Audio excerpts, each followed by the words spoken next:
All right, all right, all right. I think we are live. Hello, Zen friends. Happy Wednesday to you. Can you believe it's Wednesday again already? Zoom, zoom, zoom. So hope you're doing well. Excited for what Spirit is going to bring in tonight. But before we get started, let us, as we like to do, come back to this moment, out of the future, out of the past, out of the chaos of the outside world. We'll do that through a big, deep breath in. Hold it for as long as you feel comfortable, and then slow exhale. That helps us just come back to the now, and then we'll bring in the singing bowl and some energy work before we get into the reading. So if you want to join me in doing that, let's start with a big deep breath in. Here we go.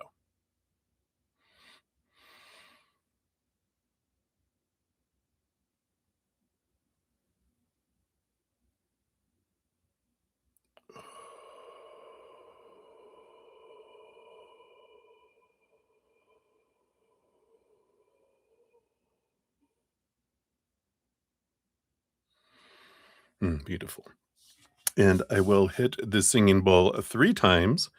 And as we do that, we can just let that love energy within us just fill us up into our minds and our hearts and our physical bodies and our energetic fields and our auras, just filling up our entire being and flowing out there to the outside world to let it do what it wants to do out there to help raise the vibration of the planet as well. After the third one, I will bring in a feather. You'll see me swirling the energy from the singing bowl, sending it out to everyone to help you with any kind of emotional healing, mental healing, to release mindsets and things that don't serve anymore, emotions that don't serve anymore, energy that doesn't serve anymore, anything in your physical that you want to also release. You can use the energy for that. And of course, a big energy that we can amplify our beautiful love energy and higher vibration energy is gratitude. So if you have something that you're grateful for in this moment or something that you have for something you have had, you can have that just that gratitude, and that amplifies our energy, takes us to a higher place, and then also it magnetizes us to receive more from the spirit world as well. So and of course, whatever we're grateful for with that. So I like that. So we'll do that. Excuse me. So we will begin here. Remember gratitude.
Beautiful, beautiful.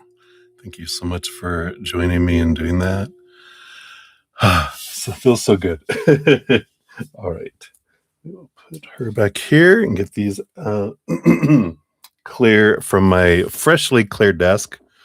Today I got one of those. I felt cluttered and just cleansed everything. I mean, took everything off of it except for the cards I'm using and my drink, and all the, electronic stuff.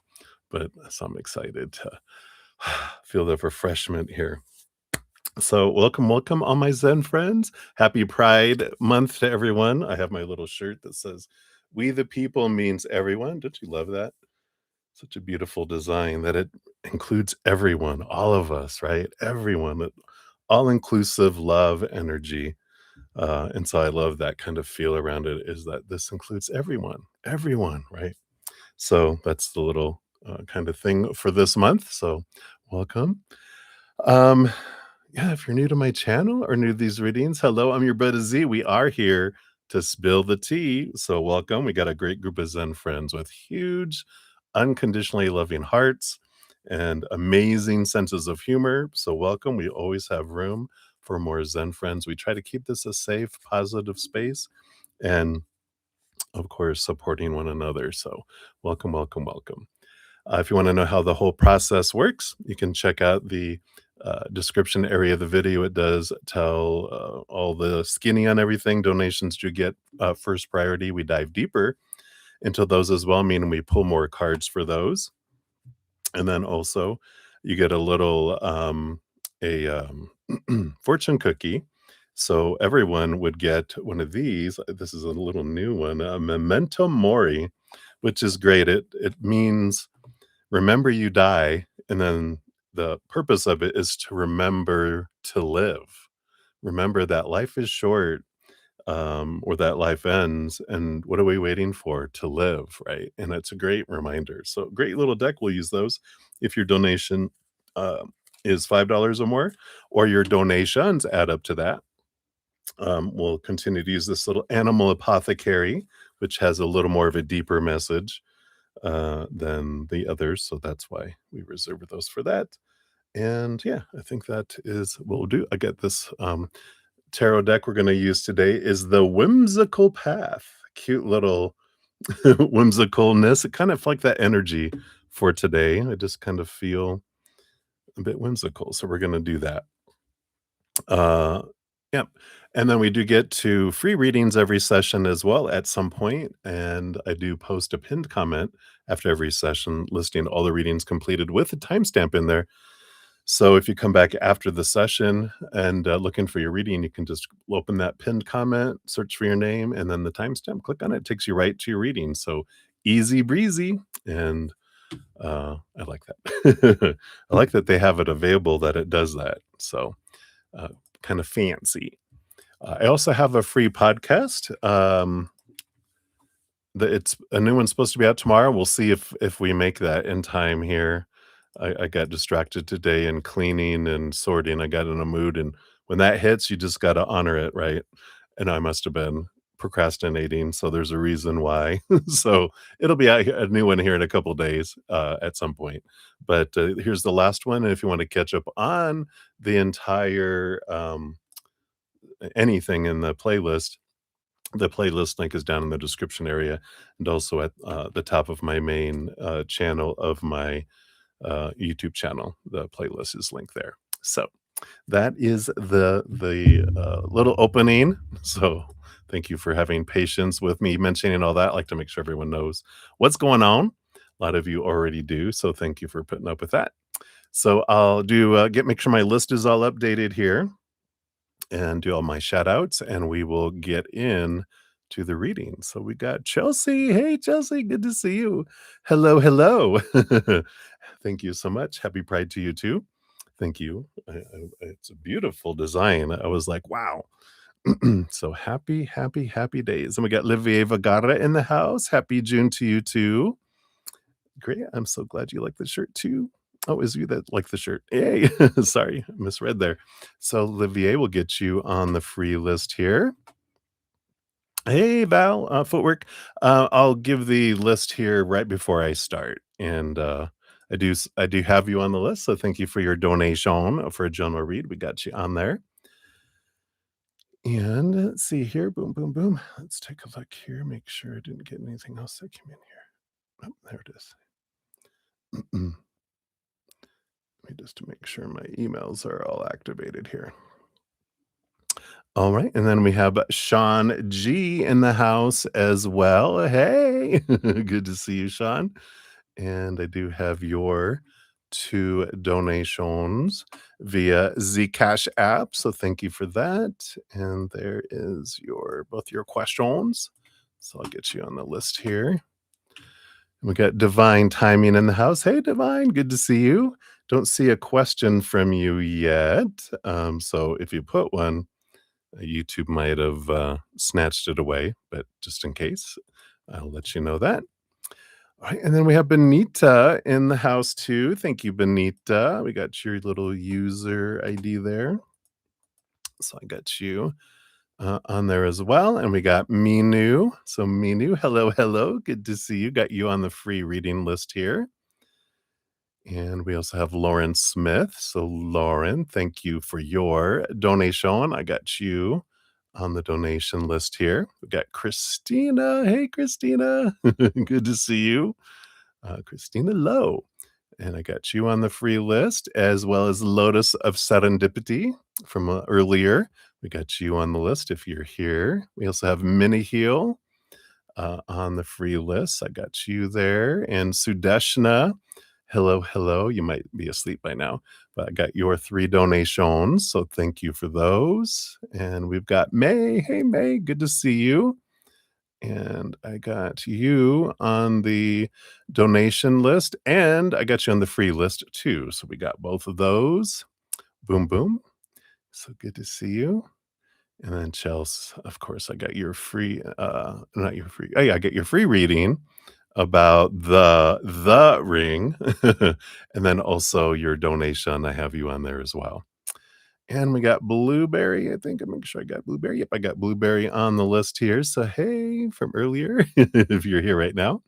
Let's see. And then we got Betty Joe. So Betty Joe, I got you on the list for a donation.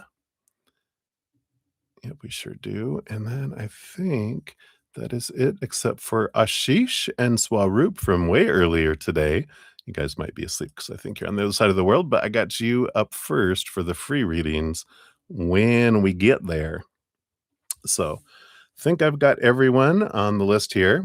So for the donations, we have Chelsea is up first, and then Betty Joe, and then Sudeshna for 1, and then to May, and then back for Sudeshna times 2, and then to Lauren, and then Val, you're up then, and then 2 for Shanji. So that is where we be right now. And we'll jump in here in 2 seconds. We'll just give a little quick whoa. Gotta be careful. I have it very filled. So cheers, cheers. I guess you do it from microphone, huh? Cheers, cheers, everybody.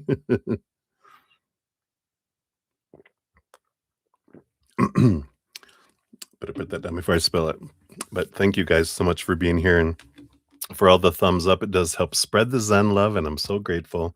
Here we are in a whole new month. Welcome to June, right? So let us dive in and we'll see what's going on with Spirit here. And fun times, right? All right, so Chelsea, you're up. 1411 is for your timestamp here. So we got here.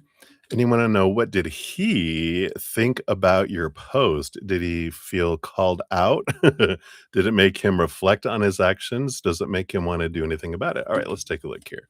So first of all, what did he think with his little mind? Not little, but his mind. All right. Those 2. All right. And then what did he feel, or did he feel called out? And what else did he feel? And did it make him reflect on his actions? Okay. And does it make him want to do anything? Boot it. All right. Suddenly got Canadian or Minnesotan. I don't know. All right.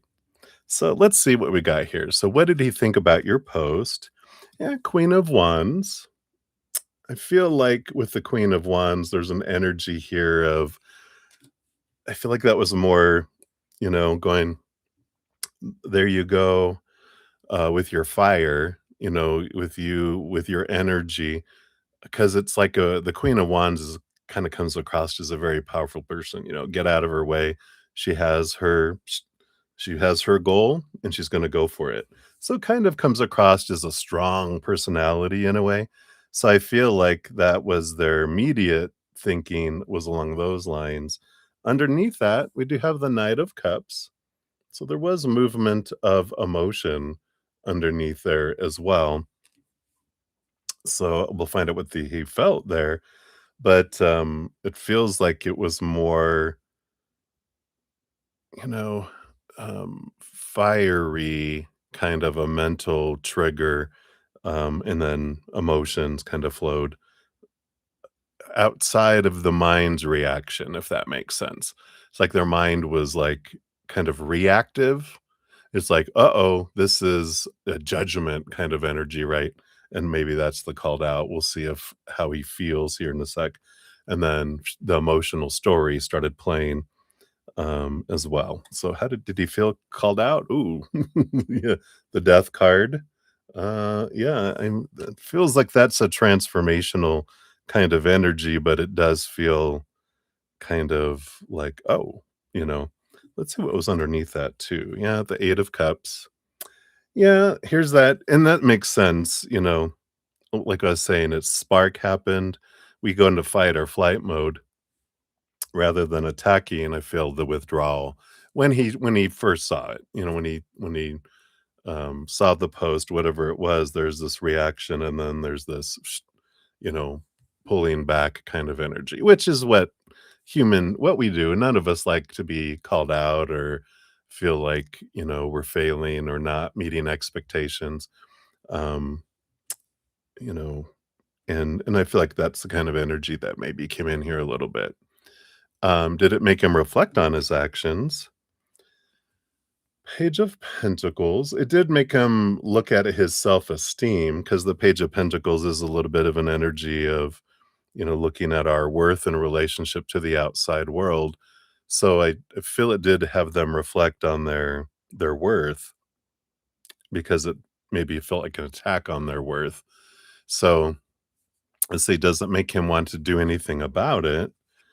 Well, I feel like he's going to with the high priestess, they're gonna kind of pull back into the high priestess temple, think about things, connect to the high realm, look behind their veil, dive into their emotions, and figure out their all these 7 of cups, all this kind of emotional confusion kind of energy that's coming in with it here. Underneath of all that, yeah, I feel like they're going to kind of focus on their self-love here with the Ace of Cups, which is what we all are for each other. We're our own mirrors. And even when we don't try to call people out, you know, our lives do it anyway. And that's why when we were like, why did that person react that way? And we're like, we have no idea what triggered inside of them. So, that's the whole thing. Even on the bottom of the deck, we had the King of Pentacles, which is all the story of, when we look to the outside world to define our worth, whether it's, the 3 buckets of relationships with humans, all kind of relationships, family, friends, lovers, whoever, situations like jobs, education, social status, marital status, and things like our bodies, our bank accounts, our possessions.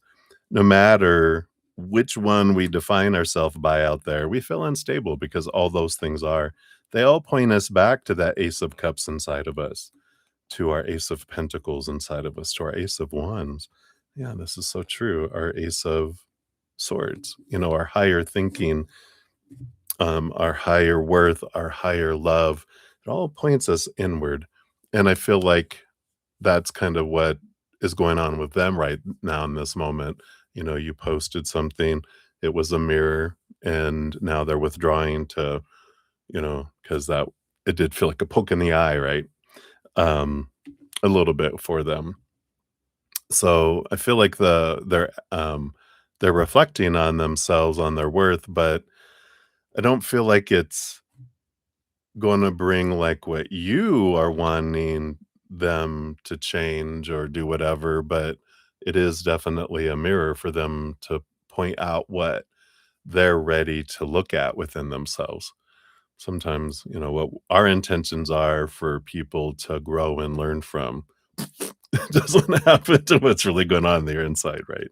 So, um, so there's definitely it did spawn something, and they're gonna spend some time figuring out all these emotions that bubbled up from it, right? Let's see what your little memento mori is. Remember to live. And what do you have here? Oh, yeah, you got rise.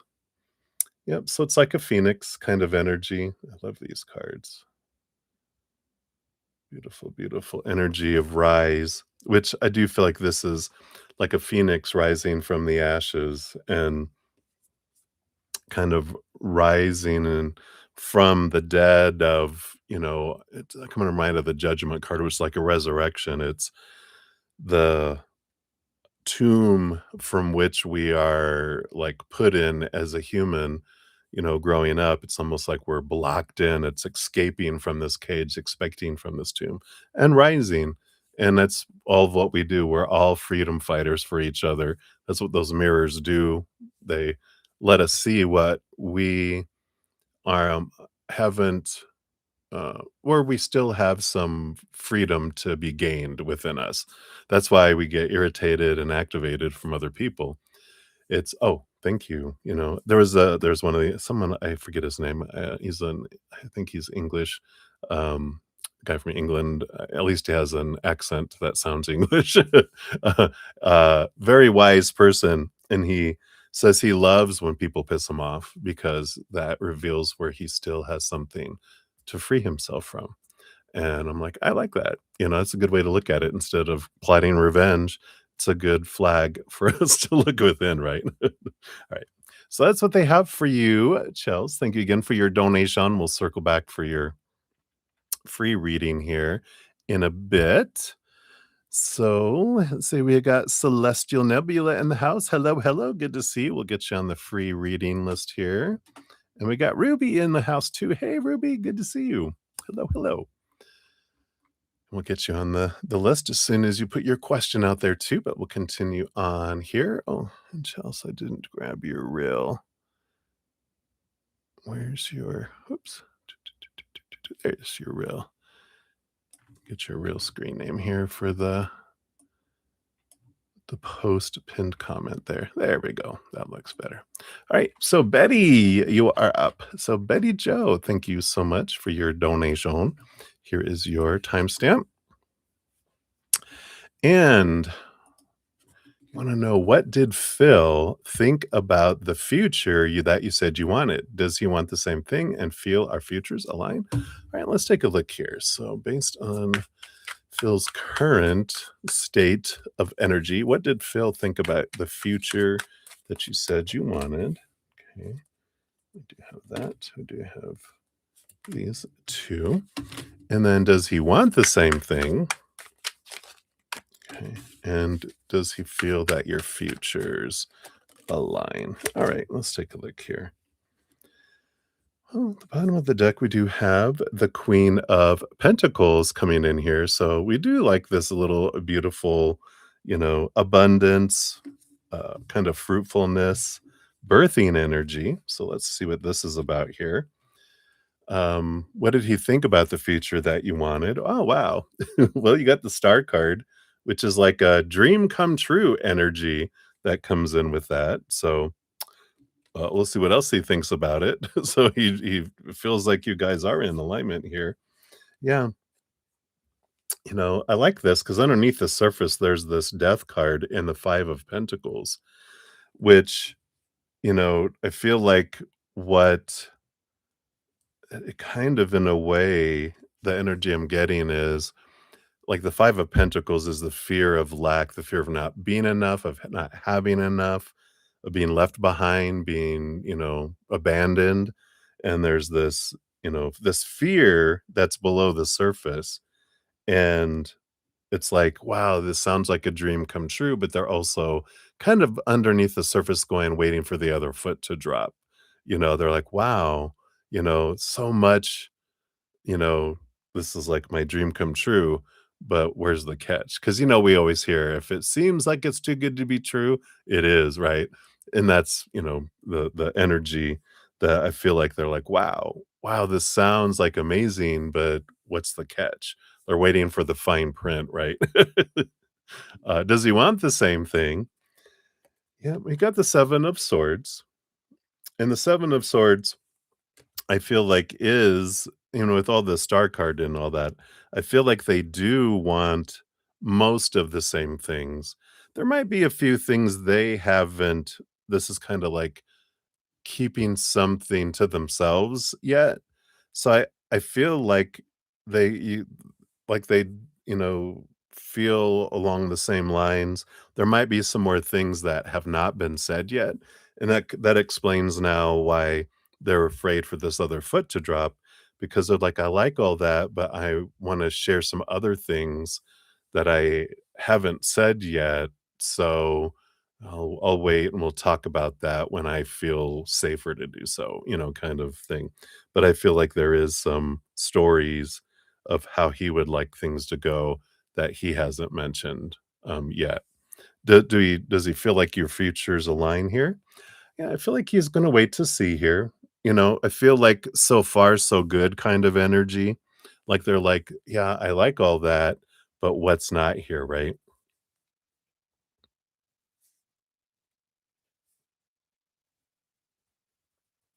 No, no, no. What it means is that all the things that you've said so far is like, I can align with this, but they're waiting for, but what's the hit? Like he has some things that he wants to share that he hasn't shared yet. And he feels like maybe there's things you haven't shared yet as well, because he hasn't shared everything, and then he's waiting for, like, are mine gonna be a red flag? Are any of yours gonna be a red flag? And that's when the other waiting for the other foot to drop, kind of energy where it's like, and it's as you get to know each other, like, you share the big things, and then there's the other things that we don't share, you know?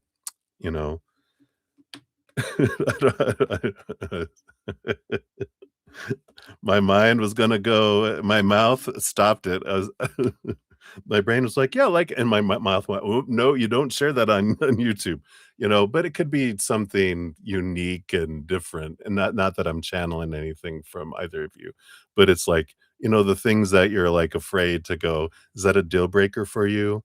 You know, that, it'd be like the thing that came through, it's not so bad. It's like, "I like being spanked," or something. And you're like, "What? Well, okay. Hey, if that, does it for you, I don't mind it. It's not a deal breaker for me, but don't spank me." So that's how I was like, I I don't know. I'm like, I don't think it's petty. And no judgment, But, so that's why I feel like, and they're just kinda seeing, "All right, let's see, let's grow, let's get to know each other more," and the more they feel, like, kind of safe, they'll start sharing some of their other stuff. It could be anything like, "I eventually would like to move to another country or to another state or to another city, and I don't know if that's a deal breaker, but let's just see if it goes, because maybe, if things don't work out, I don't have to share this stuff yet. I'm waiting to make sure, is it kind of solid that I'm sure it's going a certain way? Then maybe I'll share more, right?" So, all right, I'm gonna move on before I get in trouble. So hopefully that helps. Let's see what your fortune cookie says here too. Remember to live, to live, to live. We all die one day, so remember to live. And you've got, oh wow. Yeah, passion burns bright. What a beautiful card. So, yeah, there definitely is passion there, right? Yeah. I feel like he's like, so far so good. So we'll see as things unfold. So, um, yeah.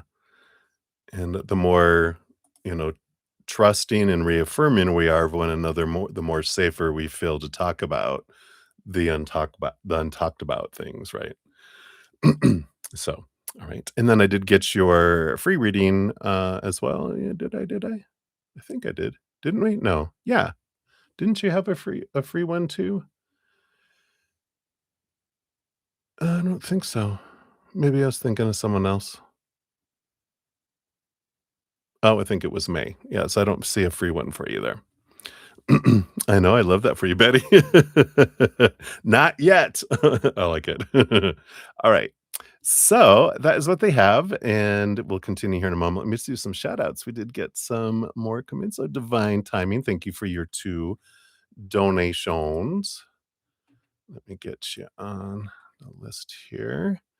Got that one. We'll give that a love and a like, and this one as well. And we'll give that a love and a like there. Oh, I didn't give these other ones. Allowed me to love them earlier, but doesn't let me like them until we're actually live. So let me like all these too. Okay, there we go. And then Ruby, I see your question. So we'll get you on the free reading list here.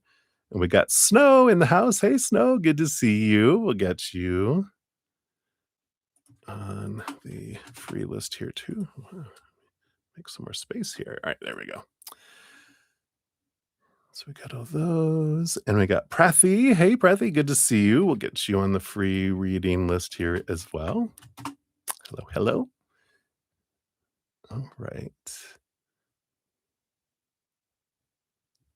Yeah, absolutely. Yeah, I'll give an update here, Divine, to let you know where we're at in the list, and then that'll give you an idea. And yeah, honored, you can join the list. You want a free reading or a donation? If you want a free reading, just put your question out there. I'll put it on there. And if you make a donation, then you can put your question out there too. But we dive deeper into donations. Of course, free readings are just 1 to 2 readings that I eventually get to, but donations do get first priority. All right. So who we have up next? We got Sudeshna, and then May, and then 2 more for Sudeshna, and then Lauren Smith, and then Val Footwork, and then 2 for Shanji, and then you Divine Timing are after that for 2. So that's kind of where we're at. So thank you again. All right. So we'll step back in. Sudeshna, we're at 3242 for your first one here. Boom, boom. And so the month of June, and oh yeah, is in your career at Cognizant, like how will things be there at Cognizant for you? Okay, got those, and then what will happen, etc. Okay, and then any guidance around Cognizant. All right, let's see what we got here. Yeah, it does look like you do. There's a lot of clarity that comes here in June with that Ace of Swords coming in around your job there. So I feel like there's going to be enough happening where the confusion around them and what's going on and your duties and expectations and all of that. I feel like you get a lot of clarity that comes in with it here. So how will things be for you? Well, we got the 10 of Pentacles. You're going to do well. I mean, you're going to feel productive. I feel like you're going to, I don't know, I just feel solid. Like by the end of June, I feel like you're going to feel solid and feel more, at least in the external things, like you understand how everything's flowing and everything's going. Like I said, that solid foundation is there. Yeah, the King of Swords underneath it too, which the King of Swords is, really involved in the mental side of it. I feel like you're I feel like you're gonna be tired because I feel like with the King of Swords, they're the master communicator, but also, all about the mind, and mental work.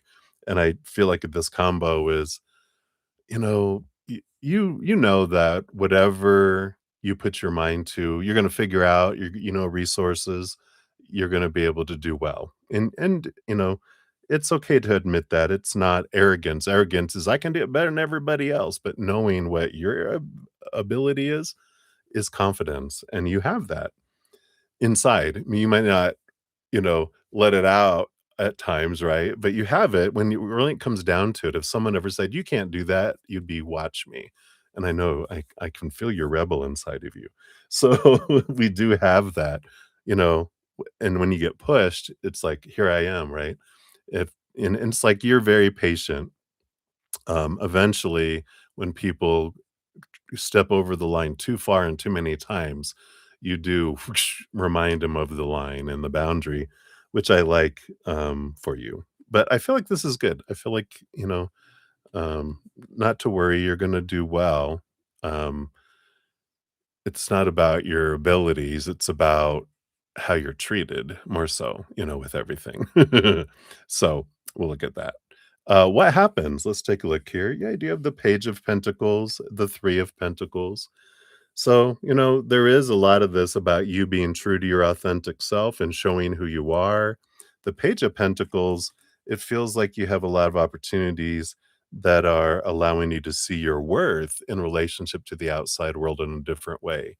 And I feel like it's almost like throughout the month, you don't get a whole lot of praise for what you're doing from the higher ups and other people, at those positions, but the people that you're working with and that you're leading, they're like, "Oh my god, oh my god, oh my god, oh my god," because you bring in both the compassion and heart along with, getting things done, and they see that you are not like other leads and managers and supervisors, that you care for them and getting you balance it all. And I feel like you're gonna be very busy because you like to do that, but I feel like it does work out for you here. Any guidance? Yeah, we've got the Six of Wands, the Page of Swords. So Page of Swords is, balance, the victories. Make sure you are, you know, uh, grateful for and I'm grateful. Well, always good, always be grateful. But I feel like celebrate is the word I was looking for. Celebrate your victories. Celebrate every day. Going, wow, I kicked butt. Wow, we did that. Both you for yourself, especially, is what this is geared toward. But celebrate with your team. Hey, team! Oh my God, look what we did! Boom! Way to go! And that's the Six of Wands, and the Page of Swords, is communicating the victories. I see why they wanted that now. It's communicate the victories, write them down. I feel like it's good for you to write down, if you can summarize just a little gratitude thing. It doesn't have to be long, it just be like something that will make you remember this victory that you had today. Write down all your victories, for yourself, and then share victories, with your team as well. And then the other advice, yeah, you got the 3 of Wands, not the Wands, gosh, 3 of Cups with the 8 of Wands. My mind went totally it took out the whole middle sentence. 3 of Cups with the 8 of Wands, which is put a lot of energy into the tribe, there, the team, the teamwork, that it's all of us doing it together, and don't be afraid to call on your team and look at their strengths, find out what they wanna grow in. All the things that you wish someone would have done for you, do it for them, while you're there, right? Because 'Cause you're not gonna be there for a long time, because 'cause you're gonna find something that's so amazing here soon, but, I feel like that's what they want you to know right now and the advice that they have, so hopefully that helps, and we'll get you your fortune cookie here from the Memento Mori, which is, remember you die, so remember to live. What are you waiting for? To live. Don't put it off. Live today, right? And your fortune cookie is, yeah, the path is lit, baby. The path is lit. So it's bright. Your path is bright and it's going to unfold perfectly. The more you kind of celebrate every day, and the your path will open up. Um, to where you're gonna go next. But I feel like it's enjoy the moment, enjoy for what is going on, and enjoy that camaraderie with your team. So I like that. Right. So that's for your first one. So we'll return back for your next two here in a moment. All right. So let me catch up here. I think we had.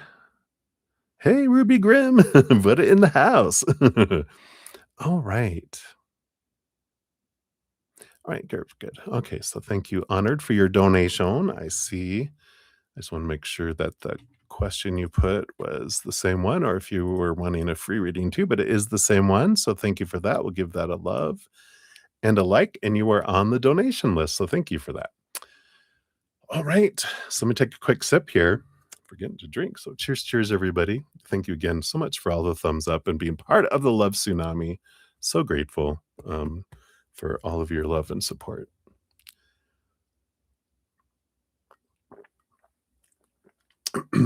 Right? Woot woot.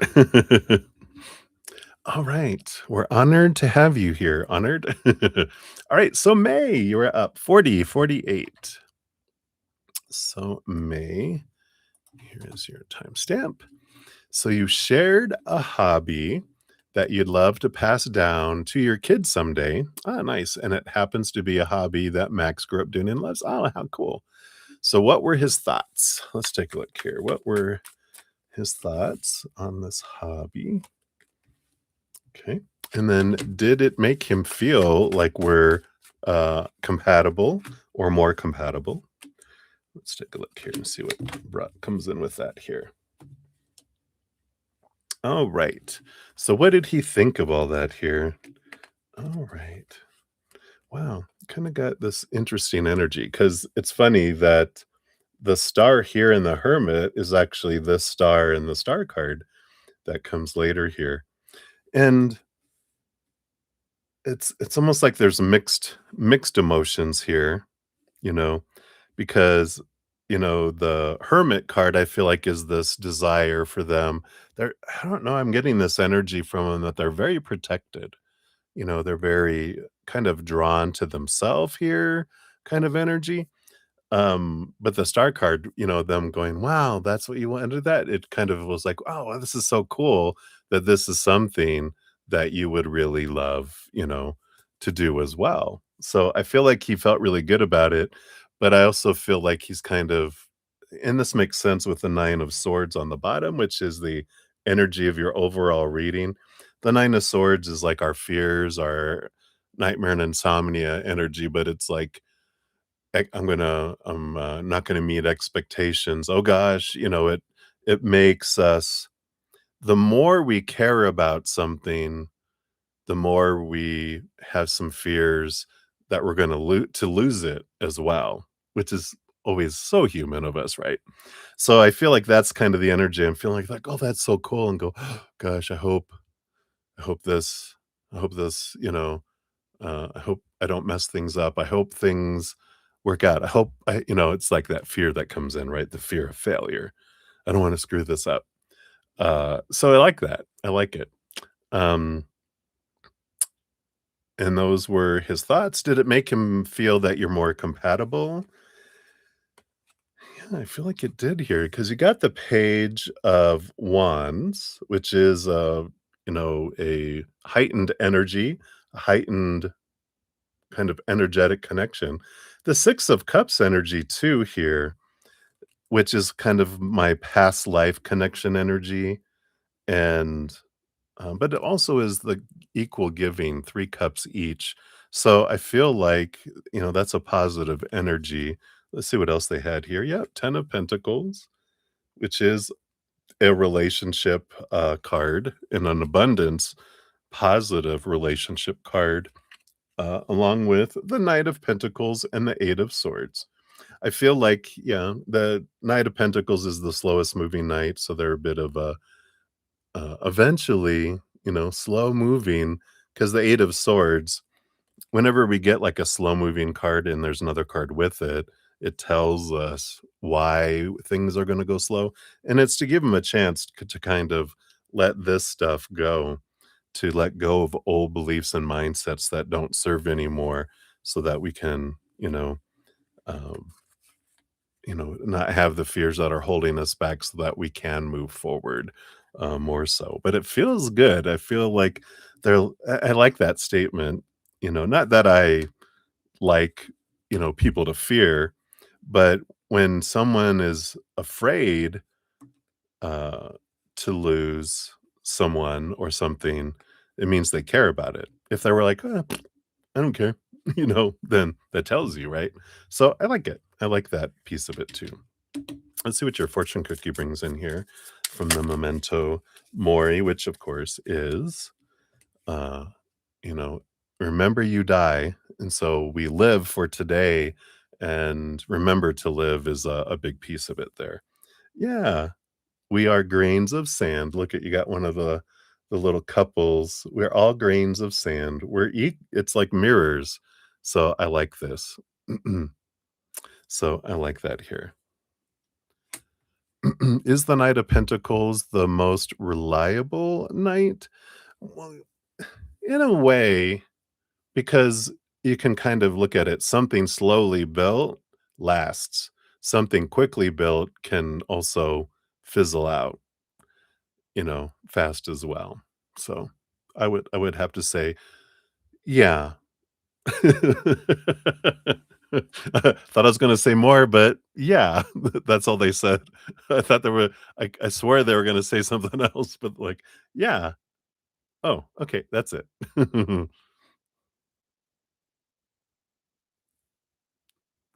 So, that's what they got there for you, mate. I know, right? Sounds good to me too. All right. So, thank you so much for your donation. And then I do have your free question for later. It was you that I was thinking of.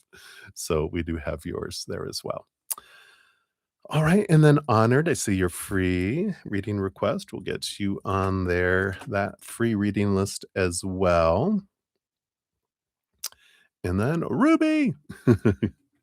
Got your donation. We'll get you on the donation list here. Boom, boom. And let's grab your questions here. Okay, here it is right here. Boom, boom, boom.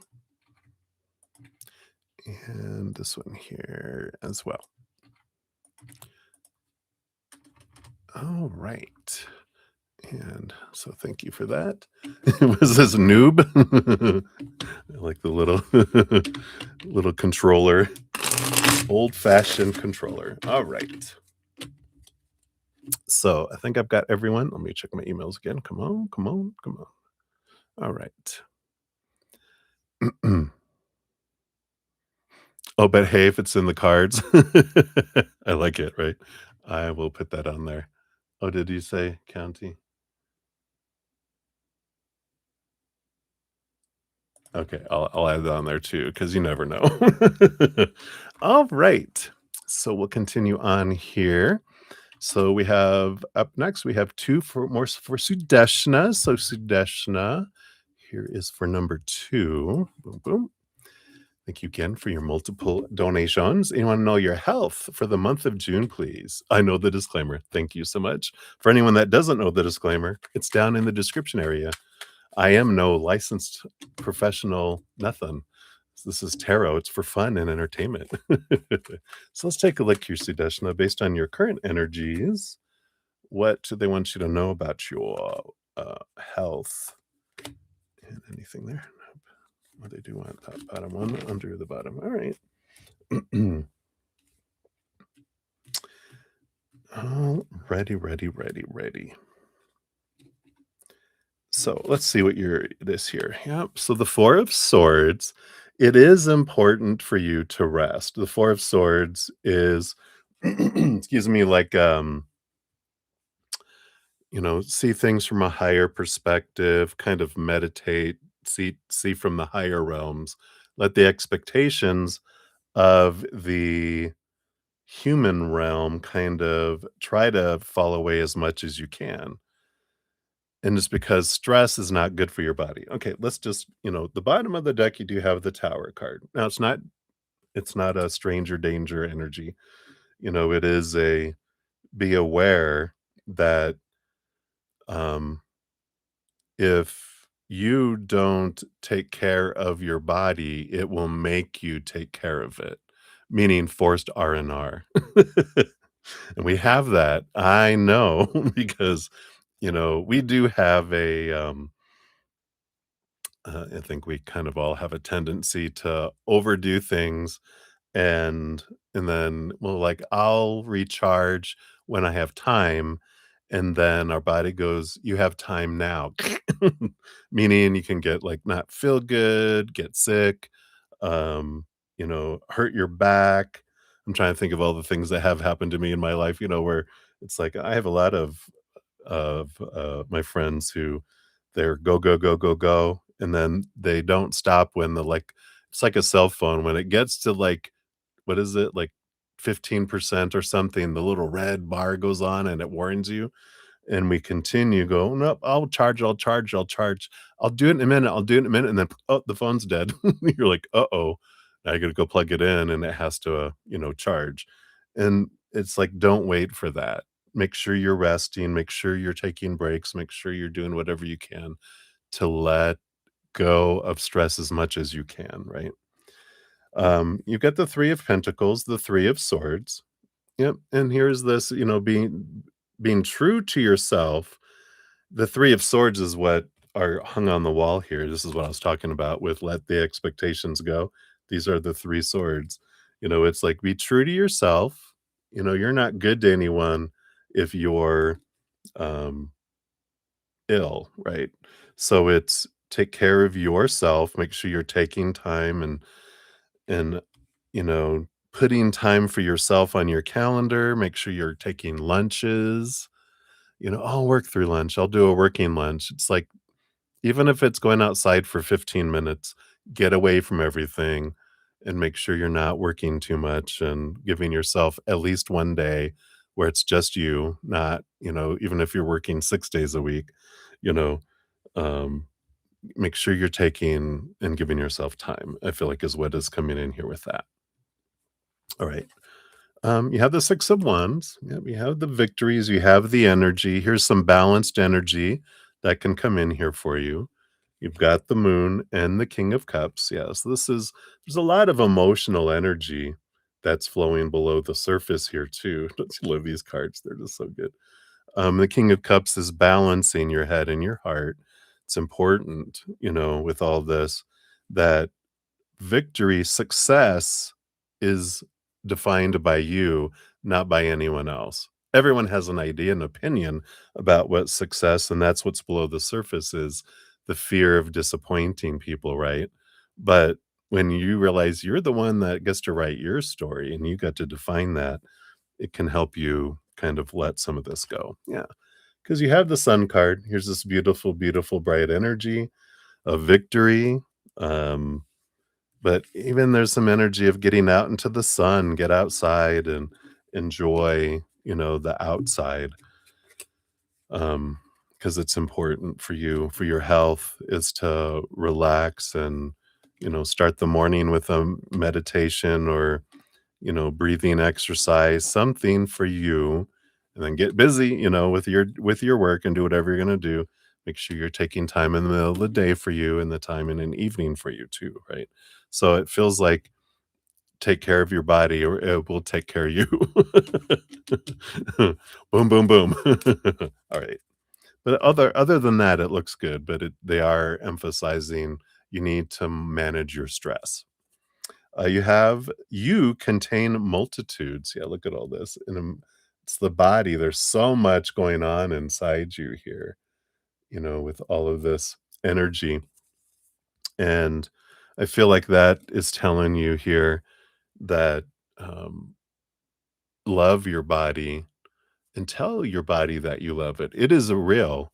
It's one of our inner children. You have an emotional inner child, a mental inner child, and then your physical inner child, which is your teenager. It developed between 14 and 21, but they're all entities as part of us, and you can speak to it and just tell them, I love you. Thank you for supporting me. Let me know what I can do and pay attention to what you're feeling in your body and honor it. Like if your body's going, I don't feel good, like, am I drinking enough water? Let me get something good for them. I'm going to treat you good. You're supporting us. I'm going to support you. So I like that. Right. So that is for your number 2. We'll circle back for your number 3 here. Let me just grab another quick donation here. Yep, there we go. So Ruby, thank you for your additional donation. Let me grab all this here.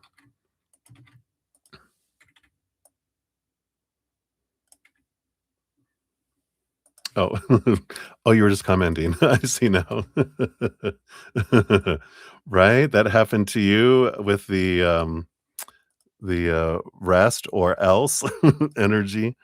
Kept going for way too long, and I was so stubborn. Yeah, I can resonate. Ended up on disability. Now I'm able to rest, and I'm doing much better, y'all. Rest, please. It's not optional. Yeah, our bodies, I call it forced rest and relaxation, forced R&R, because we don't do it, they will make us. So, all right. So, cheers, cheers. Thank you for that, Ruby. And all right, we'll be up. Sudesh will be up next year.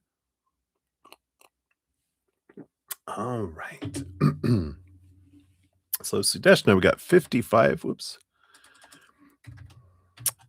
41 for number 3 for you here. There we are. I'm not sure if there was something, if it didn't get added, but I feel like it's okay because it kind of feels like it starts in the middle. It says she has actually gone to holidays now. Um, and maybe that's like to the other side because you said, I saw she died in a road accident and her 2 kids have been orphaned and crying. Why did I get this dream? So you had a dream where you thought someone had passed and the 2 kids were orphaned and crying. So you wanna go, "What is this dream for?" Right? And then what is the significance? Will anything bad happen to anyone in your family or what, right? So let's take a look here. So why did you get this dream? Right, let's look at that. What's the significance? Okay.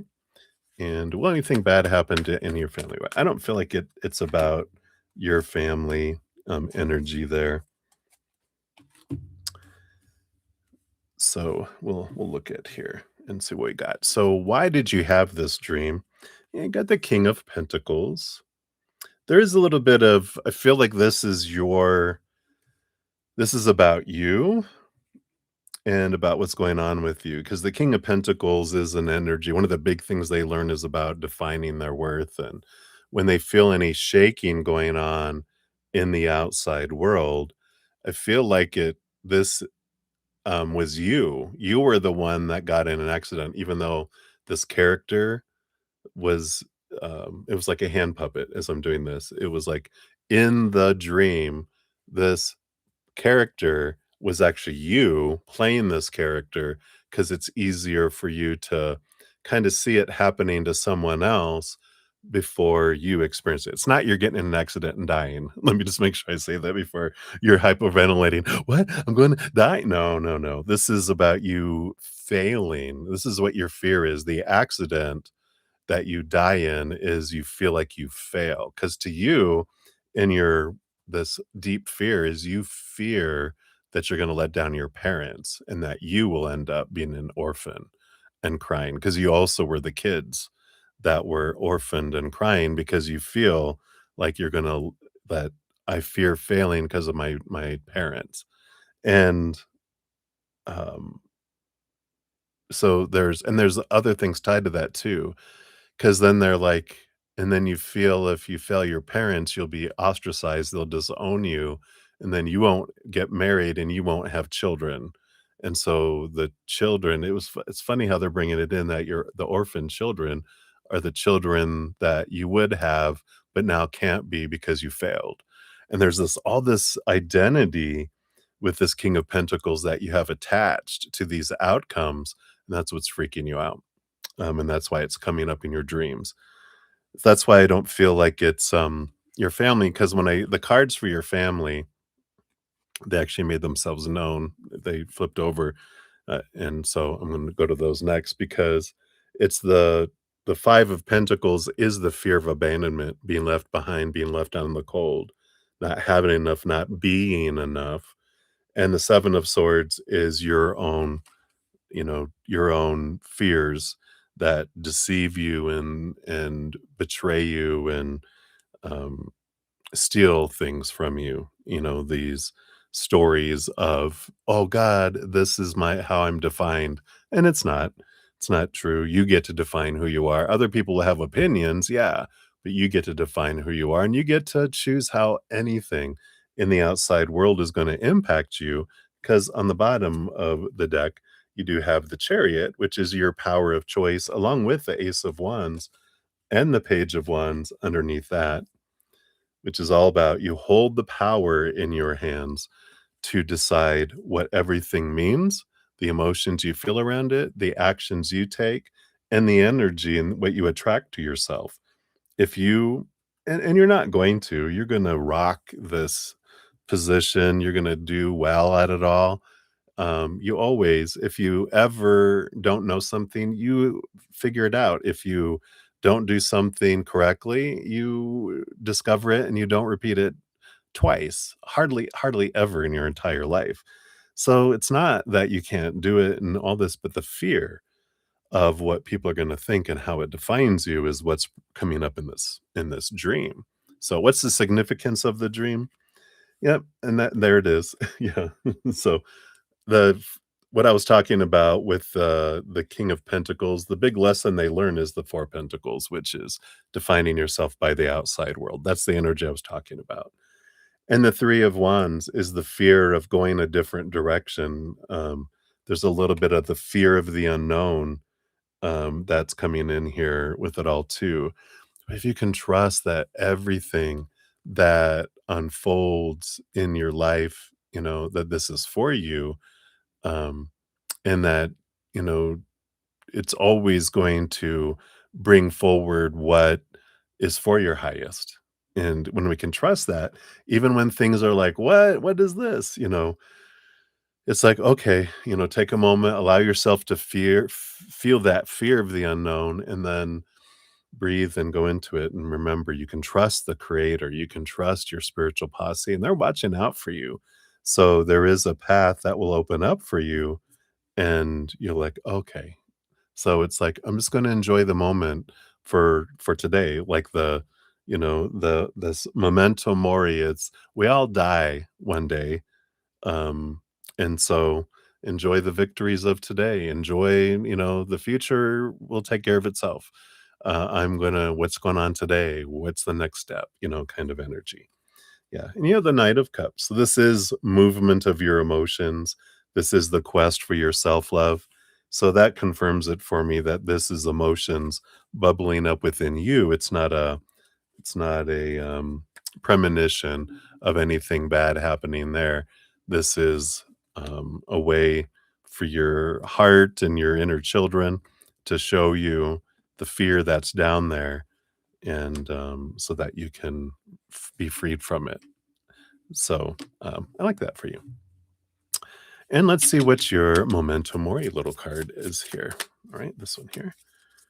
And you have, I like it, carry hope. I love it. There is an umbrella protecting you from the storm, and carry hope is what it says. There it goes down below. So I like that. So that is what they have for you, my dear. Thank you again for your multiple donations. Hopefully that helps. Okay. All right. So let's see here. We had Urban Forest come in. Hey, Urban Forest Tarot. Hey, hey. Good to see you. We'll get you on the free list here. Oh, you just gave some love. Oh, okay. All the YouTube things. Oh, thank you so much. I'm so grateful for that, Urban. Thank you, thank you, thank you so much. Good to see you. All right. So we'll continue going forward here. We got Lauren Smith is up next at 1:03:52. So Lauren, here's your time. Oops. Come on, mouse. Why are you going all over the place? There it goes. Mouse gone wild. Look out. All right. So Lauren, thank you for your donation. And you want to know, does PJ plan on reaching out? Let's take a look here. Thank you. And then where does he currently stand with you? All right. So based on current energies, let's see, plan on reaching out, and where do you currently stand? All right. Yeah, it looks like here, at the bottom of the deck, we have the Seven of Pentacles, which is one of those slow roll kind of energies. Last thing that grows on the fruit tree is the fruit, and just kind of seeing, it feels like that's kind of, they're just letting things unfold kind of energy. But does he plan on reaching out? Yeah, King of Swords, Master of Communication. So there definitely is plans to reach out here with that, because that's the highest communication, the highest person in the suit of communication. Where does he currently stand with you? Three of Pentacles. There is a little bit of energy about being true to their authentic self. Let's see what else is here. We've got the Queen of Pentacles, the Hierophant. So there is, they do like that nurturing nature of the Queen of Pentacles, Mother Nature, Mother Nurture, the sensuality, the birthing. The Hierophant, interesting energy with this combined because they're the master of change and, seeing things from a higher perspective. But that makes sense with that Seven of Pentacles. Like they're just, okay, I like this stuff. I'm just seeing what else is there. I need to know you more. I need to know you better kind of energy. And they're interested in that, you know. There is this little trigger energy with this 10 of Wands and the 8 of Cups. There's something here about, I don't know why they showed me the runaway bride, where they they tend to trigger and run away, and then because they get scared. So something triggers, it becomes too much, and then they withdraw, and then when they calm down, then they come back. It's kinda like an avoidant, if you ever have heard an avoidant, there is, it's part of someone's emotional makeup and kinda what they were conditioned into, um, where the fears, they like the belonging, they like it, but it also scares the crap out of them. So when it becomes too much, then they zoop, and then when they calm down and they feel their space and they feel safe, then they'll start heading back until it becomes too much, and then they go back. So it kind of feels like that avoidant kind of energy, that's in them. Yeah, with this fear of abandonment, fear of being left behind, being left out in the cold, you know, and so there is that underlying energy, just knowing that that's there and that exists there for them. But that's why they're taking their time and why you might get whiplash a bit. So I feel like there's interest here and they're wanting to see, you know, um, it's like a little scared bunny rabbit that um, you don't want to try to trap it.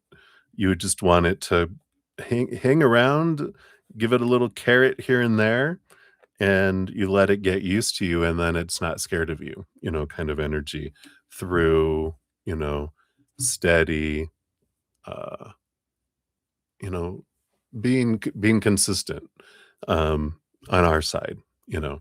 Even if they're being inconsistent, they're looking for consistency for us, and when they withdraw, not chasing after them because that scares them more, like, if the rabbit starts to run away, if you don't run after it, then it it's like, "Oh, okay, you're safe." But, yeah, a little skid bunny rabbit, it's true, and then but if you chase after it, it runs further away because it's like, "Oh, crap, you're trying to catch me." So, hopefully that brings you a little bit of, um insight into their actions. Right. So let's see what your fortune cookie is, not their fortune cookie. So you've got trust your familiar. Yeah, trust your little rabbit. I like this beautiful energy. Trust your familiar. Um, so I like that. If you have a familiar like a cat or a dog, um, trust them around, and when they tell you around people like they don't like someone, just trust that. I don't know why that's important, but if you know, I feel like that's important. You're like, "Yeah, my cat hates them," or, "Oh, my cat loves them." Trust your familiar. They know. So I like that. Alright, so that's what they have for you, Lauren. Hopefully that helps. Thank you again for your donation. Very grateful. Alright. And then we've got here Ruby. Thank you for your free question. I'll get you on the list here for that. Boom, boom. And JoJo's in the house. Hey, my friend, good to see you from the other side of the world. Good evening to you. I'll get you on the list here. All right, very good. No, it's your future boyfriend. I'm just kidding. Ew, ew. Hey, that might be where you make your millions. You might be sick and just make sure to stand on the air hose and you're good. Anyway, I do have you on the free list. Well, we'll actually hear from Spirit, not from the little, comedian, off to my right. Cheers, cheers, everybody. All right. So, Val, you're up. 110.29 is yours. So, footwork, Val, there's your timestamp. Thank you again for your donation. You wanted a general read. Let's see what we got coming in here. All right. We got those. And we do want this one too. And that one leading to that one, leading to 2, 2, and 1, and 1. All right. What do we got here? All right. So, Val, bottom of the deck energy for you for your reading is the Tower card. And this is okay. I know this is one of the scary cards when we look at it. It's like, what the hell is that? Right? Hey, good. I'm glad you're here. So, this is, it's a wonderful thing when all tarot is wonderful because this entire life is wonderful. Just we can't see it sometimes as humans, but there's this energy that, when something, yeah, it is endings, it's something being removed out of our life or someone to make space for something that's more in alignment with our energy or a remover of obstacles to move through so we can get towards something that's more alignment with our energy. So it can be an ending of some sort, or it can just be something getting blasted out of our way that's an obstacle that was there before. We'll see what that is here and we'll see what's going on here. Yeah. So your first card up is the 10 of Swords, which is letting go of a lot of expectations, the supposed to be's, the should be's, the need to be's, the have to be's, like something that we're wanting to happen. And we've had so many stories growing up around it. We have like we're wanting to control it. No, it has to be this way and this timing and blah blah blah, which actually restricts the universe. Um, Instead of us going, "Here, whatever way you wanna bring it to me, I'm open because you have so much more experience and availability to all things. I only know, what I grew up and what I've experienced. There's so much unknown that we don't know there's another way until all of a sudden the creator goes, 'How about this?' And you're like, oh, didn't even think of that. I didn't even know that existed. So I like this that part of this is blasting away some expectations and it helps you free yourself from the supposed to be. And that opens up a whole new boatload of opportunities. Yeah. And here along with those came these cards, which is the Knight of Swords, clarity coming in leading to a victory. So, all of this, it's removing something that seems like, oh no, that's the way that this was supposed to happen. And now we're like, oh, that's the way it's coming toward me. A whole different track and a whole different way instead of they're just showing me in my head. Like you have this castle on this mountain above all these cliffs, and they're like, "Well, I want a piano." And they're like, "Well, we're gonna have to load it on our back. We're gonna have to carry it up all these stairs. Now that over here, that's gonna be difficult and whatever. There's a little tiny bridge, and then the bridge breaks." And we're like, "Oh, no. That was the only bridge to get it up there." And then someone goes, "Well, why don't we just do a little rope and a little, pulley, and we can pull it up there, and then we don't have to you know, break our backs trying to carry it up there, and we're like, "Oh, wow, we wouldn't have known the easier way had we the hard way not getting blasted out of the way." That's funny, the story they created in my head about the castle up on the mountain. Do you want a piano? What's this about? Let's see. What else do we have here? Yep, we have the Page of Wands along with and we got the Four of Swords. Yeah. This is below the Page of Wands, which says, "Because when you put the expectations to the side and go, okay, you know what? I'm going to look at it from a higher perspective, from a different perspective," that brings new energy and that brings new flow towards whatever this is, whether it's relationship or something to do with work or your dream kind of energy. You also have the Queen of Pentacles. Yeah, it brings abundance. It brings this new beginning, this new birthing, and in a way, it's like, something needing something needing to end to have a new beginning, right? And this is that new birthing energy of the Queen of Pentacles. Something needs to end in order for something to be birthed. And it feels like it goes out of order. You got 2 cards and then 3 cards and then 1 card. So it's like, okay, um, it may not unfold the way that I think it is supposed to, again, going back to that, but okay, if the end result is the end result, I don't care how I get there, right? Yeah, because we have here, here's your star card, here's the dream come true. This is what you're wanting to have, and the 5 of Wands is some other people that you feel like they're working against your dream, and that's drama and conflict energy, and you're just like, "Oh god, why are they against my dream? Why are they working?" But, when we realize, "Oh, they're part of the tower stopping me from going across a bridge that's about to break underneath me." So instead, we can look at resistance, the conflict, as for me instead of to me. And I feel like that's what they're saying here is when keep your eye on the dream will unfold. It just may not unfold exactly on the route that you're thinking it should go.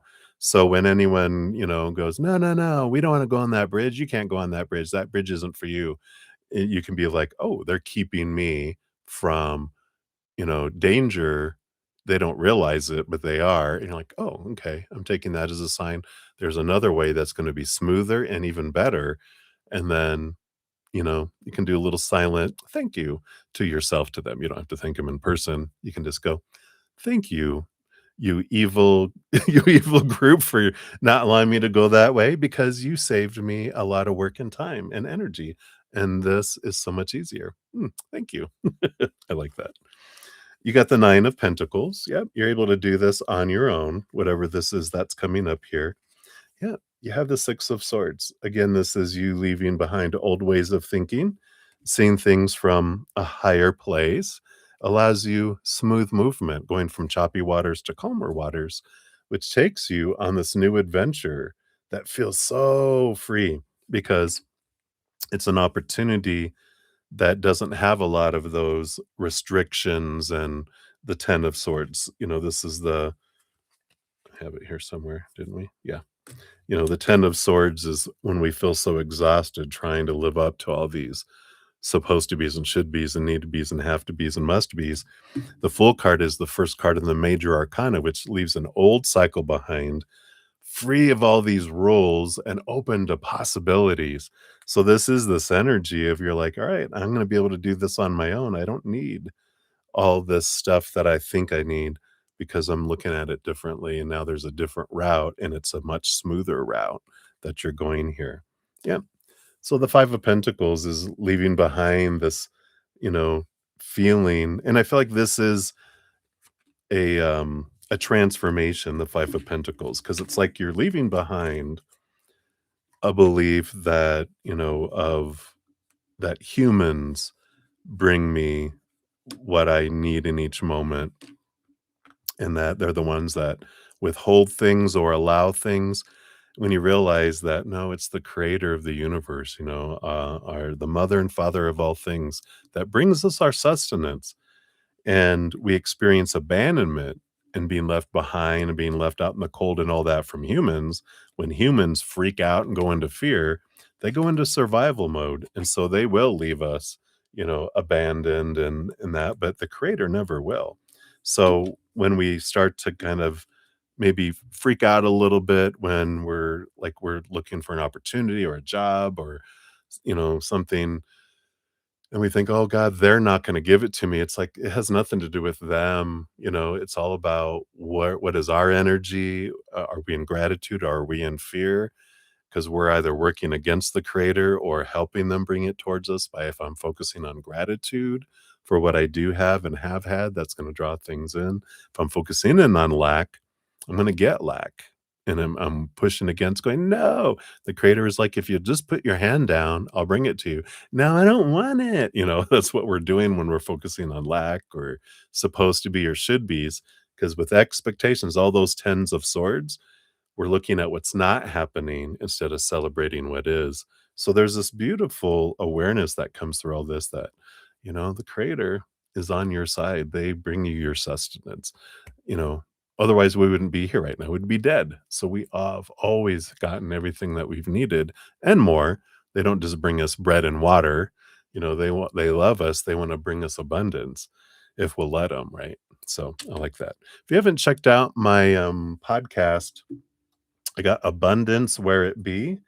Um, and here is they're kind of nudging me just to share this for you or whoever's interested. But this is talks about our energy and something with our inner child. Our energy can bring something to our city gates if we're in gratitude, and then also there is a this um,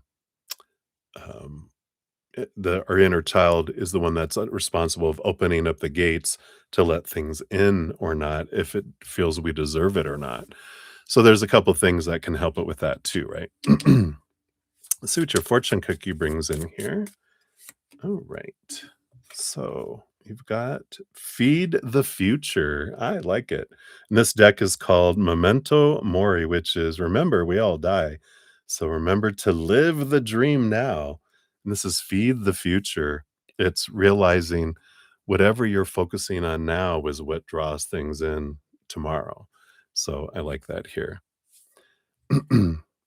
So you want to know, is EA ending or skating? I'll do two quick follow-ups here for you. So is it EA? No, EA looks like it's transforming here. Skating looks like the Four of Cups. I feel like this is more, it's not endings as much as it is obstacles being removed between you and a dream. So it doesn't feel like it's an ending energy of a situation. It's more of how you get there is changing energy.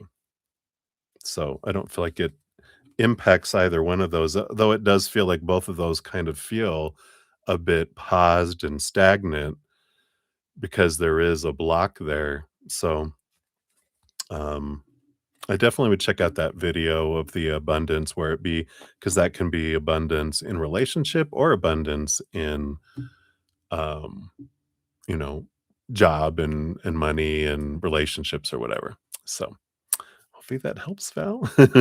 That's what they have for you, my dear. So thank you again for your donation.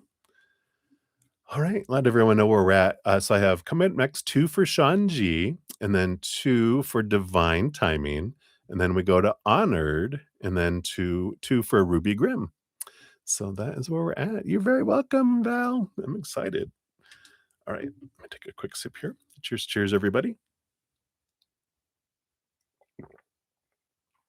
All right.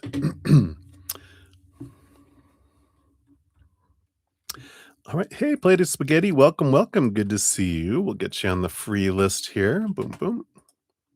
All right. So, Sean G, we're at 123.58. If I can type. Oh my gosh. There we go. All right. Here we go. So, 123.58. So, there's for your first one. Thank you again for your dual donations.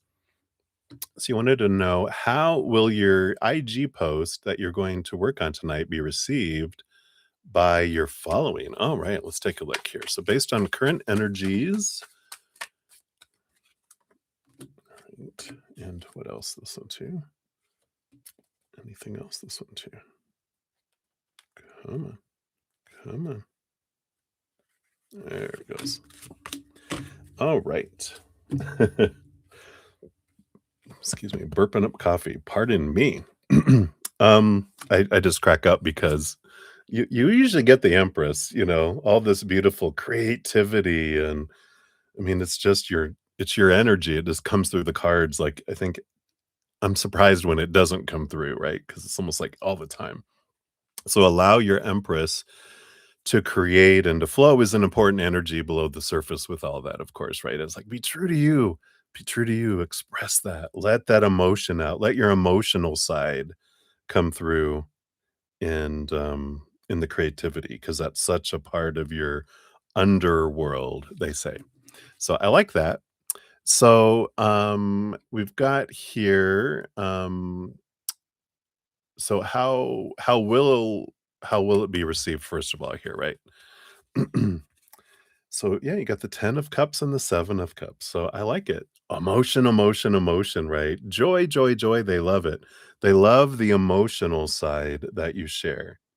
And they love seeing the multiple sides of your emotional personality.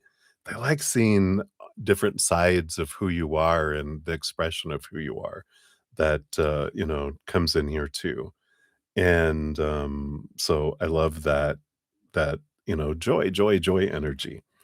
Yeah, we have like a dream come true, Ace of Swords. I feel like a lot of people communicate things here with all this too, but it just feels like what you're trying to achieve through it does come through with that. I mean, it's a beautiful Aquarius energy with the star card and then Ace of Swords, getting more air energy. That's more the mental. So you got the emotional side, and then you got the mental side, which is great because you have this ability to tap into both that come through with that too. So I like it. It feels like it's good here. Yeah, the 7 of Pentacles, and I feel like it'll grow too.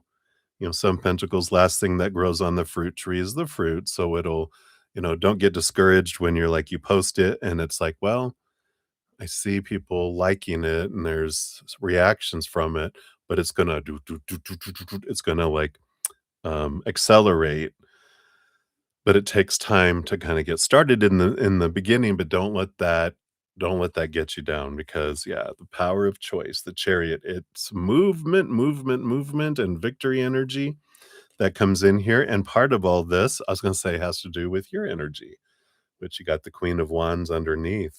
And this Queen of Wands is if I focus in on, "Oh, no, um, there's not many likes, not many likes, not many likes," my energy is saying, "You know what I like? What? Not many likes." So it resists the progress instead of going, "I'm so grateful. I'm sincerely grateful for that person, and I know that it's gonna reach all the people that it needs to."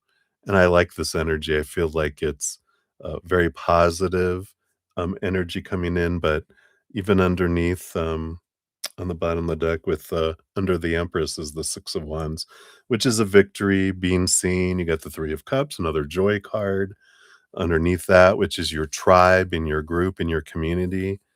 And so don't forget to shout out to your community because they are lovely just like mine. So I love that energy. So I feel like that's good. Let's see what your fortune cookie says here too. Just put these cards back in. I like this memento mori, which is all about remember you die. But there's also another, it's memento v something that is remember to live, because that's the whole purpose of that coming in there. So let's take a look here. And your fortune cookie for this one. All right. And your next one. They gave your next one already too. So this one is accept. I like it. Accept. Allow. What a beautiful, I love these energy of these cards. It's like accept. Don't push, but open up to receive kind of energy. You know, Mother Moon, she wants to bring in this for you, right? It's like open up and just say, thank you, Mother Moon, for allowing this to flow in, allow this to come toward us. So I love that. Yeah, because I think we're in Capricorn. I think we're in Capricorn moon tonight. Capricorn supports your work energy. So the moon is in Capricorn. They're like, I'll help you with your work. Let's go. So I like that. Right. So that's for your first one. And we'll go on to the second one here. In just a second here. Hey, Honored, you caught a baby rabbit. You were a little distracted. You're hilarious. Uh, I'll give an update real quick here. I just gave one right before you probably came on. I'll give another one real quick. And we got Rahul in the house. Hey, Rahul, good to see you. We'll get you on the free reading list here. So we got one more for Shanji coming up next, and then two for divine timing, and then you. And then Ruby. We have Ruby Grimm, two for you. All right. So that where we be. That's hilarious. You caught a little wasky wabbit. All right, so Sean, 13028 is for your second one here. If I can, I'm having trouble typing tonight. I think my keyboard might just be at a slightly off angle because I keep on hitting the wrong key. All right, so there we go. You want to know how will your Instagram content go this month? All right, let's take a look here. Based on your current energies, one Ricky Ticky, two Ricky Ticky. That's the count from Sesame Street. Anything else? Don't know why that came in, but there it is. All right, let's see what we got here. Yeah, bottom of the deck. So we got the Three of Cups coming in again, which is all about your community, your community, your community. And I feel like it's important to celebrate and express your joy of your community. You can probably do a lot already, but I feel like even just something special, letting them know, that as well. So I like that underlying energy there. Share your joy with the community because that's your tribe. You have the King of Wands. Yep, I feel like here you had the Queen of Wands before. You got the King of Wands here. So it's like your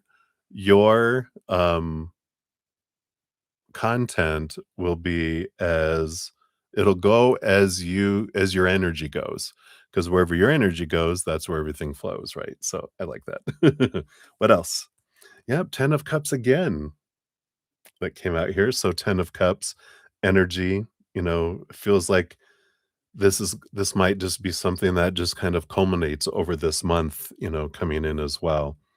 So I love that, positive, joyful, share the more you share your emotions and show your heart, the more they love it. That comes in here. Um, yeah, and I do have here, it's like you have the Five of Swords, which is the conflict between your head and your heart, and the Tower card is removing that. And I feel like that's an important thing to do here is, realize your head and heart can work together, but in a way, it's like the block is your mind. Well, we know that already, right?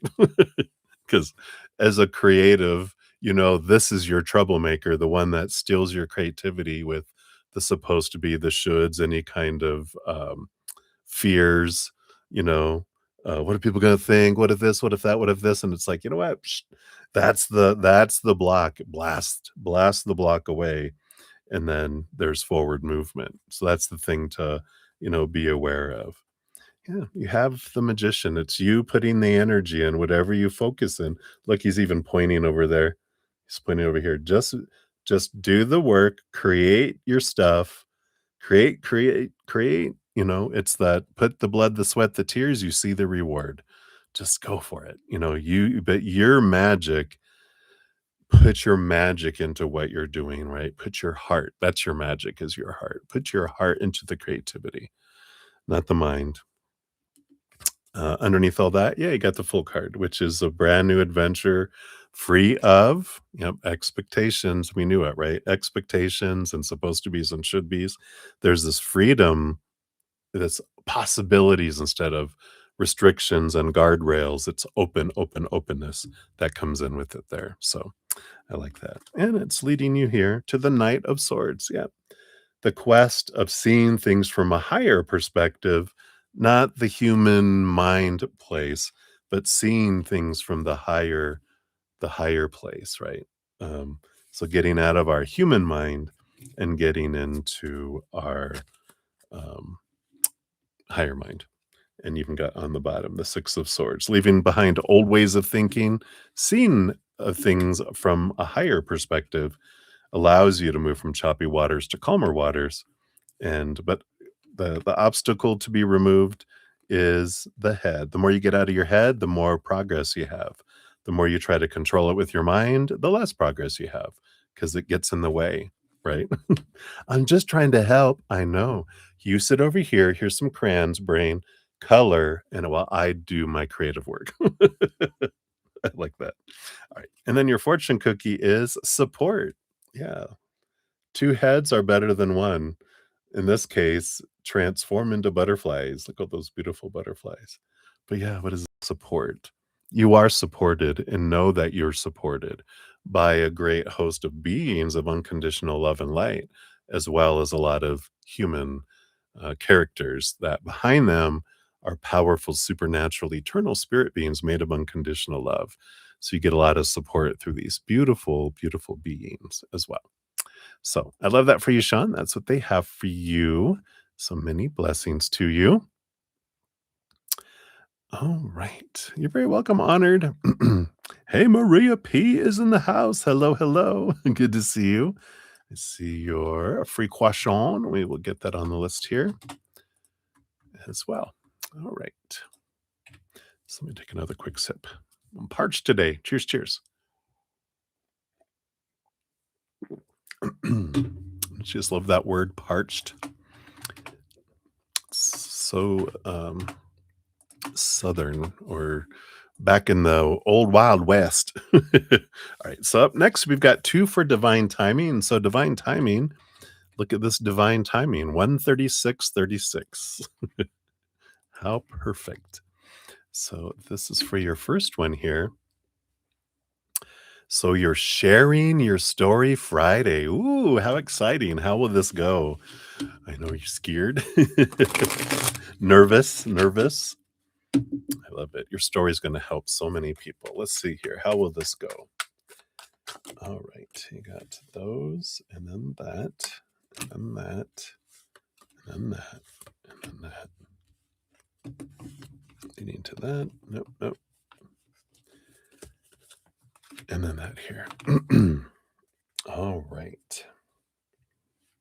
Is this like you mean in court? Or is this in front of other people? It doesn't matter. Spirit knows. Let's take a look here. So the bottom, your underlying energy is the Queen of Pentacles, which is abundance and nurturing, birth, harvest. Great card for the underlying energy. So definitely it's the birth of something, and it's a positive birth of something and abundant. So it feels really good that it will go really well here. You got you got a bunch of cards. These three came out together. You have the Hanged Man, whoops, which is all about transformation. I love that energy. You have the Empress. Again, this is like even bigger than the Queen of Pentacles, but it is about Mother Nature, Mother Nurture, abundance. It's like the Queen of Pentacles on steroids, like, but it also includes the other three queens as well. So a lot of emotional sharing and this beautiful birthing. Yeah, the Four of Pentacles, kind of this journey of um, looking at your worth in relationship to the outside world in a different way, that you end up seeing yourself differently, a more solid foundation, which our human does, no matter how evolved we think we become. I feel like we will always have a piece of us, our little emotional inner child loves to be validated. And not that we need it, but damn, does it feel good, right? And I feel like that's what kinda comes in here is with you sharing your story, the reaction and responses you get from people, you're like, "Wow." 1, you don't feel alone, and 2, I feel like people are like, "Thank you so much for sharing that," kind of, um, energy that's there. So I like that. You've got the Eight of Wands and the Moon card coming in. Yeah, all this beautiful moon energy, that's coming in here, and you're doing this on Friday, you said, right? On Friday. So we're gonna actually be in Aquarius moon energy that day too. So I feel like you're gonna be in this wonderful zone of you're able if you're worried about breaking down and, you know, becoming very, very, very emotional about it, you're gonna be very supported by this Aquarius moon energy, which allows you to kind of compartmentalize your emotion a little bit where you can talk about your emotion, you can feel it and express it, but it doesn't have to overwhelm your entire body. So you're supported by this moon energy that's coming in with it there. But the Aquarius energy that's coming in with this moon is also it's beautiful, you know, they pour out they're water bearers and they're pouring out water and sometimes, we think it's emotion, but they're actually pouring out truth, long held truth, sharing these truths with individuals. And so you are very supported with all this beautiful energy of sharing your truth. And I love that. So just know that the moon is there with you, backing you up as well. You got the Nine of Pentacles and the High Priestess. Yeah, beautiful energy. This wonderful connection to the spirit world. And the Nine of Pentacles, too, is like being alone with spirit. Here's spirit in your hands here. So, again, the moon is with you, but you also have a wonderful posse support team. Of course, you know this with divine timing being your name, is that you have a great host that they will support you and you just surrender to them, going, all right, I'm gonna go in, I'm just gonna share and then let spirit and you can even they're saying, "Send us ahead." You can send spirit ahead into the future and say, "Prepare the space, the energy, let it be of love, let it be of unconditional love and higher vibration. Let, the ears be easily open for people to hear, open people's hearts, open people's eyes." And you can do all that to send this love energy ahead, and they'll be there. They'll line the entire path there, and when you get there as well. So you can start, being in that high priestess temple with your higher self and all of your spiritual posse. Send them ahead. They'll be preparing that energy ahead for you as well. You got the Six of Swords. I like this. So, Six of Swords, I feel like with what you share with your truth here, the Six of Swords is letting go of old ways of communicating from a higher place. You're able to help move situations from lower vibration to higher vibration and from choppy waters to calmer waters. I feel like underneath that, you have the Lover's card, which is the power of emotional choice as well. And I feel like, what's important isn't like you can't control how everyone's going to, no one, you can't choose how anyone's going to choose to feel about what you have to say, what story they're going to put to it, what actions they're going to take or energy they're going to put behind it for them. And that's not your responsibility. This is you get to choose how you feel about it. You get to choose your story about it and your energy and your actions too. But I feel like you get to go in and choose your emotion. Is it going to come from a place of unconditional love and joy and laughter and gratitude and play? Or is it going to come from a place of fear and expectations and lack and, lower vibration? There's no wrong choice, but one, of course, is going to be more enjoyable.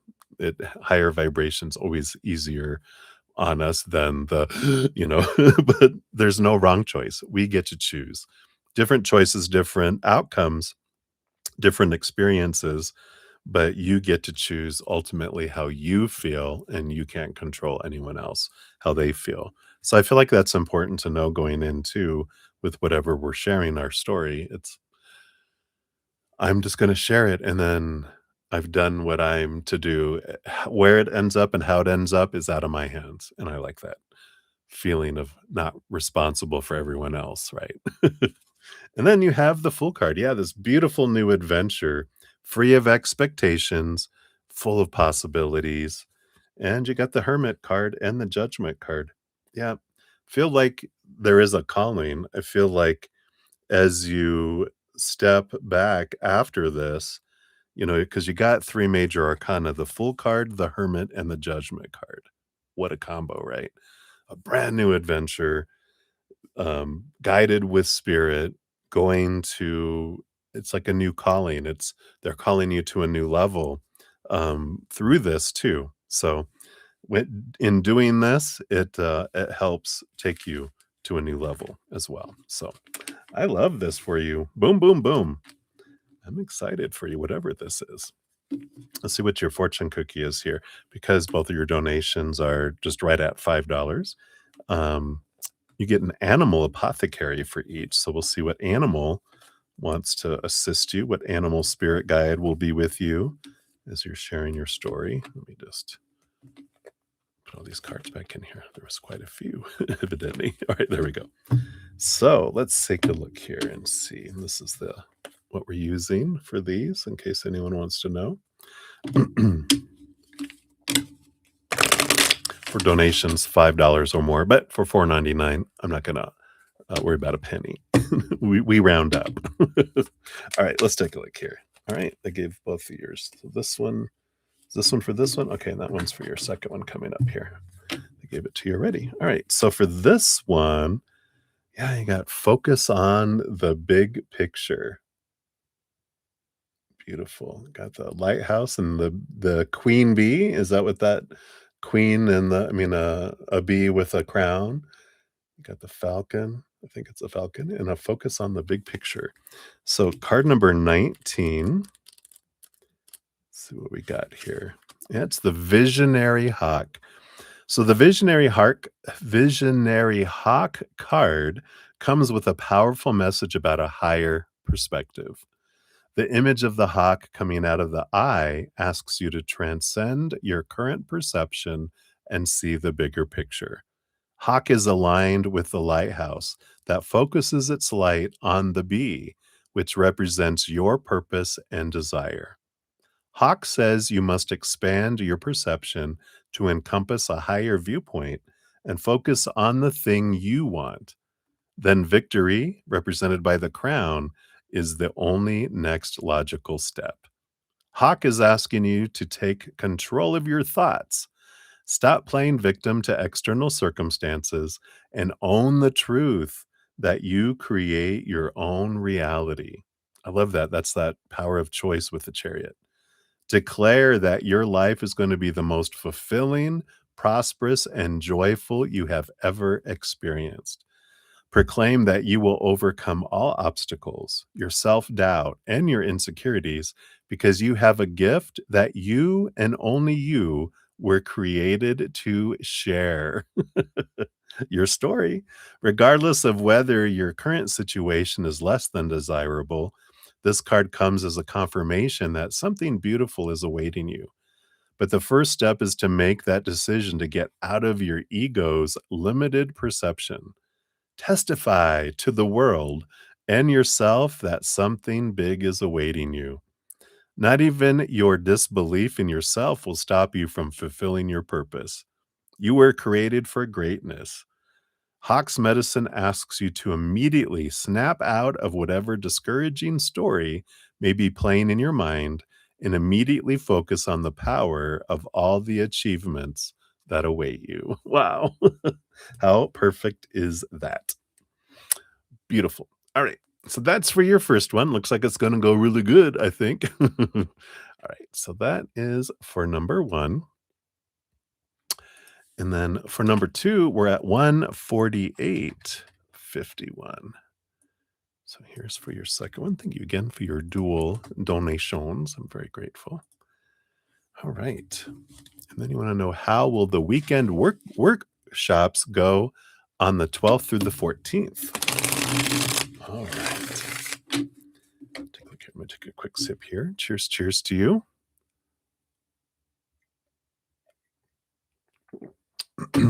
All righty. So based on current energies, we got that and that. And that and these. That one and that one, right? All right.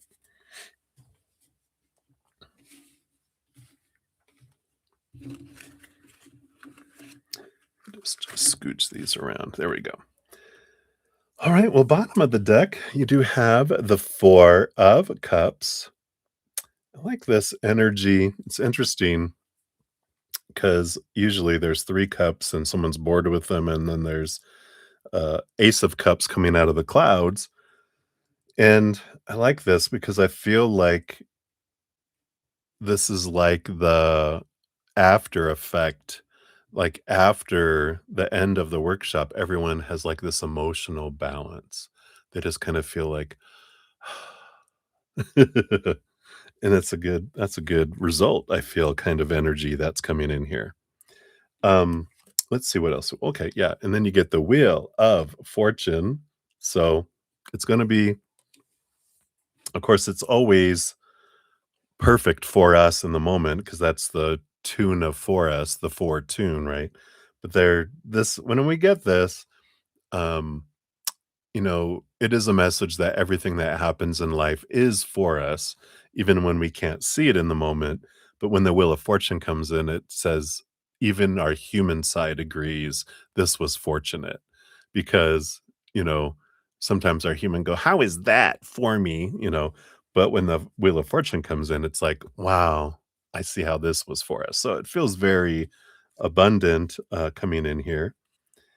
Yep, I feel like here there's a lot of empowerment that comes in this weekend, helping people realize their thoughts and beliefs and mindsets that don't serve them anymore, letting go of those that made them feel blinded and bound and trapped and restricted and small and powerless, and stepping into their power.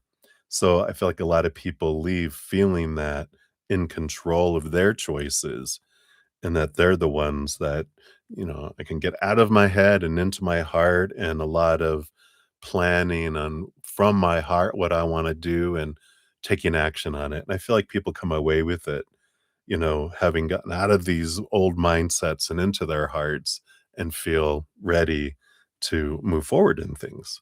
So I like this.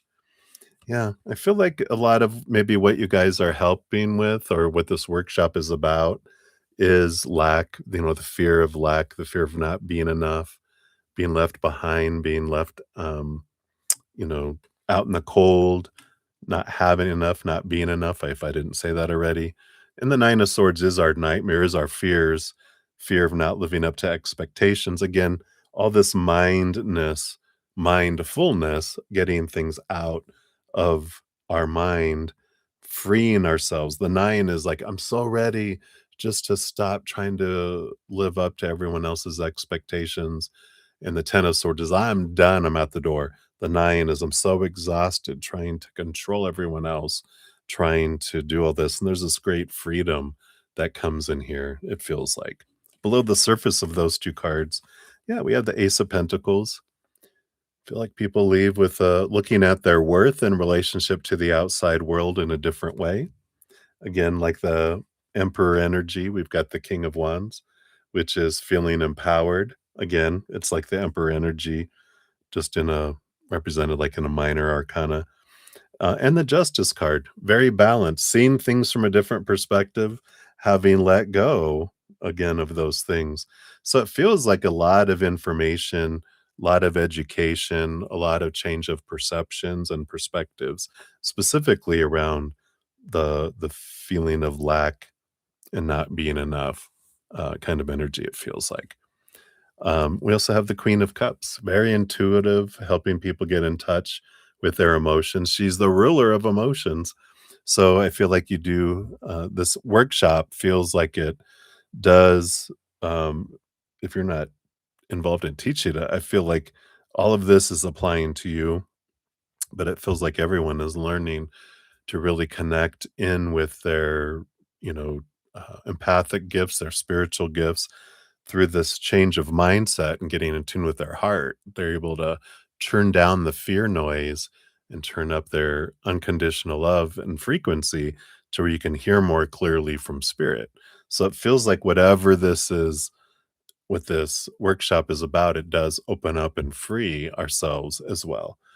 I swear I saw something out of the corner of my eye. And maybe you're gonna see things. Maybe we're gonna see things tonight, but, yeah, and underneath her, the Page of Swords. Definitely clarity,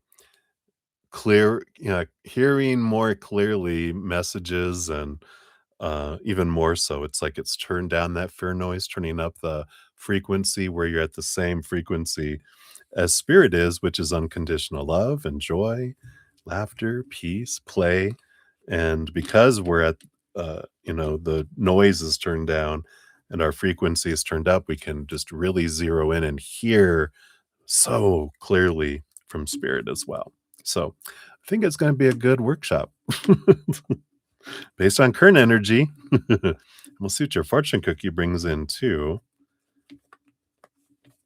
Let's see what we got here. So the one that already wanted to make itself known was, oh yeah, no expectations. That's the whole thing with the Nine of Swords. Letting go of those mindsets, the supposed to be, the should be, the need to be, the have to be, the must be. Power number master number 22, which for me is connecting our human with our higher self, realizing I'm more than my human character. I'm the actor behind the character, a powerful, supernatural, eternal spirit being made of unconditional love. So I love this. So Black Panther is who's here, unlocking the keys, right? Unlocking the door to let us go through. I love it. Up the stairs, upgrade, right? Black Panther represents walking into the dark and exploring the feminine power of allowing development to come from the unknown. Walking into the unknown with no expectations is the key that will open the door to your success. The no expectations medicine of this card strongly advises you to not limit yourself with ideas about how anything will unfold. Life is planning something more delicious than you can currently understand. Something profound is on the horizon for you. Trust life without needing to be the dictator of how and when your manifestation will blossom into fruition. Intense expectations will only inhibit the ability of what is more extraordinary to develop. Take the risk for what you desire without the desperate need to control how it will unfold. A situation you perceive as a failure today may be what leads you to unfathomable success in 3 years. This is why an expectation of how things should work is futile. Understand that whatever occurs in your life is meant for your growth. Our misguided steps and our mistakes are our greatest teachers.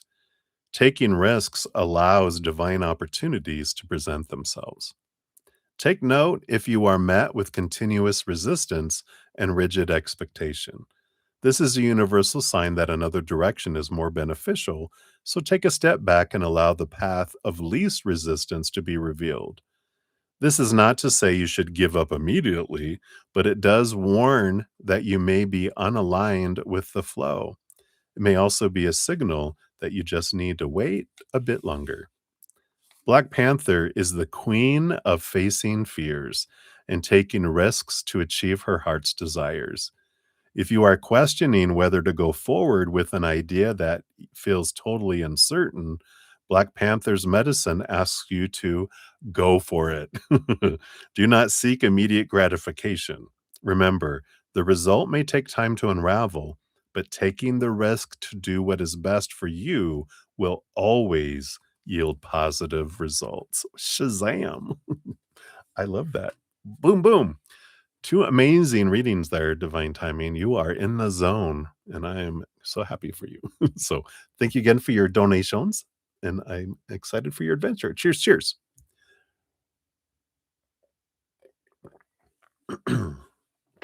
All right. So, I did get two donations that came in here. Let me just see here. All right. So, they are from Maria P. Hey, Maria. So, let me grab your name here. And we will add in two here for you. So up next, we do have Honored, and then two for Ruby Grimm, and then two for Maria P. All right. So honored. We are so honored to be to your reading. Yay. So here is your timestamp. Woohoo. Hey, Schumann, good to see you. We'll get you on the free reading list here too. The honor is all yours. Aw, you're so sweet. All right, I got you on the free list there too, real quick. Very good. All right. So you want advice for a fruitful relationship with the Cappy this summer. I'm currently focusing on friendship and what we each need. Ah, I like that. All right, let's take a look here and see what we have here. So, advice for a fruitful relationship. One and two, and one and two, and one and two. The little dance, it looks like, and a one, and a one, and a two, and a one, and a two. All right, let's just scooch these over because the dance went off the dance floor here. All right, let's a little more scooch in here.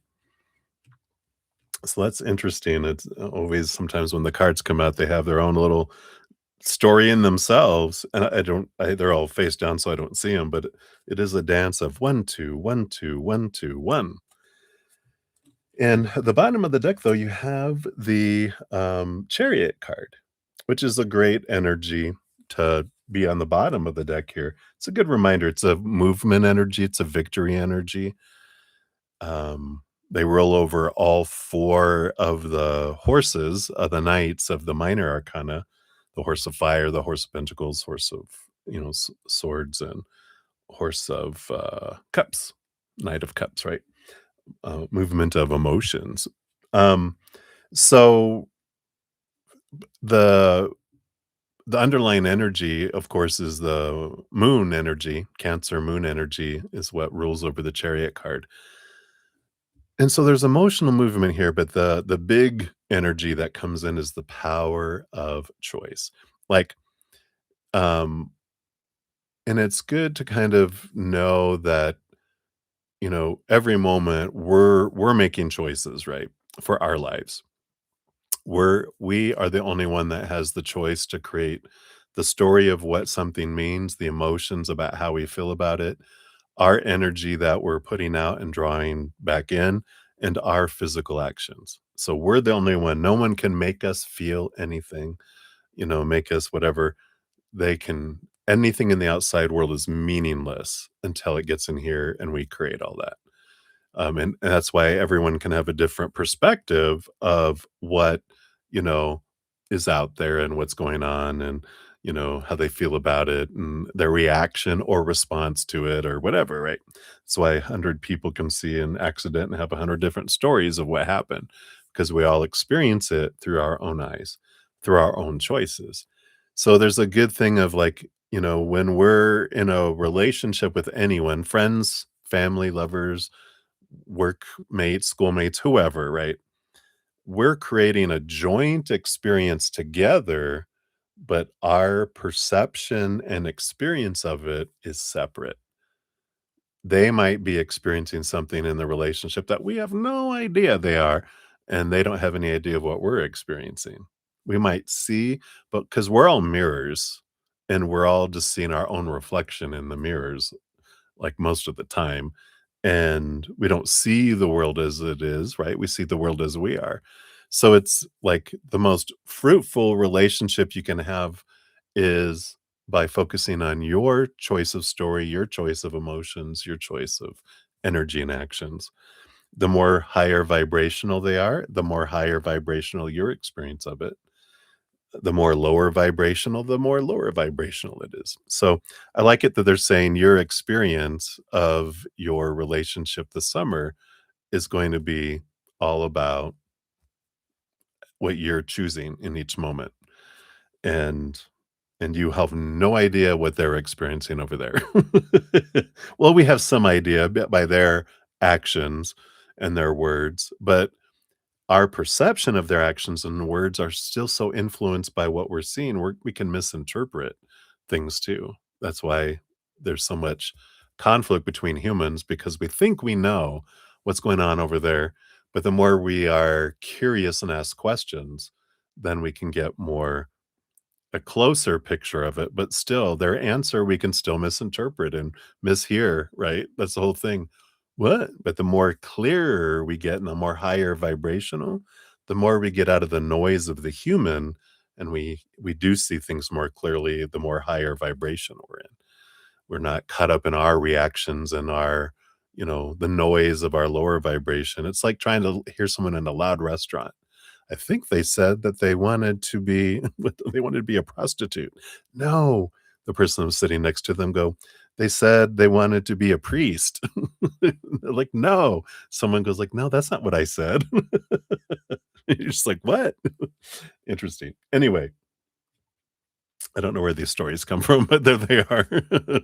All right, so that's the bottom of the deck. Let's see what unfolds. What is this dance that's coming in here? Yep, the Two of Pentacles, the power of choice of actions in the outside world that brings, yeah, movement of romance, Knight of Cups, and the Six of Swords.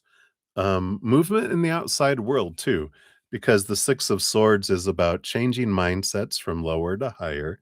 When we do that, we move from choppy waters to calmer waters as well. So there is movement that when we do that change, it brings it in the outside world. So there is movement of heart with our choices, the physical choices that we're making from a place of unconditional love and not lower vibration of expectations, supposed to be, should be. Anything we're doing is from, like you're saying, a place of um, expressing higher vibration, not lower vibration expectations rooted in fears, right? So I like that. Then the next step is the Queen of Cups. Yeah. Tuning in to your empathic abilities is a good step. Getting in tune with your own emotions. The Queen of Cups rules over emotions. She also has emotions behind the scenes, because all queens do. So she's the master of emotion, but she's also very empathic. So it's really about tuning in as well to, understand your own emotions, clearing out your emotional pipeline. This is stuff we're talking about in our my podcast series right now, growing our empathic abilities and spiritual gifts. So this is really about the more you tune into your gifts and your abilities, the more you can, again, like we were saying, the more clearly you see things and feel things, not from a place of reactive human, but from a place of higher vibration being, right? Which brings you the Knight of Swords. Here's more knights. I had a feeling I should have said it when you got the chariot. I go, watch, you're gonna get a lot of knights coming out, and they're gonna talk about the individual movements because they roll over them all, right? But you have a lot of clarity coming in. And I like this. The Eight of Cups is walking away from relationships that don't serve anymore and emotions that don't serve anymore. That allows you with this Knight of Swords to see things differently.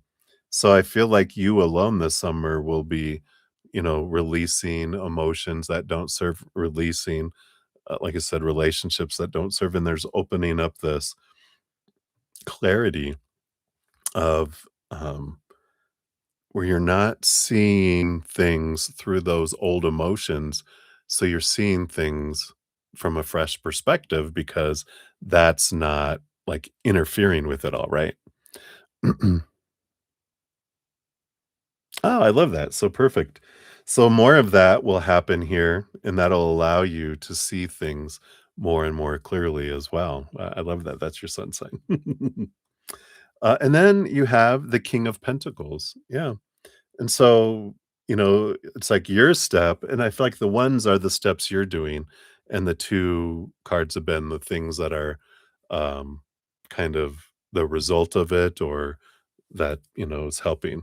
But the King of Pentacles, that's getting a even a more solid foundation of your worth in relationship to the outside world, in that you're turning inward and upward to get that foundation of your pricelessness in the eternal unconditional love of the higher realms, and you're not attaching your definition of your worth to the three buckets of the outside world, which are relationships with humans, situations, and things. Situations, jobs, education, social status, marital status, and then things, our bodies, our bank accounts, of course, and possessions. And we're all taught, define yourself by that. When we do, we feel unstable. But as you are turning inward and upward, you have this solid foundation, and you're not trying to control everything out there, right? You're not trying to be everything for everyone and trying to make them be what we want them to be. And there's just this contentment and allowing things to unfold And that's such a peaceful place to be, right? Which brings you boom, boom. Yeah. Like we said, helps you step away from the 5 of Pentacles energy of lack, of not, of feeling like, "I'm afraid I'll be abandoned, left behind, left on the cold. I won't have enough, I won't be enough," to the Ace of Cups being, "I am everything I need, and I'm full and overflowing," which is what that all does. The more we find that solid foundation on the inside, the outside world changes from a place of instability and lack to something feeling full and overflowing and above and beyond extra because we're getting full from the inside, and everything else that anyone gives us, because we're already full and overflowing, they're giving it, it's part of the overflow. So it changes us from expectations and focus on what's not happening to gratitude for what is happening. When we do that, it brings in more of abundance, right? So I feel like this is wonderful things that are coming in. And then you have the 6 of Pentacles. So I love it. The 6 of Pentacles is your one of the last things, which is, and I talk about this. I might have mentioned it before in my podcast. Um, we talk about abundance where it be, and this is about um, changing and editing and adjusting your rate of exchange, that which you feel you have to do, and what then you would receive. Meaning, like we grow up, right? Giving, giving, giving as a child, and we get a little back because, parents and everyone are busy, or people in authority, they're splitting it out between a lot of people. And so we think, oh, I give all this from a child's point of view, and I get this in return. I give 1,000 love coins, I get one back. I give 1,000 abundance coins, I get one back. So that rate of exchange sinks into our subconscious, and then we roll our lives by that until we bring it back into consciousness with our little inner child and go, let's show you a more fair rate of exchange, which is 1 to 1, not 1,000 to 1. They're like, "What? That's possible? Yeah, yeah, it is. Let's talk about it." And you help your little emotional child realize that, they were given what they could, but that doesn't mean that's what you deserved. This is the fair rate of exchange, and you deserve it, right? So, just real quick, in case anyone's interested in that, and if you haven't seen it yet, here is the link to it, just for ease of use here. So I love this. Let's see what your fortune cookie brings in too. You'll get an animal apothecary fortune cookie since your donation was $5 or more. So let's see what's coming in here. Ah, wow. You are more. I love it. You're flying like an eagle into the future. So you got card number 30, I think, or is that a vulture? We'll find out here. Oh, no, it is a eagle. So it's Eagle Lightbringer. So the eagle flies high, able to soar at altitudes up to 10,000 feet. His relationship is close to the sun, and he brings a message about the light you shine. When Eagle flies into your card reading, he speaks of your noble destiny. You are a light bringer, and you're created to shine in order to not only heal yourself, but also humanity. Eagle says that being a light bringer is a lofty and honorable duty, but there's the honoredness, honorable.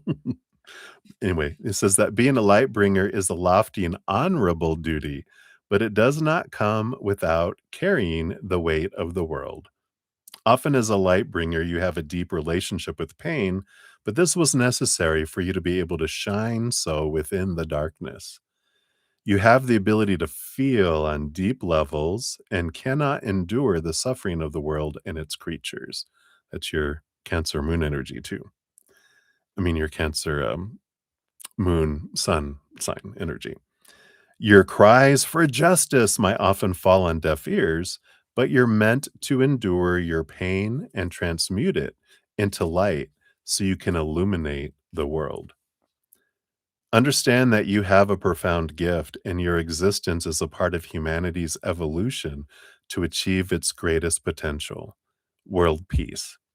Your light heals, brings love, and dissolves suffering. Your light is who you are, and you must embrace your greatness and step into yourself to shine fully. You must do all the self work to remove the veils of ego from your heart so you can fully be your highest self and allow the light of love to heal humanity. Wow. Everything you were talking about, right? You must honor your body and take care of it. You must do the psychological work to deprogram all your toxic beliefs, and you must independently investigate your spiritual existence and your relationship with the great mystery. Please take this message with urgency and honor your gift. To receive Eagle is a privilege. His medicine asks you to respect your greatness. You are a servant of light. Wow. I love that. So good. Sounds like a great summer. So that is what they have for you, my dear.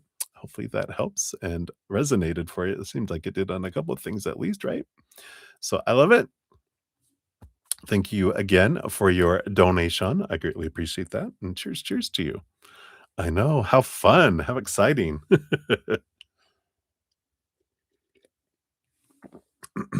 All righty.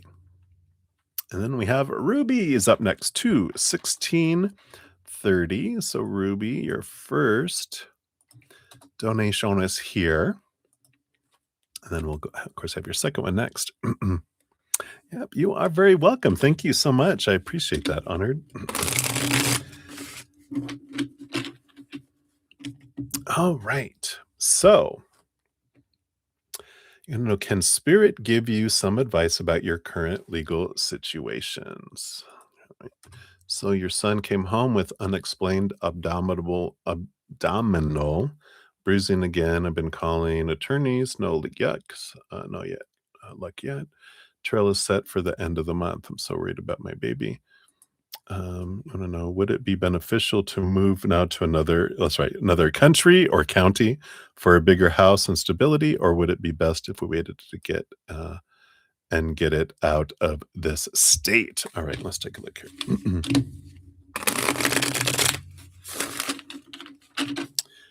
So, of course, whenever legal, anything like this, disclaimer down in the description area. Of course, I'm not a licensed medical professional or a lawyer or, any of those things. Tarot's for fun, tarot's for entertainment purposes. You should always consult professionals in making decisions. I accept no liability for any decisions anyone makes. That's what the disclaimer basically says, but it's down in the description area. I just have to say that when we get into medical or legal kind of stuff, just here in the United States, for my own legal purposes, I have to say it. Not that I would think, but we just have to. It's, blah, blah, blah. All right. So anyway. All right. So advice about your legal situation.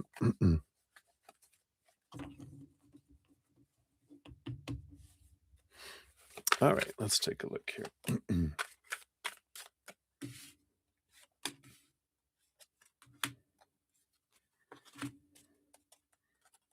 All right. So we got those. That's advice. And then based on current energies, would it be beneficial to move now to another county for a bigger house and stability? So we'll see here what that does if you do that, or what's the energy if you wait and get it out of state. All right. So we got to those energies there.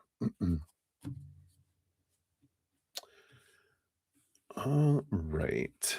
So we will take a look here. A lot of people involved, right? Yeah, and, and we'll get into your reading here too, but, y when we're saying, like, "I'm being stalked like crazy, and it's not going to stop even after the case is over," guess what? It won't, not with that attitude. Or replace attitude with energy, not with that energy. If I'm going, "Oh god, it's gonna continue, what am I asking the universe and what is my energy drawing toward me? More of the same, right? So, um, when we have our energy asking, asking, asking for something, we get it. So instead, we change our approach. We change, like, instead of focusing on what is happening that we're not liking and attracting more of it, we have gratitude. We start focusing on gratitude for what we love, and we do as much as we can on that because otherwise we're just drawing more in. We know that from experience. So it's like, yeah, and we're taught to focus on what's going wrong because that's how we're taught growing up. So it's kind of like a what? Yeah, the more we focus on it, the more we draw it toward us. So we don't focus on what we want to go away. We focus on what we want to bring in, and and what we have and have had that we are grateful for. Then that allows a different flow of energy to come in. So we'll see what this. I'm not sure what this underlying energy is yet, so they're told me to go on first here. Let's do your first 2 specific questions first, which is, is it beneficial to move now to another county for bigger house and stability? What kind of energy comes in? It does show independence, it does show self-sufficiency, kind of energy in doing that. But what if you don't and you wait to get out of state?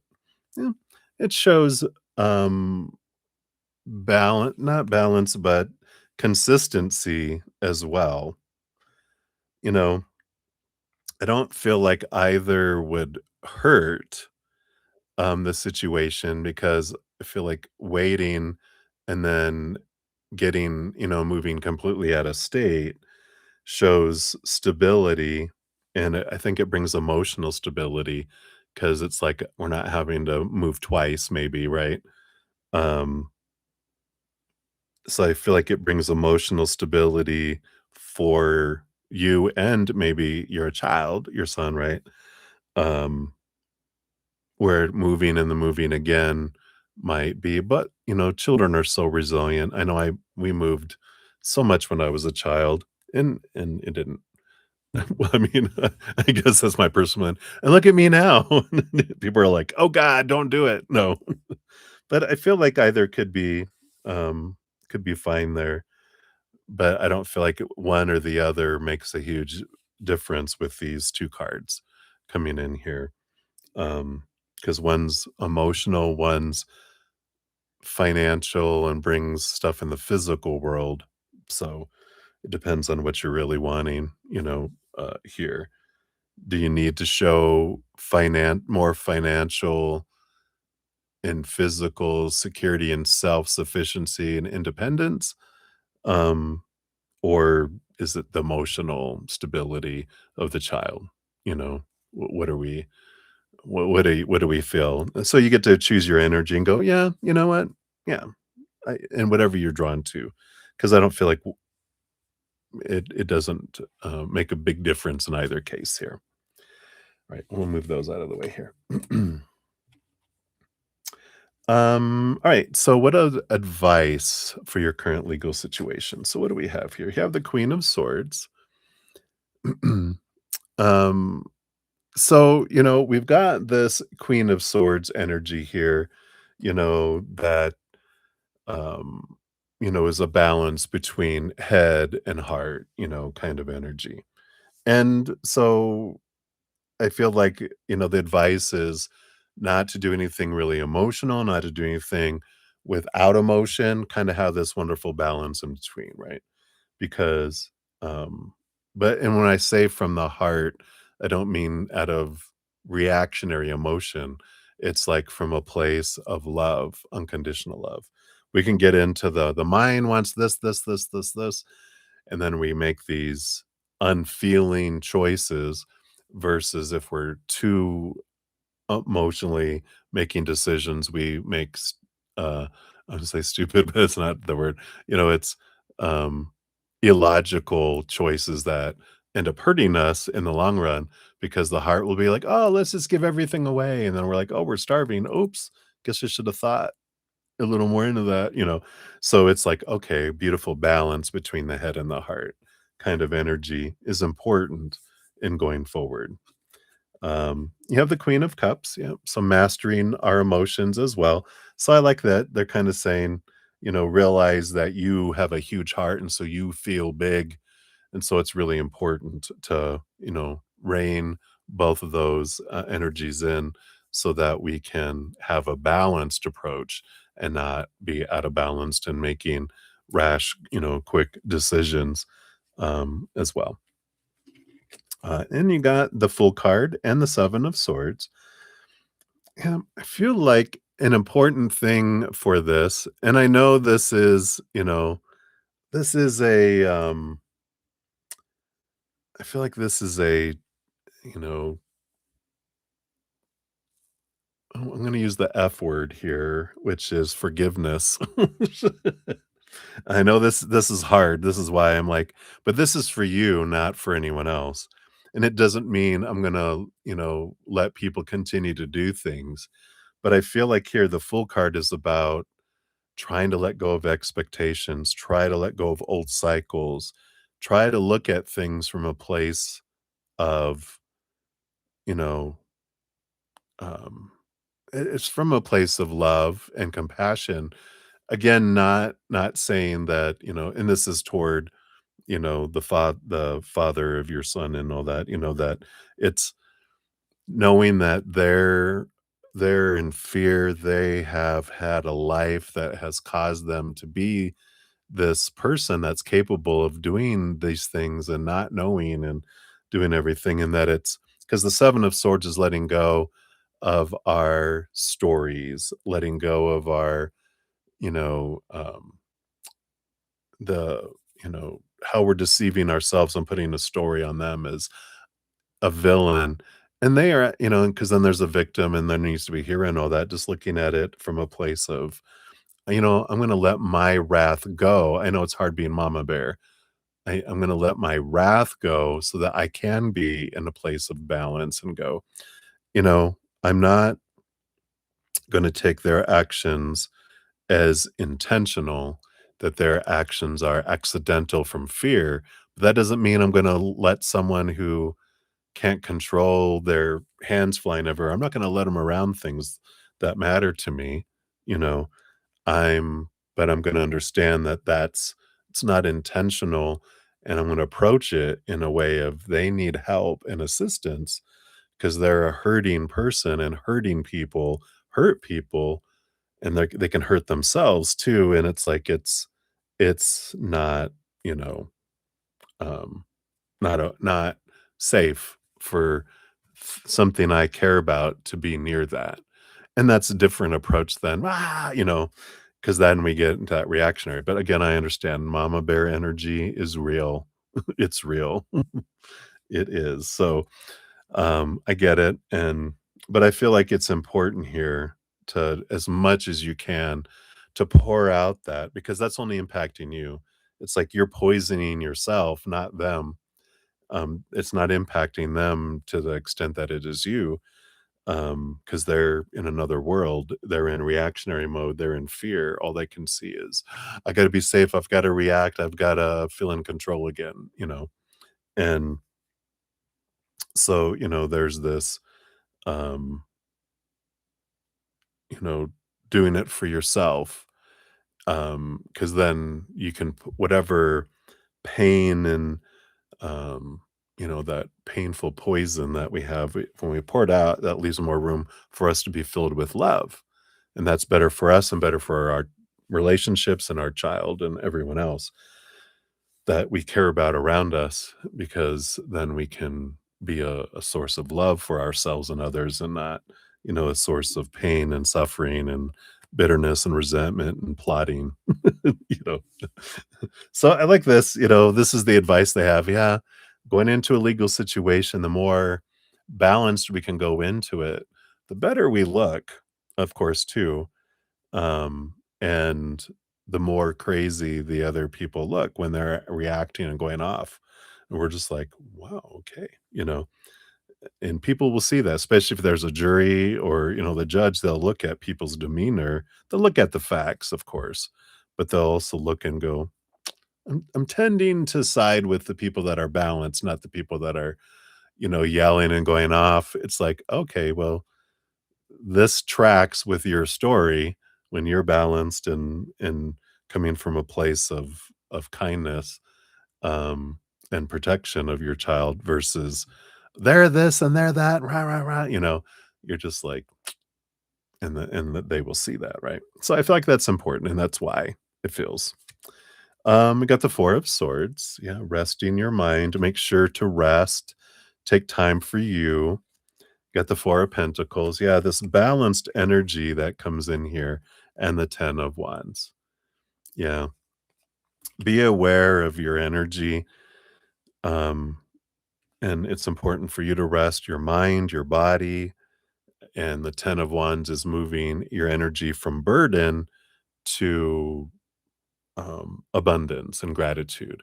And because the more that we do that, the more that we, go back and um, because our energy is what draws in more, right? And so it goes back to what we were talking about before, how, if I feel, you know, that they're gonna do this and they're gonna do that and they're gonna do this, and we have fear and expectations and all this, we're gonna draw in that same energy. But when we're coming to that stable place, I'm coming to a stable place in my mind and my body and my emotions, my energy, and it makes a whole difference about what we draw in, and every choice we make of story and emotion and energy and physical action, it brings in an experience and an outcome. And there's no right or wrong, just different. But since we're asking advice from them, they're saying, the more you can stay on a higher vibrational plane, the more you draw in that. The more we're in lower vibration, fear, lack, you know, stories that are rooted in lower vibrational things, we're going to draw it all in, right? So it's great advice for all of us. And in this, now they're bringing in this. You have a couple more cards, but now they're bringing in the Three of Pentacles is like the Empress in that it's creation, and you get to create your life by what you're bringing in, right? By what you're focusing on. You are the creation of your experience, and they're the creation of their experience, and everyone individually, is experiencing that. So hopefully that helps. Yeah, and I love this here because here's the Six of Cups. Here's that child energy and the Emperor energy, and I like this because this is again the Emperor is about getting out of our head and into our heart and deciding and making plans. And it's keeping in mind what's best for your child, right? Your children, because you said, like, I think you said something that, yeah, if we move, I can get a better school for my daughter in the meantime while we're waiting and all that. And it's like, yeah, you get to choose and create, but always, and you are. I mean, that's why you're doing all the things you're doing. When it comes down to it, that's the catch thing is what's best for my children. And that's the true north, right? That in making all your decisions is what's best for my children. And they're not old enough to know yet. So you get to do as much as you can from that mama bear love, energy for that. So hopefully that helps there, Ruby. Here's your fortune cookie for this one. For this one, you do get an animal apothecary, which says magnetism through gratitude. Yep. So like we're focusing on, right? You attract you can't make it up. You attract what you are grateful for. Three of Cups, joy energy at the top there. So card 31, which is turkey. Gobble, gobble, gobble. So turkey's medicine comes to speak to us about abundance and prosperity through the virtue of gratitude. When we're thankful for what we currently have, life draws to us more things to be grateful for. You are on the verge of super magnetism. Turkey medicine says you draw in dynamic levels of abundance through gratitude. Creating and continuously deepening your practice of gratitude will act like a spark that ignites the charge of your magnetism. What accomplishments have you achieved? What desires have you worked so hard toward that have manifested? Focus on these achievements and truly appreciate them. A wonderful daily practice is creating a gratitude journal, right? Take a few minutes every day to write down all the things that you're grateful for. To really connect to the feeling of gratitude, try listening to music that moves you deeply while writing in your journal. If you want to take it a step further, try gratitude dancing. Put on music that amps you up. Move and dance in gratitude and thank the universe for all you have received and will receive. This is a powerful technique and lots of fun to do with friends too. Something my mom has done. Uh, she actually took a cookie jar with not any cookies in it, and she did a gratitude cookie jar where she would write something that she was grateful, and this you can do with children too, and your family. You can like, "Hey, everybody, let's do a gratitude jar, gratitude cookie jar," um, and everyone writes down something that they're grateful for every day, and you put it in the cookie jar. And then when you're feeling low or feeling down or need a little uplift, you take something out of the cookie jar and look at what you're grateful for and go, "Wow, that's right. We had this happen. We have this happen." And it brings in some beautiful energy there too, right? Gratitude dancing, that's new. So I like that. Yeah, or get a tattoo like Chelsea. Don't tattoo your children yet until after the court is done. Your job is to get excited about the generosity of the universe now and start saying thank you. Through this, you'll find a level of fulfillment that will bestow joy in new ways for you. Remember to make sure to include gratitude about the unknown in your practice too. Turkey's medicine comes when something special and profound is being conjured up in the universe for you to receive. Yay! Discipline your gratitude practice and get ready for your magnetism to ignite. I love it. Gobble, gobble. Fun, fun. So I like that for you. So hopefully that helps, Ruby. That's for your first one. We'll circle back for your number two here in a momentito. Let me just take a look here. We got obviously Cancer. Hello, hello. Good to see you. Thank you for your donation. We'll get you on the list here. I'll give an update on where we're at here in just a sec. I'll give that a love and a like so I know it's on the list here. All right. And then we got Premia also in the house. Hello. Good to see you. We'll get you on the free list here. And Debbie O, my tech Zen friend. Hello, hello. No read tonight. I'll get you tomorrow on Friday. Up time for a nice little nap time, huh? Zen friend. Hashtag Mr. Zenith. You're so funny. I love it. Love you, my friend. Thanks for stopping by and giving some love. What was it in Mrs. Doubtfire? It was a drive-by fruiting. So cheers, cheers, everybody. Thank you guys so much for being here.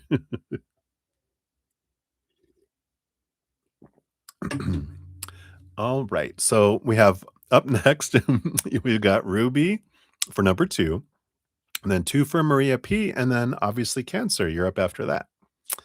All right. So let's jump in here. So Ruby for number two, you're at 2:38:49. There is your timestamp for that. And you want to know, what do your ancestors want you to know right now? All right. Let's take a look here. Let me just shuffle once here. So what do your ancestors want you to know right now? Good night, Debbie. All right. So they want that one and that one and that one. Do you want these two? This one? Oh, you really do want all these. All right. You had like 5 cards came flying out. I mean, not 5, like 7 or 8. And I'm like, really, all those? Like, yep. All right. 1, 2, 3. Oh, I get it. 1, 2, 3, 4. This is something progressing. Oh, is this from generation to generation? Fun. We'll see what this is about. Bottom of the deck, you do have the 5 of swords. Oh, and you have the 6 of cups here too, which, along with the moon card, these are all, these are giving me past life vibes, the 6 of, cups and the moon card, because that's, the subconscious level where the, um, pathways to the Akashic records, at least one pathway is. So I feel like all this, they're talking about conflict of past lives, and the ancestors want you to know. It's kinda like they're saying, there's been battles and disagreements in every, lifetime, every ancestor, every member of the, entire, family tree. We've had conflict. Everyone has. Conflict is human, and we have conflict with each other because we have conflict between our head and our heart, and it's been going on from generation to generation, generation. Conflict isn't new. Um, they're saying, and at this point, it's kinda boring because it's been around for thousands and thousands and thousands and thousands, if not millions of years since humanity was formed. But more so in this iteration of humanity because we're so kind of veiled from seeing, the how our whole paths unfold, that we are more likely to be fearful of the unknown. Oh, that makes so much sense. I didn't know that, but it makes sense because other iterations of humanity, we had the full map. So we knew choices it would make, where we would go and where we would end up. And so obviously we'd be like, okay, that's the best that I want. So I know exactly how to get there. Boom. You know, but if it's veiled and, and we started to veil it more and more through each iteration of humanity, like Atlantis and all that, they they still had a lot of understanding, but it was still veiled.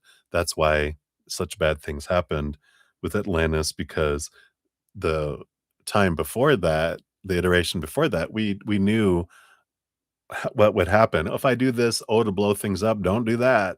But now they're like, oh, we can do that. Okay, well, it seems good. And it blew up stuff. And we're like, oh, we didn't know. Now we're so veiled. We don't see hardly anything of, going forward and seeing a lot of things. And that's what brings us such fear and such reactions and battles. And then and they're showing that when someone reacted out of fear and they end up hurting someone close, like their family, then there was a lot of pain that was passed down from generation to generation to generation. Because until we break a cycle, we're all just reintroducing it more and more and more, right? And I feel like they're saying here part of all this is that you're helping break a cycle with your child because you're going to do things to help them understand n- and not wait until, because you're doing work now and evolving that normally we don't do till after our children are 14, 15 years old, and it's already embedded in them, and it's hard to for us to do anything about it because up to 14 years old, like our emotional inner child is being formed 7 years old and younger. 7 to 14 is when our mental inner child is formed. 14 years old, pretty much children stop listening because their physical body's forming, puberty. 14 to 21, they stop listening to parents. They start watching them. So we can't change them, then they have to change themselves. Um, but you're in a position now where you can help transform love and give them different things that they wouldn't normally get, and you're aware of it now. So feels like they're saying you're helping break cycles.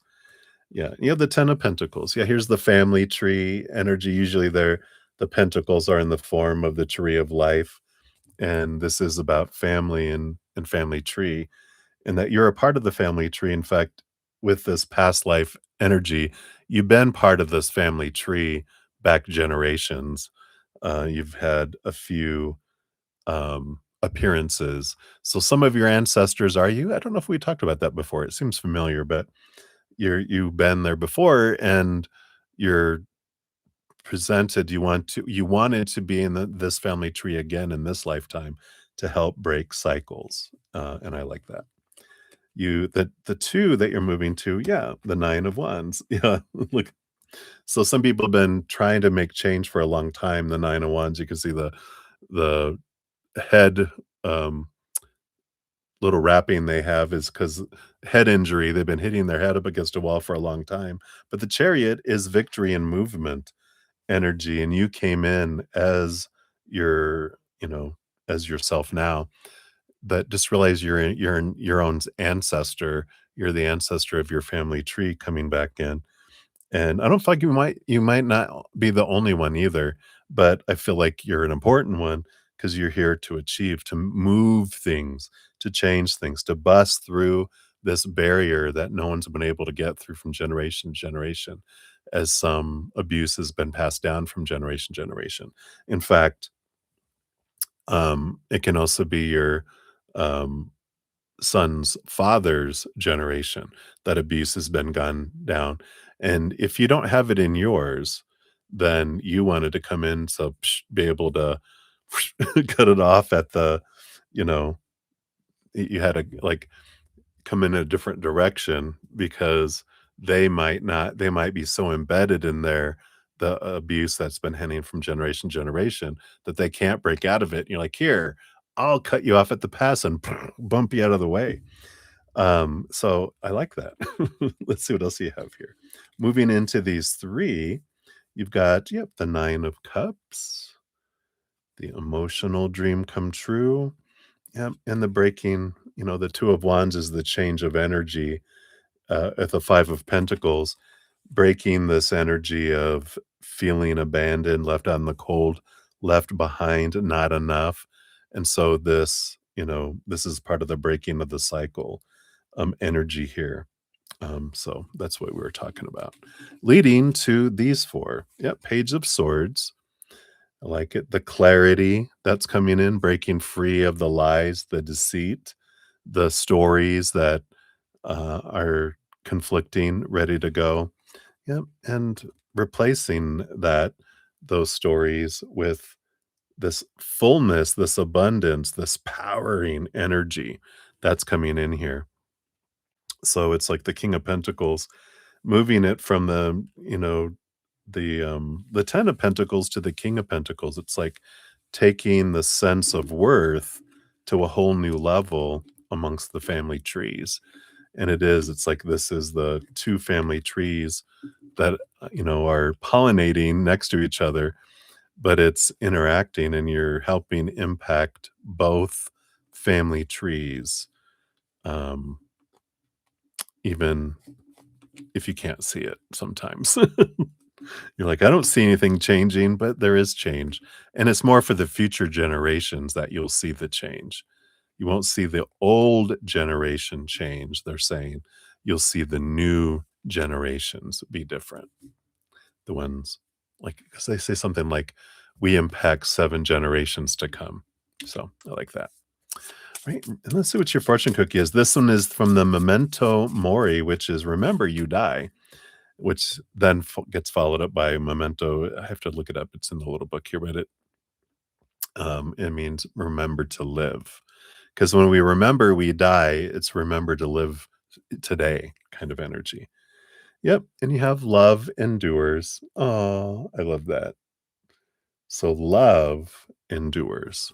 And I like that. That's like the emotional, it's like the lover's card. It's like emotional choice. Remember, no one gets to choose for anyone else how they feel. We can only choose how we feel, and no one can make us feel any way. We're always choosing how we feel. When someone does something in the outside world, it just is until it gets in here. We create a story, and then we create an emotional soundtrack that goes with that story. And then the energy that supports that story goes out and draws in more of that. and then also our physical actions draw in more of that energy. So, when we realize I'm the one that gets to choose, and then that changes things, right?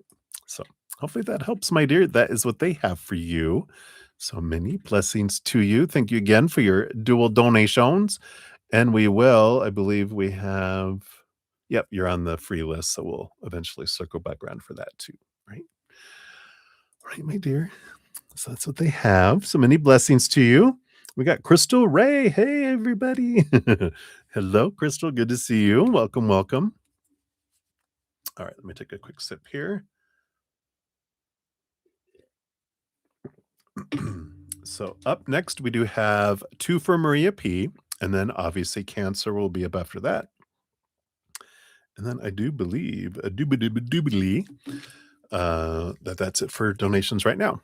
And then we'll get into free readings after that if none others come in. All right. So Maria P, we've got you at 250. We'll do 250.40 for your first one, Maria. Here's your timestamp. Boom, boom. And you are over here in the PayPal. So thank you for your donations via the PayPal. Let's see what we got going on here. All right. So Wally's thoughts and feelings towards you today. And then after your date, what's coming for you guys this month? Yeah, happy June. He doesn't seem happy for his trip with his son and dragon. Would you be? Also, the work trip. Okay. His thoughts on Jeff. Let's see. Also, okay. His thoughts on Jeff buying coffee and leaving it on my desk, and then a message from Wally. All right. Let's see what we got here. So, his thoughts and feelings towards you today. Page of Wands. A bit, a little fiery today. More this, energetic and physical draw to you. So, feeling a little of that passionate attraction energy today. So something's not boiling in a bad way, boiling within him. After your date, Ace of Swords. Yeah, he feels like there was a lot of clarity that came in. There's something about them enjoying the conversation that you guys were having. So I feel like it was good. Good. He got clarity around things. It feels like it just feels he then I can put it is he felt less foggy after your date. So I feel like that's good. What's coming up for you guys this month? A little bit of alone time, it looks like here, that they just want to make sure. It's important for you guys to take alone time, but it feels like there is a lot of, this feeling of, you know, we feel separated, and maybe it is with all these trips and these work trips, right? But it feels like, "Oh, I miss you," kind of energy, which is nice because they do say absence makes the heart grow fonder because we get used to and take for granted what we have every day till it's not available right away, and then we're like, "Oh, no, that feels," wow, I want a new appreciation for each other, I feel comes in this month for each other.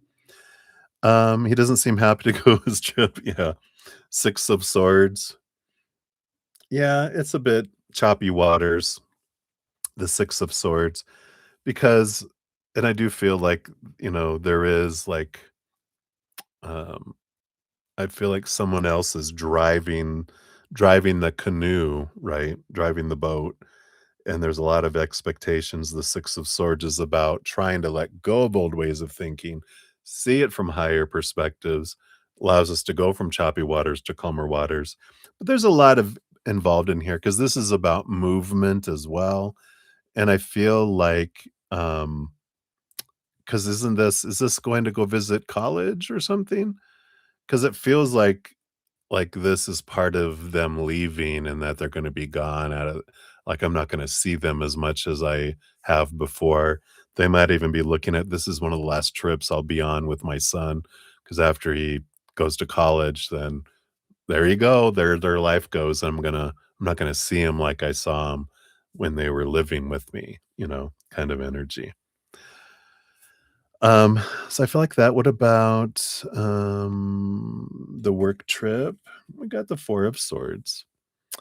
Well, I feel like they'll oh, yeah, I feel like because they're exhausted. Because I was like, "Why would they?" Because I just wanna rest. They're like, "But I'm gonna be doing this, I do have this, I have this," and they're just kinda like, "I got so much going on, I'm just tired, I'm just so tired." So there's that kind of energy in there. And then his thoughts on Jeff buying coffee and leaving it on your desk. Yeah. The Emperor, that Aries energy. "What are you doing going near my territory?" So there is a little bit of, that Aries fire energy in there, because he's like, "Why is he doing that?" And also, you know, what does that mean? I feel like he's trying to, stay calm about it with the 4 of the Emperor energy, but it's like, why is he doing that? Do you do that to him? Are you guys hanging around a lot at work or something? Or what's this all about? Are you talking to him a lot? Are you communicating with him? Why does he think that that's something that's okay? Does he think you're single? Is he the kind of person that would hit on and flirt with someone who's with someone? Or does he think we're not together or what's going on? I feel like it brought up a lot of questions for him there. And then a message from Wally. "What the hell is going on?" No, I'm kidding. 10 of Cups. This is all about this is relationship energy, the 10 of Cups. That's fun. I thought it was funny. But, it's good relationship energy. 10 of Cups is I enjoy being with you. I hope you're enjoy being with me. But I do feel like, you know, um and that Ace of Swords now too, I kind of feel like with the conversations, different things, they came away with, less fog, but I feel like they came away with more questions now too, because 'cause they're going, What's happening here? What's going on?" Right? Right. So that's for your first one. Let's see what your fortune cookie is from this Memento Mori, which is means, um remember you die. I've been saying it with every one of these because it's so important. I'm saying it over and over because I wanna remember this as much as I can. Remember we die, and then the follow-up for is remember to live in today, not I gotta, because remember, we're gonna die someday, so what are we waiting for? Why are we stuck in a circle? Let's, have forward, right? Yep, and we have forgive. So this is a beautiful energy. Remember forgiveness. What Yeah, and that's good with us. Life is too short to hold grudges for a long time. And forgiveness isn't meaning allow people to repeatedly do what they did, in our lives, but it is pouring out the wrath to choose to no longer be a vessel of pain because of someone else's actions or non-actions, words or silence, like exes or whatever. And it's like, let me forgive and I'm going to pour it out. I'm going to pour out my wrath so that I can be a vessel of love instead of a vessel of pain because that's better for me. And I like that for you. All right. So that's for your first one. Boom, boom, boom. And then for number two, we're at 25824. Boop, boop. There we are. Just move this out of the way there, and we're in that one. All right. Excuse me. So for number two, work for you. So we've got work, and then Dr. Bob's energy, Dr. Laura's energy, and then what's coming for you this week. This and this and this. All right. Yep. So for work, you have the King of Wands. Energy is your underlying energy, even the 10 of Wands under that, which both of these energies are about. Wands energy is what you're putting forward, being aware of, are you focusing on gratitude? Because the 10 of Wands, this can feel like, wow, look at how much we're blessed, right? Look how much um, harvest we had, right? Woo, woo, woo. Or we can like, oh, what such a burden to carry such things. And that energy, whatever we focus on with it, is what we invite more of in. So, and the King of Wands is a bit of that too, that, they're the highest royalty of the wand suit. So whatever they choose is what they draw in. But it's also an energy of clearing the courtroom, clearing the throne room, courtroom, the throne room, um, of all the noise, of all the advisors, of all the supposed to be's and all that thinking, to sit in the heart and go, what is it that I want? And then choose to go forward. So we return to that. There is your experience at work, depends on what energy you're focusing on. But also there's this, remember, get out of your head and where's your heart leading you to, right? A little wink to your heart about, what is it that they're wanting you to be drawn to, right? So work in general, you have the 7 of Cups. Yeah, there's a lot of different emotions, a lot of different people, it feels like, a lot of different feelings going on around you. And I feel like it's important to know that everyone is experiencing a different moment, even though you think everyone's experiencing the same thing you are. Everyone's in a different place in their head around you, in their heart around you, in their physical world around you, things going on out there that you're not aware of. And so you don't know what's really going on inside of them. You're just judging their actions and putting a story to it without knowing the full story. And I feel like that's important for you to know at work right now, that people are all over the place. Dr. Bob, 10 of Swords. Yep, this is letting go of expectations and that's the kind of, I guess I feel like that's the kind of person Dr. Bob is. They try not to have a lot of expectations on people. They try to focus on what someone is and grateful for what they are doing versus you didn't do this, you didn't do this, you didn't do this, you didn't do this. So I feel like Dr. Bob's a little more that, and I feel like that's a great energy to kind of look at, right? Because he's more happy, it seems, than Dr. Laura. Dr. Laura, I don't wonder if she's going to be gone this week or whatever. Didn't we get that for last week? Like she's kind of torn between two places. She kind of feels alone, isolated, or that she is pocketed away doing something somewhere else. So I feel like this week kind of feels like more of a, she's in her own little world in one way or another coming in. What's coming for you this week? You got the 10 of Pentacles. I tell you what, there is this abundance energy that keeps on wanting to come towards you here. And you have the Judgment card, which is a calling, the pulling to what are you wanting to do? And you have the 2 of Swords. Again, feels like there's this energy of decision making to be made that comes in here. And what is this other card here? Okay. Yeah, and you got the Ace of Cups here too, which is following your heart. Where's your heart drawing you? This feels like this is what it's coming in here, that there is this abundance that's available to you with work. And I feel like you're going to be at a crossroads coming up to be, well, am I going to continue to follow my brain, my supposed to, and stick it out here? But I feel like this abundance might not be there.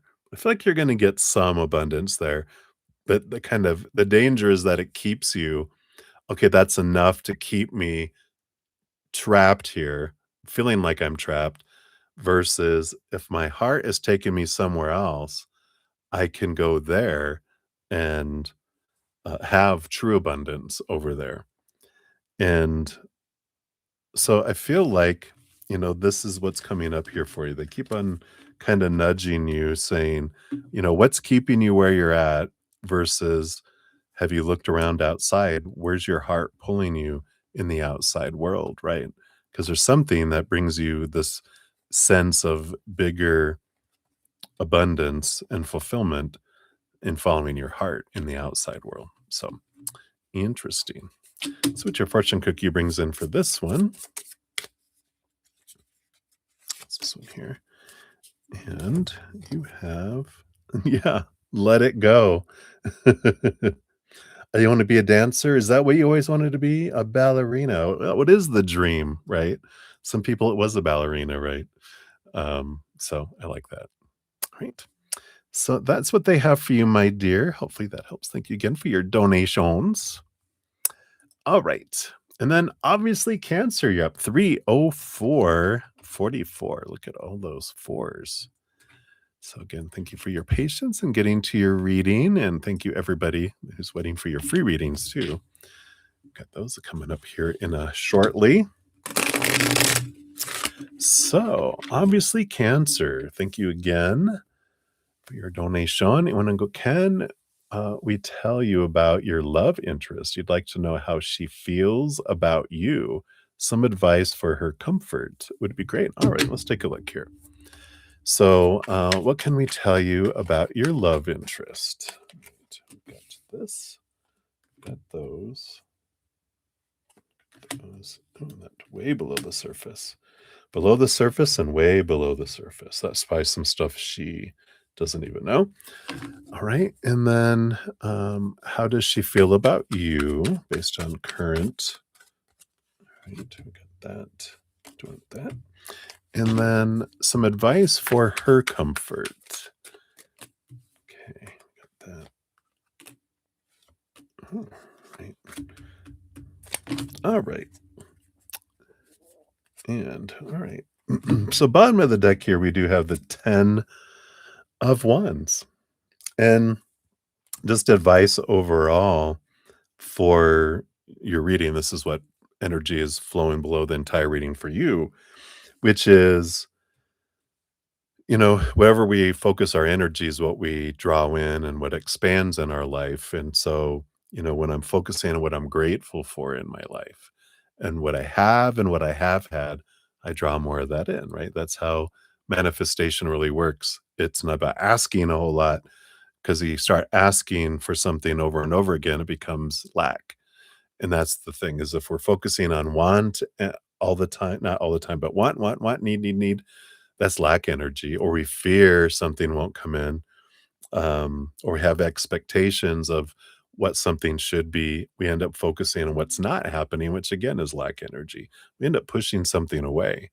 So I feel like they're saying when we are aware of where we're investing our energy as much as possible, we will draw in the thing that we're focusing on the most. So if I'm focusing on gratitude, I get a lot of stuff that comes in regarding that, right? So I feel like that's what they're saying, to be aware of not so much the what we're desiring in our life, but how we're going about um, the focus of it. Is it from lack or is it from gratitude? And there's a change of energy there. All right. So first, tell you about your love interest. What can we know about them here? So I had the Page of Pentacles. They are on a journey of understanding their worth in a different way in regards to the outside world. A lot of it they experience through disappointment in the three buckets of the outside world that we're taught to define our worth and attach our worth to, which are relationships with humans of all kinds, friends, family, lovers, workmates, whoever, situations like jobs, education, social status, marital status, and things, our bodies, our bank accounts, and possessions. So whenever the Page of Pentacles comes up, it's usually we get there by having those unstable things of the outside world shake and rattle to show us their instability, which they all point us back inward to find our true worth, which inward and upward attached to eternal, unconditional love, we are able to connect to our pricelessness instead of the instability of the outside world where people change, people walk away, people pass away, situations never stay the same, and things break down, deteriorate, blow up, burn down, stolen,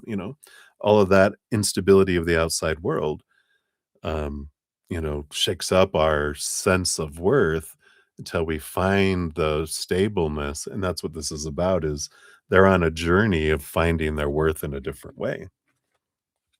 We have the Nine of Swords and the Six of Cups. They are dealing with a lot of fears from their childhood with the Six of Cups that's coming in here.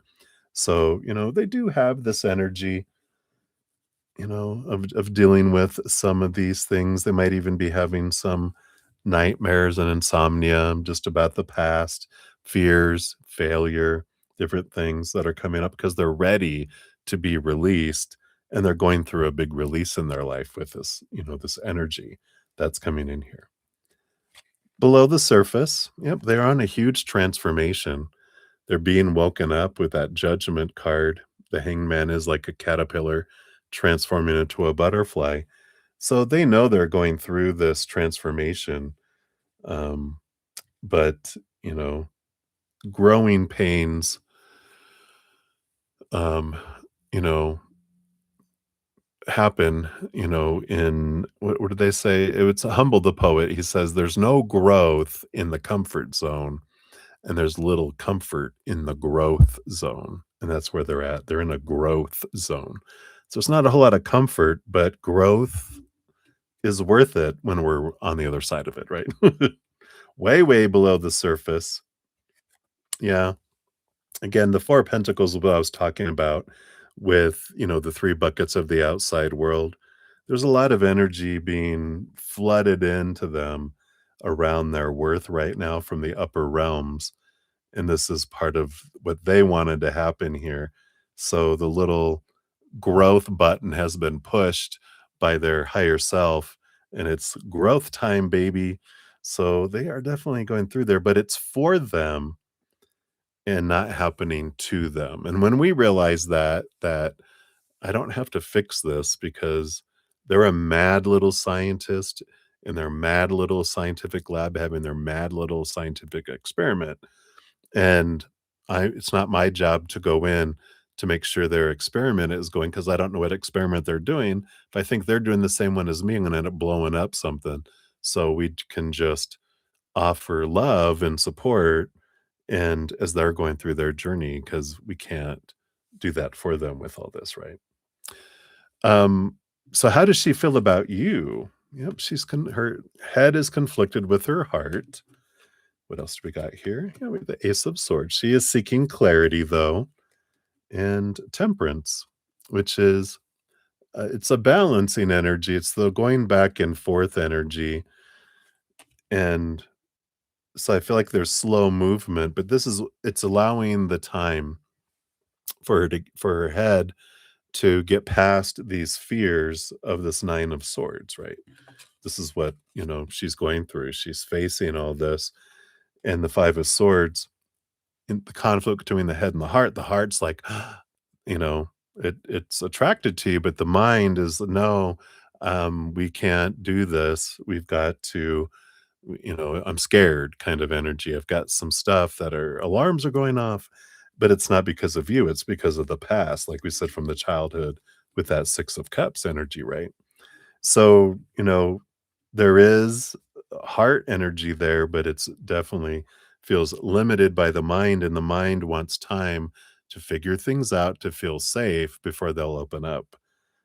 So I feel like them going through this transformation, it's like it's important to be kind of like you said, supportive from a distance, not, engaged in, a deep, um, uh, intimate relationship where it's like they need to work through some things, um, without any more feeling scared of disappointing or being rejected or being abandoned or, anything along those lines. So, I feel like that's kind of where they're at with that. But the Temperance card is slow. It's alchemy. Things are moving even when we can't see it, but they need that slowness there. And then you want to know advice for her comfort would be good. So let's see here. Yep. So 7 of Cups, there's a lot of different emotions going on. And I feel like, you know, a comfort for them is allowing them that it's a free zone to express whatever emotion they're feeling, and you trying not to take it personally, right? That realizing they've got a ton of bottled up, pushed down emotions that are going through. And if they keep suppressing them, they keep looping them. But if they're allowed to express something, then that helps. And, you know, if they I don't know how open they are. Of course, obviously you're a Cancer, right? Because you're so nurturing and wanting to mother in a way, right? But, if they're depending on how much they've shared about their past and what, has been unexpressed either through anger or sadness, if they need to express anger, you're like, "Here, we can go throw rocks in a lake," or, um, we can have a fight with those big not plastic, they're the foam things, the foam noodles, can do this, or blah, blah, blah, or they can use to hit something, maybe not you, right? Hit something, um, or go to a canyon and scream into a canyon together, whatever way that you can, whatever you feel comfortable with doing, expressing that, allowing that anger to come out, or the sadness. If they need to cry, then let's cry. Let's go watch a sad movie. Let's go just, whatever needs to be done. But allowing them to express it, in a safe zone in whatever way feels comfortable for you, right?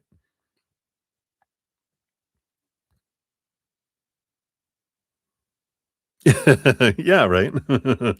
So make it fun, instead of nurturing, then it can be, making it fun. So maybe instead of the sadsies, you can do the let's get the anger out because you said lashing out, right? Here, you obviously, not, you don't want to say it this way, but she obviously needs to lash out. She got a lot of fight instead of, in fight or flight. So it's like, she has anger to get out, and, you know, that's that protection shell that comes up, is because those who nurtured her in her past are those that hurt her. So when you are come across as nurturing, because was it their mother maybe, or a very nurturing father, that comes in, right? Yeah. So that, maybe those are some good things then to say, you know, even, I've seen some people do anger therapy where they've put their anger in a rock and thrown it, and it allows them to feel those things, and, it's the action energy that they need. But, of course, I'm no licensed counselor, but, you know, um but, that's the way that we can comfort, is, like, having a safe space to, go out and express our anger, right? And not saying for you, this is for you to go say, "I need to go let out some anger. You wanna come with me and yell in a canyon?" Make it, "You wanna come with me," not, "This is for you," because they feel like, "Oh, like, I need this 'cause I had a week, and I'm gonna go yell, and I'm gonna go just, 'Rah!' You wanna come with me?" And like, "What? Yeah, I wanna go yell in a canyon. I just need to get some of this stuff out?"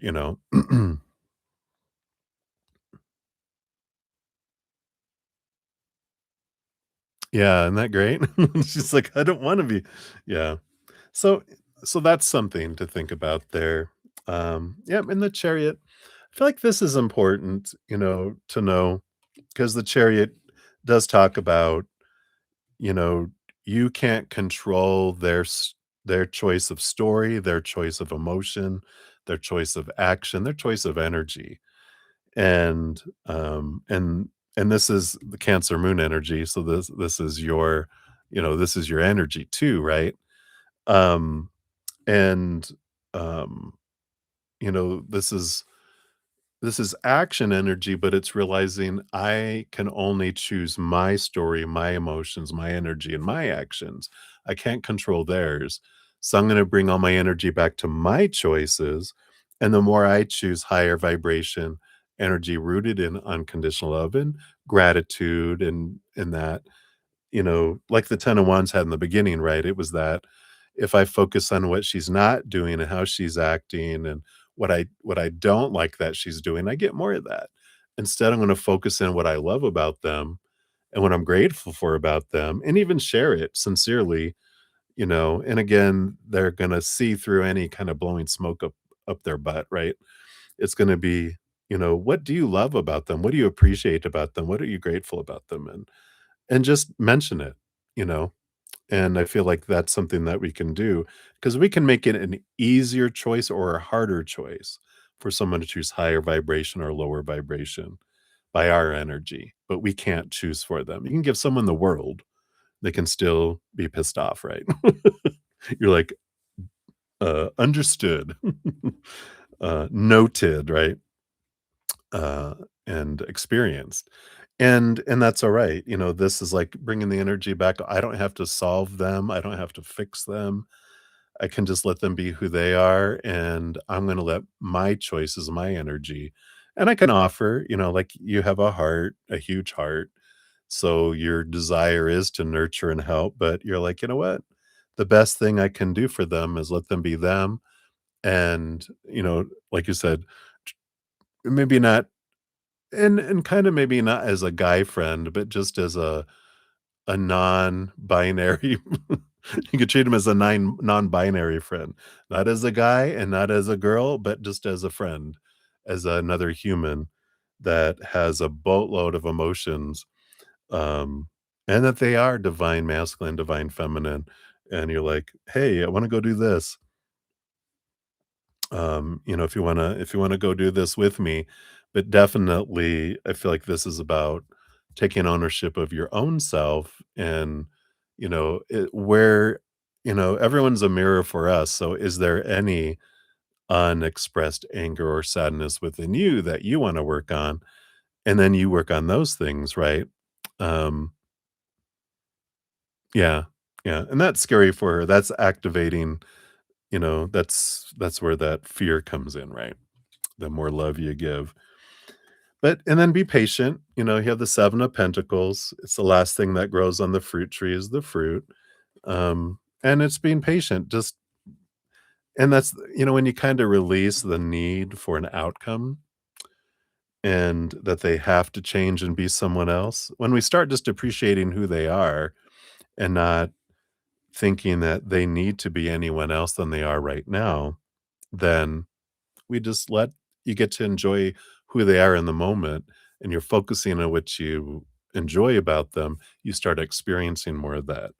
Whoops, and the more smacking around the microphone, the more the energy you're putting into the other, then that's why you experience it. But it's about focusing in and taking time and realizing that things go slow and don't progress for us too, so that we can learn about our own self and realize why do I have a need. You know that your Cancer energy, you know, has this natural, I want to make it better for everyone else energy. So, that's your journey to be able to go, how can I give that love to myself and fill up and let them get the overflow and not make it that I'm trying to solve them and make it more I'm just, you know, um I wanna go do this if you wanna do it with me kind of energy instead of I'm doing this for you. It can change some, energy around that too. Underneath this, you have the Emperor. Yep. So this is about, again, the Magician, the Emperor. Um, energy is about you choosing for you and, bringing that focus back to where am I focusing my energy? 'Cause when we're trying to change someone, we actually are focusing on who they're not being, and we're getting more of that. When we're focusing on what we love about someone, we get more of that, and we see more of that, right? I love it that you get your card, the Moon, you got both, you got the Chariot and the Moon. So here's all that Cancer Moon energy and the Strength card, you know? This is revealing your inner strength, and, um, and I do like this, you know, I wanna say lead by example, but it's by lead from love by example, and you lead by showing yourself love, right? Yeah, and it is, and it's how energy works. It's, we're gonna find whatever we're looking for, and we get whatever we're focusing on. So, it's like, "Ah, ah." But I like that, lead by self-love and, not, "Look at me, look at me, look at me loving myself. Do you see? Do you see what you should be doing?" Instead, it's, you just get to focus in and they, because you can't help what they see in the mirror of who you are, right? They're going to, we don't see the world through our own eyes. We see the world. I mean, we don't see the world as it is. We see the world through our eyes, our filters, our life experiences. So whatever you feel like you're doing isn't really what's they're seeing. In there, you have no idea what's going on over there. So we bring the focus back to here, where's the most beneficial profit of our own energy, right? I know, right? I know, right? Look at me, look at me. Yeah, thank you. I'm an Aquarius sun, so, I do have multiple personalities that come out. Right. And then for this one, um, and because you have donations, and I see your next one here too, you get one from this animal apothecary is your fortune cookie, and you've got opportunity. Card number 16. Looks like a woodpecker. Let's see what we got here. I think it's a woodpecker, maybe not. Yep, it is a woodpecker. So, woodpecker is the only creature in the world that bangs its head against something 12,000 times a day. When woodpecker knocks on your card spread, it's a sign of resilience. Like woodpecker, you must be determined and persevere. If there seems to be an obstacle in your way, this is the beautiful confirmation to keep going because nothing can stop you. No one and nothing can take you down. In the card image, the woodpecker's knocking on a red door of opportunity. The mysterious door is easily looked past, even though it's right in front of your face. However, it holds the emblem of the bee and shares this message there is an approaching opportunity in alignment with stepping into a more expansive version of yourself and fulfilling yet another part of your purpose. Opportunity is approaching. You must be increasingly aware. Now is the time to raise your head like woodpecker and persevere. Nothing can break you. The red door of opportunity has finally bestowed its grace upon you. You're so close. There is a cascade of red doors lined up, waiting for you. Once you enter through one door, you'll be led to another. This is your moment. This is what you've been waiting for. But you must first take action and knock. These opportunities may come in the form of small requests you would ordinarily say no to. Any one of those seemingly small or arbitrary opportunities could be a doorway to something monumental to fulfill your purpose. It is your choice whether to knock on this door. Woodpecker's medicine suggests you choose to knock. I like this. Um, the knocking on the door, it just feels like doing those things, doing those small things of, again, knock on the door of your own heart and your own mind and, your power of choice kind of energy. It's when you open it up, a little door of gratitude, another door opens, and it keeps opening because it keeps expanding as well. So I like that. All right. So that's what they have for your first one there. So, and then you have another one we will circle back around for. So thank you for your additional one. But first, we do have just Alice came in. Hey, Alice, good to see you.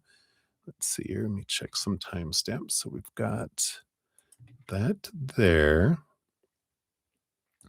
Thank you for the slice of cherry pie. Yum, yum. And then let's see here. I think this other one. Yeah. That one came in just after. So obviously, Cancer, your second one here. You'll be up after Alice. Give that a love and a like. And then Maria, I see your additional donation. Sorry if you guys hear my stomach growling. Ate an early lunch and haven't eaten dinner. That's why you hear my stomach growling. Growl, growl, growl. All right.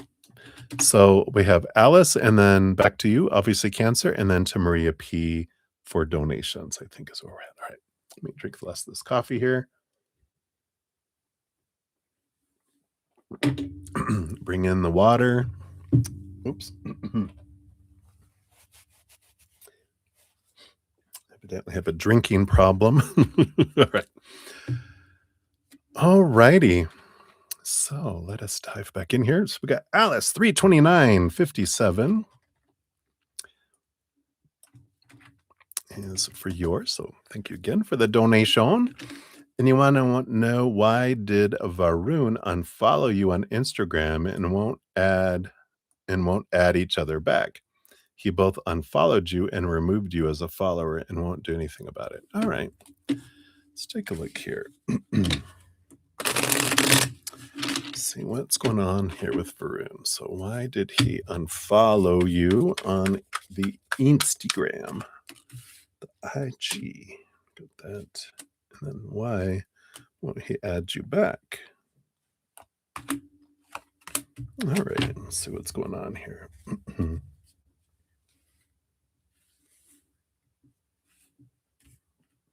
All right, well, let's see what that's about here. So first of all, why did he unfollow you? Got the seven of swords and the world card here. The world card is, of course, an ending of it's the last card in the major arcana, right? It's the ending of an old cycle, beginning of a new adventure. And it makes sense.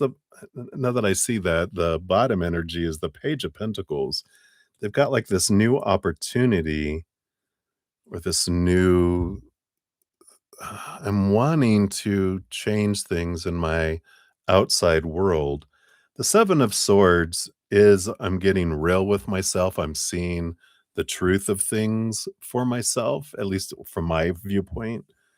And it feels like I'm just kind of chopping things out of my life and removing a lot of people out of my life. Not just you. It feels like here that they were kind of doing cleaning house kind of energy. And they're not, like, in a way, it almost feels like am I taking a break from like social media, or, I'm cutting a lot of people, simplifying things, and I'm um, getting rid of conflicts kind of energy is like their viewpoint on this here. Let's see what this is. And why won't he add you back? Yeah, I feel like here there's, they've got the Hanged Man, which is an energy of like going into a cocoon. And then the Page of Pentacles is this feeling of abandonment, being left behind, being left out in the cold, not being enough, not having enough. So it is kind of this, I'm pulling away from a lot of things, and I'm clearing away, again, that kind of energy, right? Let's see, you had a couple more here. What else do they have here? Got the Ace of Wands, the Ten of Pentacles, which is, what is this? New passion. Ace of Wands is like a new passion, a new spark kind of energy. Ten of Pentacles is abundance of the outside world. It can be relationship energy too. Like I'm pursuing a relationship, or I'm pursuing something in the outside world. But this new, definitely a new focus, kind of this, I'm done with this, I'm trying something new kind of energy that's coming in. And they do have the Knight of Swords, which is movement of communication. I don't even know if they're looking at their Instagram account, because it feels like there will be movement and communication later, but I kind of feel like they're just kind of backed away from a lot of stuff. And I don't know.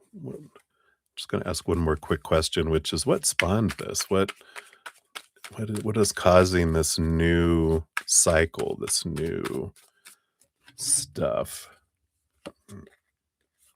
Yeah, well, they do have the Five of Swords is this conflict energy, and the Wheel of Fortune just tell us that it is for us, so we can trust that this, that they're not doing this. Like, okay, well, it's not, this isn't happening to me, this conflict or whatever. is happening for me. So again, it's like, all right, I'm okay. They're doing whatever they're going through whatever they're doing whatever they're doing. But if they're not responding back, then even if I can't see it in the moment, it is for me in some way. Maybe it's like a mirror. It's helping you clear away clutter out of your life too. You're like, thank you for showing me that I don't need don't yeah, thank you for making me you know, un uh, you know, what is the other thing called? Um, yeah, it removed me as a follower. Thank you because you did me a favor. Thank you. I'm not gonna waste my energy. It's like, okay, if someone unfollows me and doesn't want, for whatever reason, all right, you have your reasons and that's okay. I don't need to, that's their journey, not yours. Your journey is what's coming up within you to uh, feel like, you know, what kind of mirror that their actions or non-actions, right? Their words or their silence mean something about me. Why do I feel that way? Let me look at that and I'll free myself from it, right? Part of that journey, chop chop. All right, let's see what your fortune cookie. This is from the Memento Mori, which is, of course, means remember you die, and that's the incentive behind it. No, the intention behind it is to remember to live. Like, life's too short. Um, so they did that. That's our little journey. I only live for so long. How much energy am I going to invest in that? Here I move along, right? Yeah. Is it necromancy calls? You want to bring something back from the dead? It's like, you know how that goes in all the movies. You never, the cat in Pet Cemetery, the child in Pet Cemetery, um, all of the movies or what is it, Practical Magic, when they tried to bring him back, it didn't come back as them, it came back as something much worse. So we're like, maybe we will let the necromancy go to voicemail when it calls. All right. So that's what they have for you, Alice. So hopefully that helps, right? Many blessings to you. All right. So obviously, Cancer, we're circling back around here. We got 33707. Now you got threes and sevens. Look at your timestamps are all have all this numerology going on in it. All right. So thank you for your additional donation. Very grateful. And I'm going to tell you if she actually loves you or if it's only platonic. I don't want to be hurting us, if I'm too much for her. All right. Let's take a look here.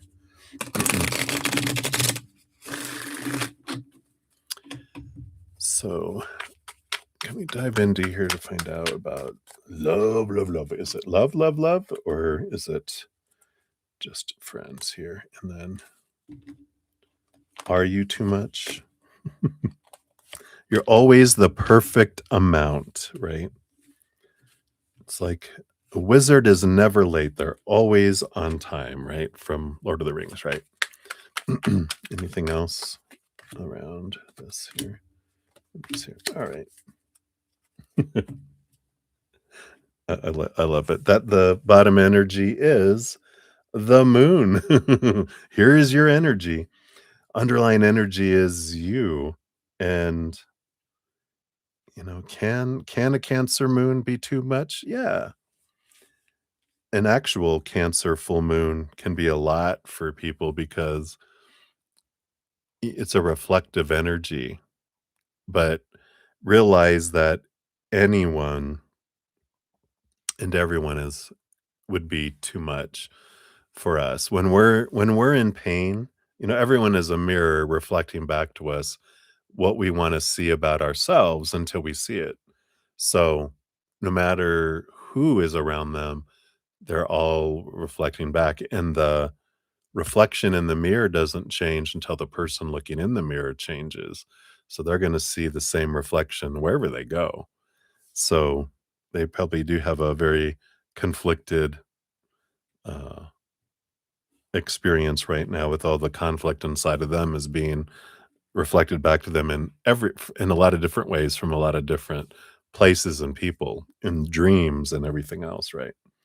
So I like that being in there. But let's see here. So there's a lot of emotion below the surface with that, of course, Cancer Moon energy too. But is she actually in love with you here? And what is this other one here?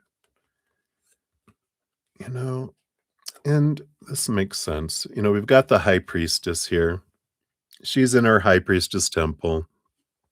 She goes up into her high priestess to connect to the upper realms, to look behind the veils, to find the emotions that are hidden.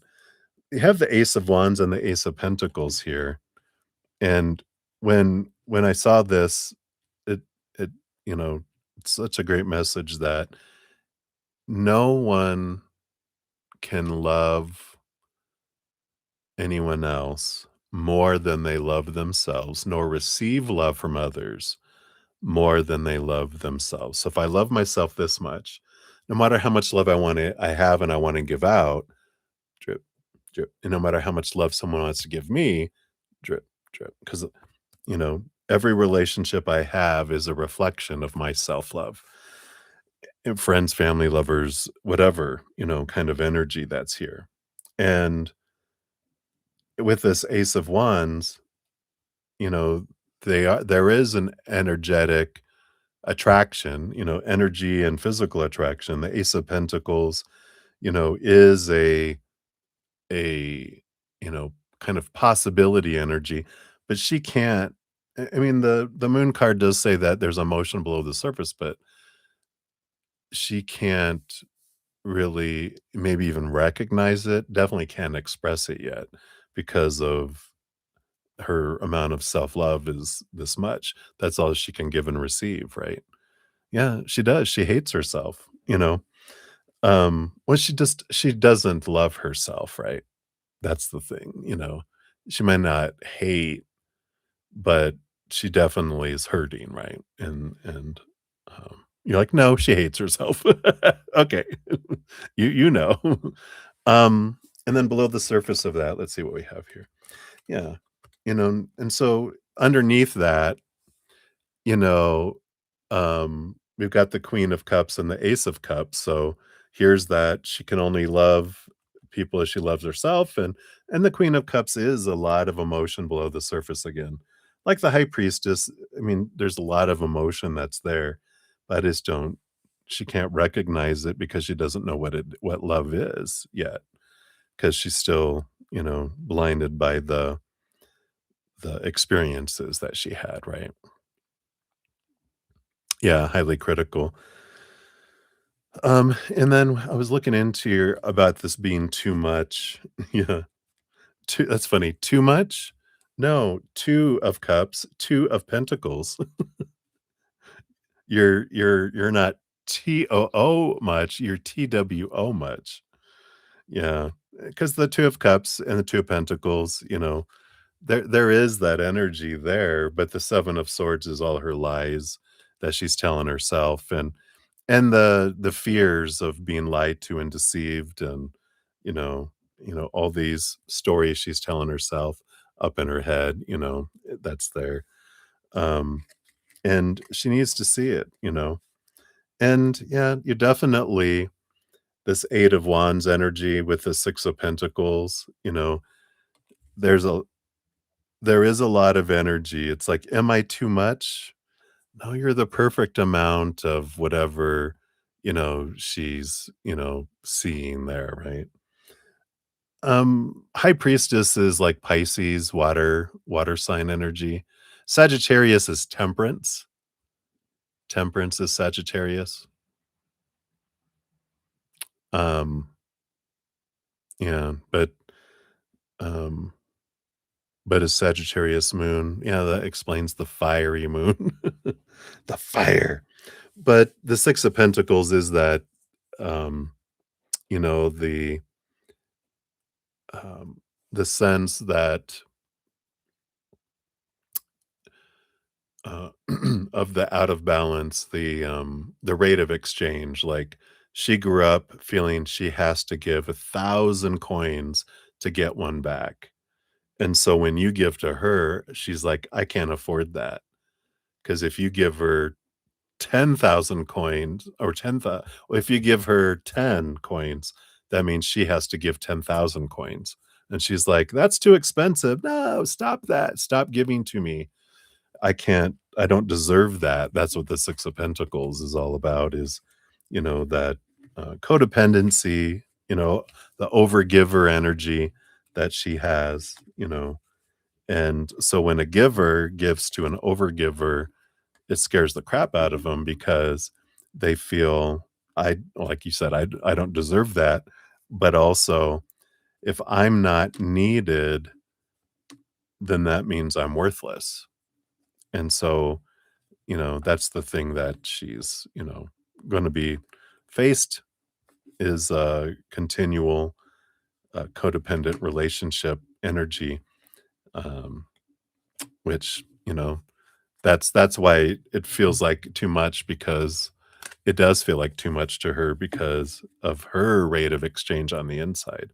Your rate of exchange, you're like, "No, this is easy to give," but her is like, "That's too expensive. I can't afford you. I don't deserve it," right?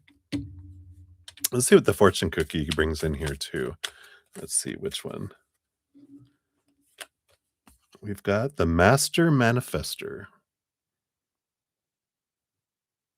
card number 10. It's the Raven. So Raven lived a lonely life in the dark abyss of the universe with only one other creature, Spider. Anytime Spider crawled to Raven, Raven would freeze in terror, and Spider would sadly crawl away, for she did not want to scare Raven. Well, this is interesting, isn't it? But you, of course, are Spider, and she is Raven. Often you could find Raven gazing into the endless universe and dreaming about creating the world. Everything in her heart wanted to experience so much more, but she didn't know how to create it. One day, Spider saw Raven projecting her dream into the universe. Spider crawled up to Raven, and as usual, Raven froze in fear. Spider sadly looked up to Raven, suffocating in her fear, and right before Spider was about to dart away, he decided to use his voice. He said, "Dear Raven, I know you do not trust me, but I can help you." Raven seemed to snap out of her hypnotic state of terror for a moment and looked down at Spider. "I can weave your dream into existence," said Spider. It was at this moment that Raven understood not only did she have to befriend her fear, who was Spider, but that her fear is what held the gift to allow her to manifest her dream. Once Raven could accept and deeply love all aspects of herself, one being the spider, who represented her fear, she then was able to become the ultimate magician, the master manifester. Raven's medicine says, when you honor all aspects of your being, you become whole. Wholeness equates to self love. There you go. And your wholeness supercharges your magnetism to attract and create. When you befriend the painful parts of your personality, you will find they are the ones that hold the secrets that allow you to fully step into your purpose. Wow. Dun, da, da, da. I know, right?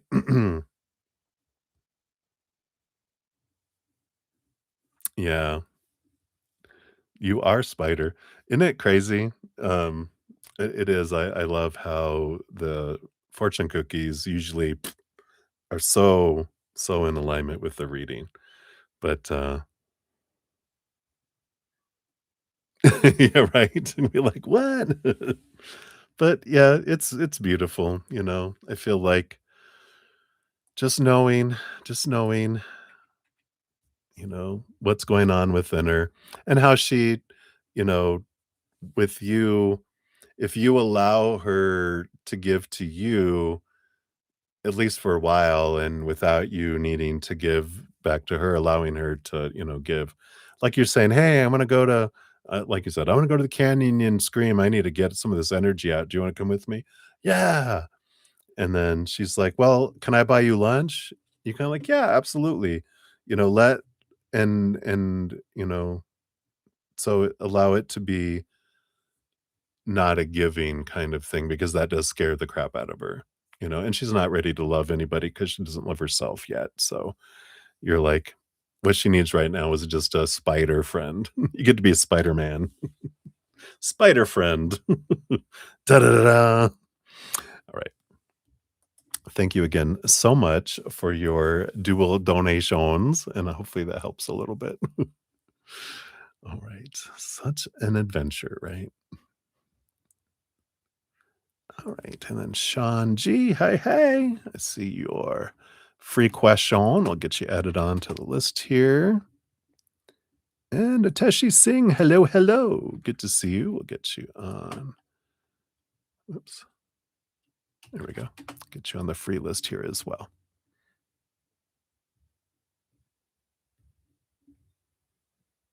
That's funny.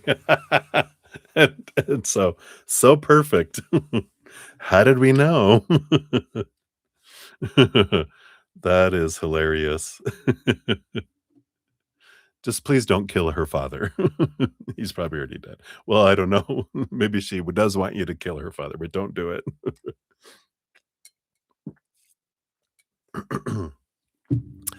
All righty. So, thank you again so much for your great sense of humor too. Appreciate you. All right. And then Maria P, we're at 35111 for number 3 for you. There is your timestamp. And let's get into your all right, your PayPal here.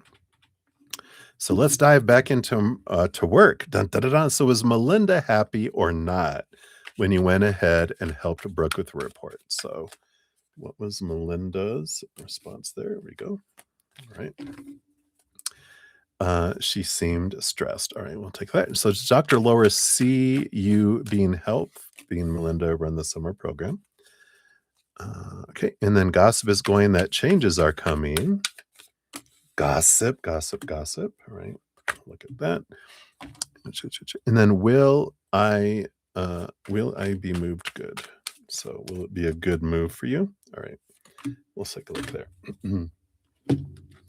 So Melinda, yeah, Knight of Cups, movement of emotion.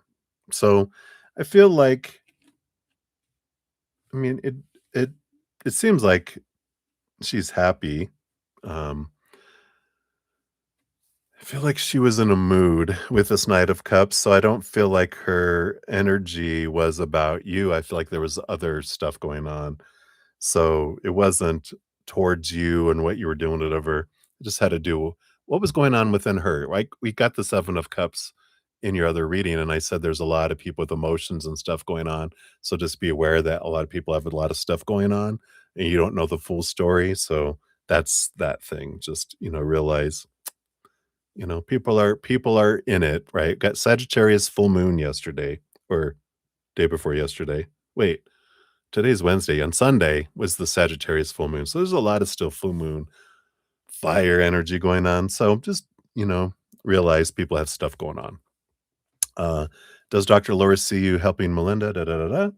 Yeah, the Seven of Wands. You're standing out. I think she sees this because Seven of Wands is like you're standing up on a hill, being noticed, shining bright. So you can't miss it. It's darkness and there's someone shining bright there. So, we got that. So that's good. Gossip going on, changes are coming. Yeah, some conflict. So there is some change. 5 is that, and I feel like there's gonna be a communication on the changes coming up. Yeah, they're gonna say this is for the good, and yeah, and there's 2 of Pentacles, which there's gonna be a choice of actions, um, to be done here. So it does feel like there is some balancing, some weighing out. It's gonna be for the benefit of the business, and thus for everyone, because the business will stay in business, of course, But feel like that there is something coming, um, and it's either 2 things becoming 1 or 1 thing becoming 2 with this 2 of Pentacles. It just feels like there's a choice to be made, but I feel like that's a choice between this or that. Is there 2 offices, or is there gonna be 2 offices? Because it just feels like that there's something like that coming in here. Let me plug in my little tablet. It's getting low on juice here. There we go. Um, for you, is it gonna be a good move? Yeah, we got the 6 of Cups and the Queen of Cups. So, it does feel here, I mean, the 6 of Cups, again, this is following your heart energy. They're like, "Yeah, it's good, but there's a gooder move." There's a gooder move, which is following your heart, because the 6 of Cups and the Queen of Cups, they're going, it's good in a sense, but like we talked about before, if you're given an opportunity and you feel, "Okay, this is good. I'm gonna stay here for a while now," then you miss these other bigger opportunities if you're following your heart. And so I feel like they're going, "Yeah, but remember the heart is pulling you to something stubborn." That's your spirit guides, not me. I would never call you stubborn because that's like the pot calling the kettle black. I'm a fixed sign. So I know. Alright, let's see what your fortune cookie brings in here too. All right. Yeah, I like it. So choose to be present. Is it here's your staying on your phone? Get off the phone. Choose to be present. Be in the moment is important. Enjoy the journey, enjoy the adventure. Try not to live too much into the future or the past, but come into the now. Of course, in the now is where we have gratitude for what is, not wanting more or, rehashing old stuff, old loss, old things. It's come back into the moment, right? So I feel like that's where they're bringing that in. All right. So that is what they have for you, my dear. Thank you again for your multiple donations. Very grateful. All right, we got Jamie G in the house. Hey, Jamie, good to see you. All right, very good. I'll get you on the free list here, which I just finished my last donation, I believe. So I've been on for 4 hours. So I am going to take a quick little break because I do want to get some more coffee and hit the gentleman's facilities again, get the circulation going through my buns since I've been sitting for 4 hours, and then I'll be back, and I will do at least 30 minutes of free readings. If there are no donations that come in during that time, I will continue to do free readings, but I will finish them all sometime tonight. For those of you that don't know, at the end of each session, I do post a pinned comment listing all of the readings completed with timestamps. So if you ever come back and the session is done, and you can just go find your name on the pinned comment, click on the timestamp, takes you right to your reading. It's very handy dandy, right? So I will be back in a moment to start free readings. And thank you guys again so much for your patience. Thank you for the thumbs up too. It does help spread the Zen love. And I'm so grateful for all your love and support. You are part of the love tsunami going across the world. So I love that, right? No, I'm about to go get some coffee and hit the little gentleman's facilities and get some blood circulating. So I'll be back, mamacita.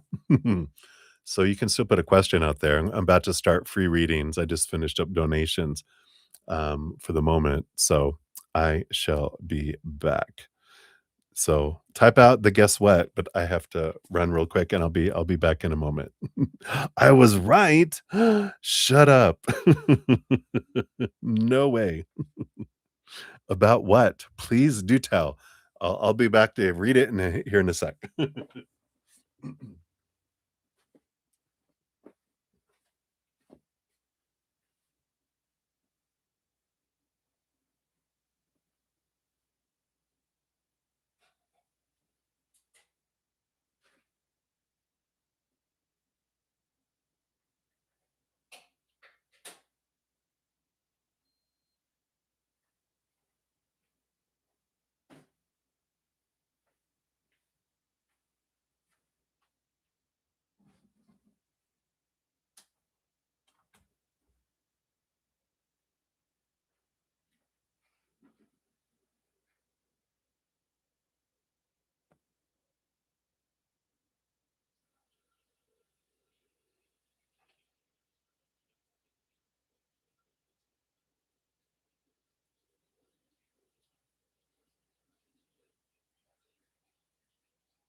All right. We are back. Hello, hello. Oh my goodness. The president laid off 60% of the employees. It happened yesterday. Oh my goodness. Wow.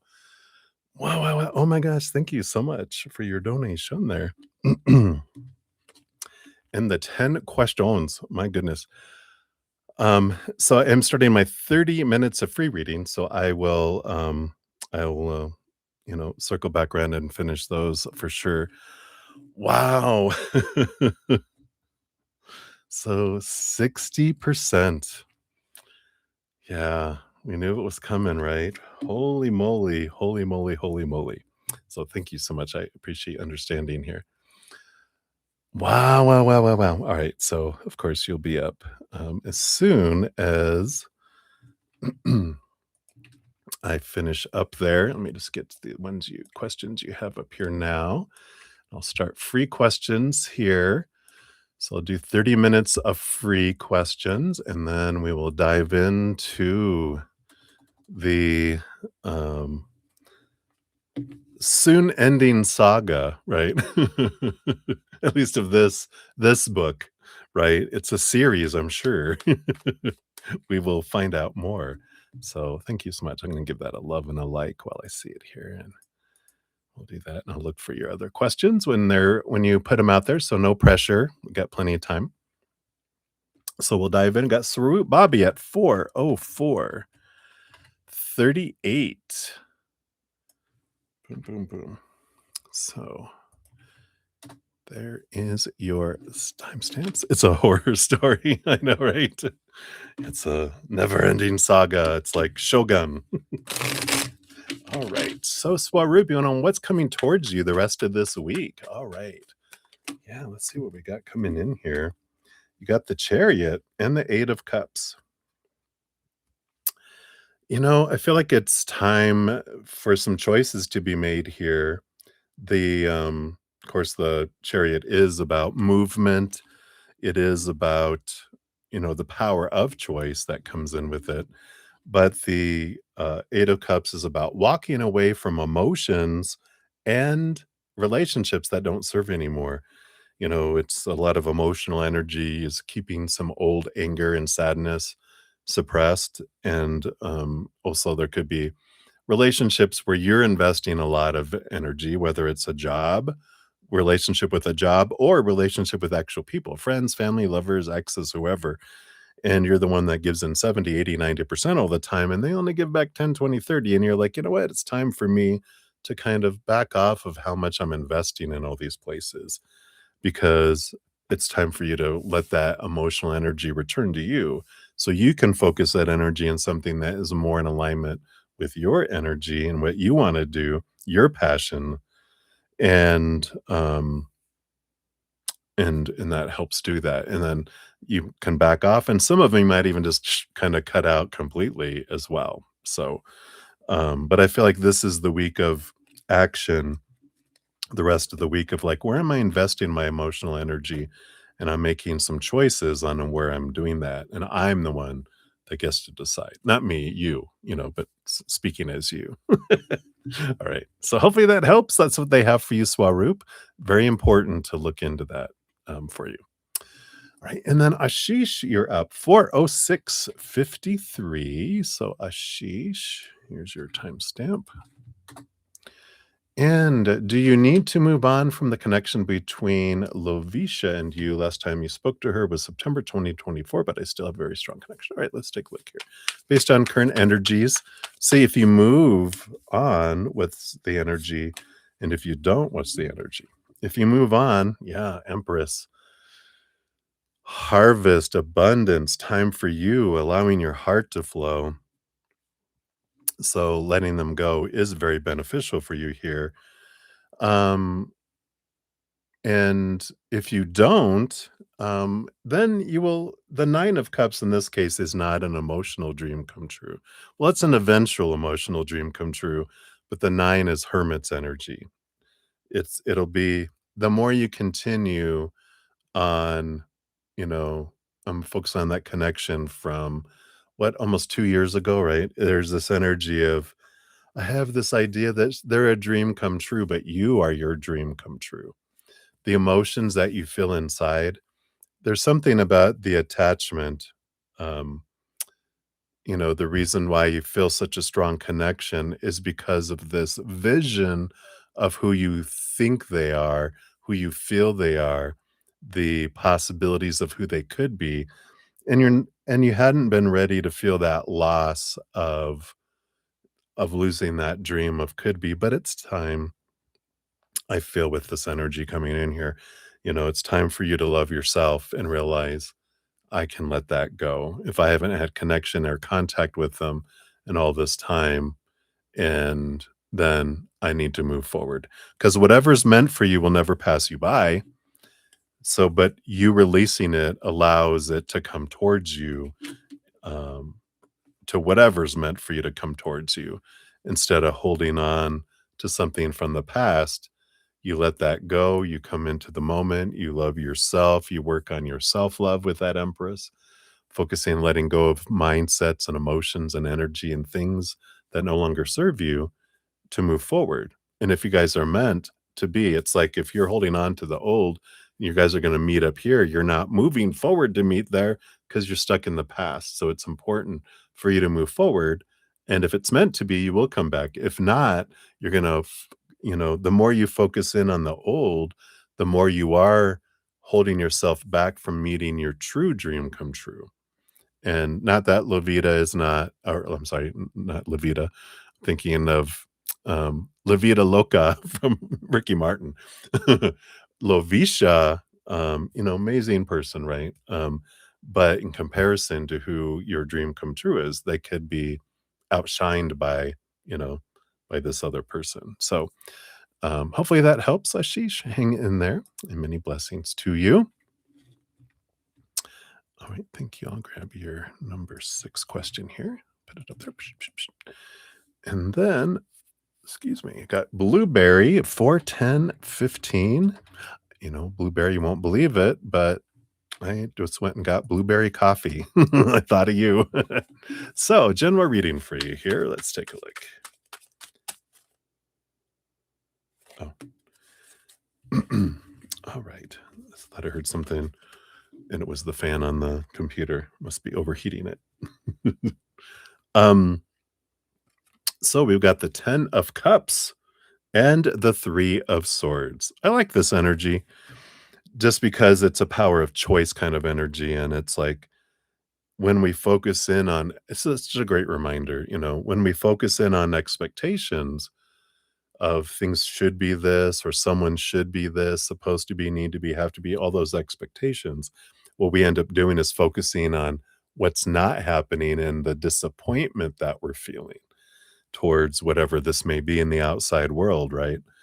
So when we focus in on that, that's what takes us down that, and we invite more loss and more feelings of disappointment, because the more we focus on how disappointed we are, the more disappointed we become, and the more disappointments we invite in.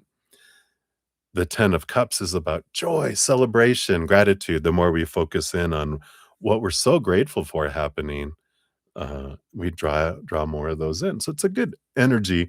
There was a reading earlier talking about, you can do gratitude dances, where you focus in on gratitude, and as you're dancing around to some music, or you listen to some really moving music while you write down in a gratitude journal. And I talked about how my mom would use a gratitude cookie jar, and she'd write down something every day that she was grateful for, and she'd put it in her cookie jar. And then when she was feeling down or needed a little pick me up, she would just open the cookie jar and pull something out and go, "Oh, yeah, that's right." And she'd be reminded of something that she was grateful for, and it would change her energy.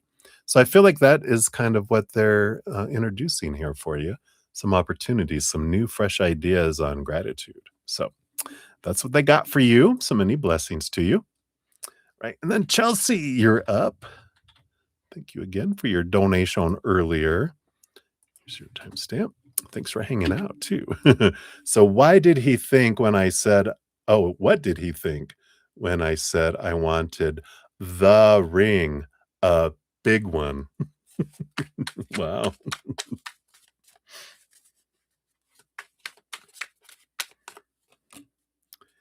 All right, let's take a look here. What did he think?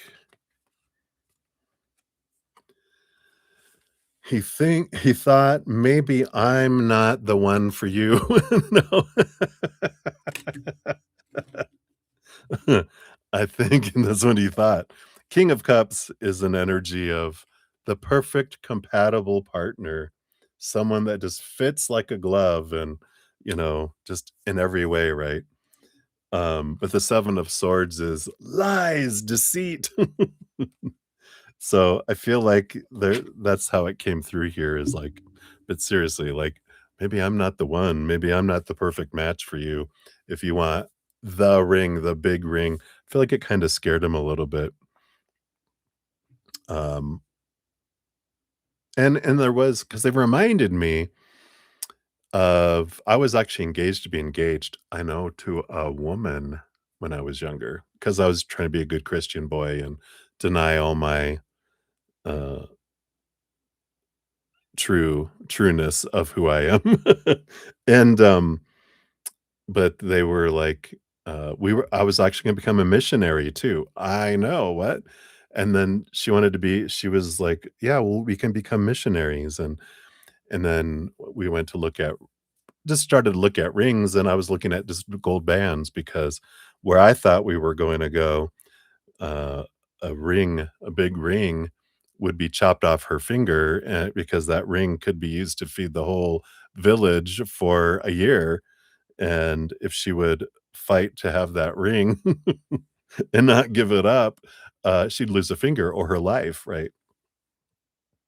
So we were the bands, but then she started talking to her friends, and they were like, "No, the size of the ring defines the how much they love you." And when she told me that, because she brought up the subject, meaning, I want a different ring, and I what they're bringing up is the feeling of like, "Oh, I thought me being faithful and true in how I treated you would show you how much I loved you, not the size of the ring on your finger," you know? And I feel like that's the kind of energy that he felt. Not that that's true or not. That was just how I felt back then, and they brought that up, right? When I read that, they were like, "Here it is." And so I feel like that's kinda where they were coming from as well, "Maybe I'm not the one for you, because that's not where I'm coming from." And I feel like that's kind of their first thoughts with it, which is fear, which is, which was mine, which was, "Oh, my company is not worth it." You think a ring, you know, defines it instead, right?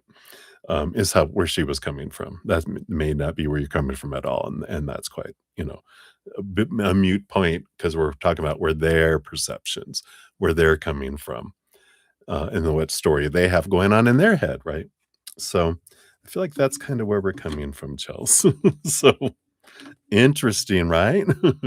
Alright, so many blessings to you, and that's what they have for you. Someday I'll tell you the full story of what happened after that. Alright. So, May, you're up for 1635. So, May, thank you for your donation earlier. Here's your timestamp. And your free question is, did what I say make Max regret or feel bad with how he handled things? All right, let's take a look here. And I do want this one here.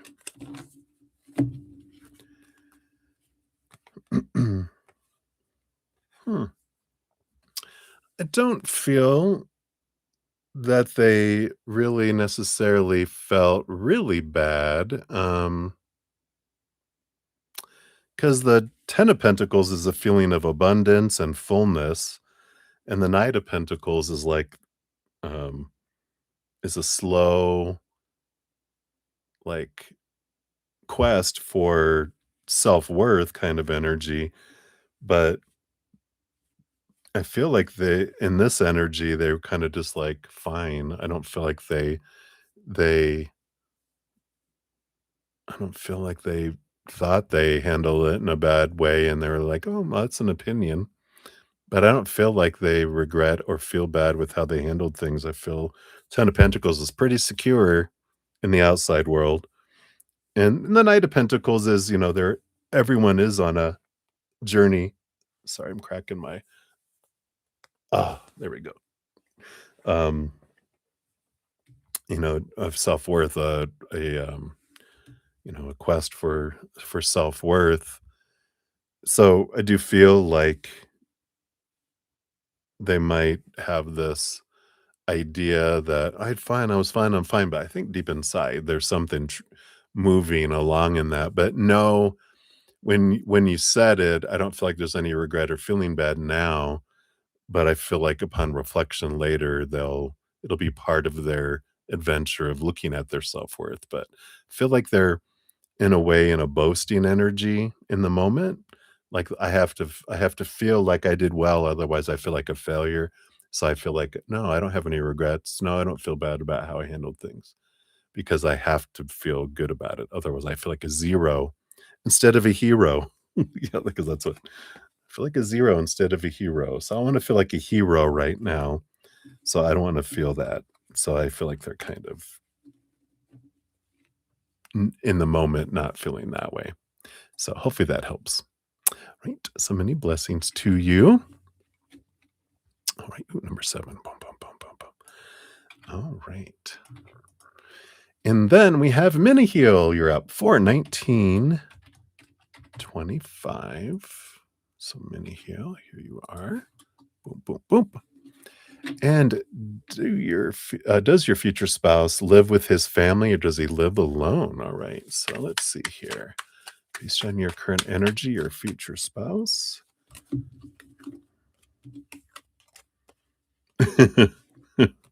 Sorry. 5 of Swords, conflict energy, 5 of Pentacles, fear being abandoned, being left alone, being out in the cold. This has to mean they live with their family, right? If they lived alone, they wouldn't feel all this conflict. Uh, so that's why I laughed. I'm like, 2 conflict energies.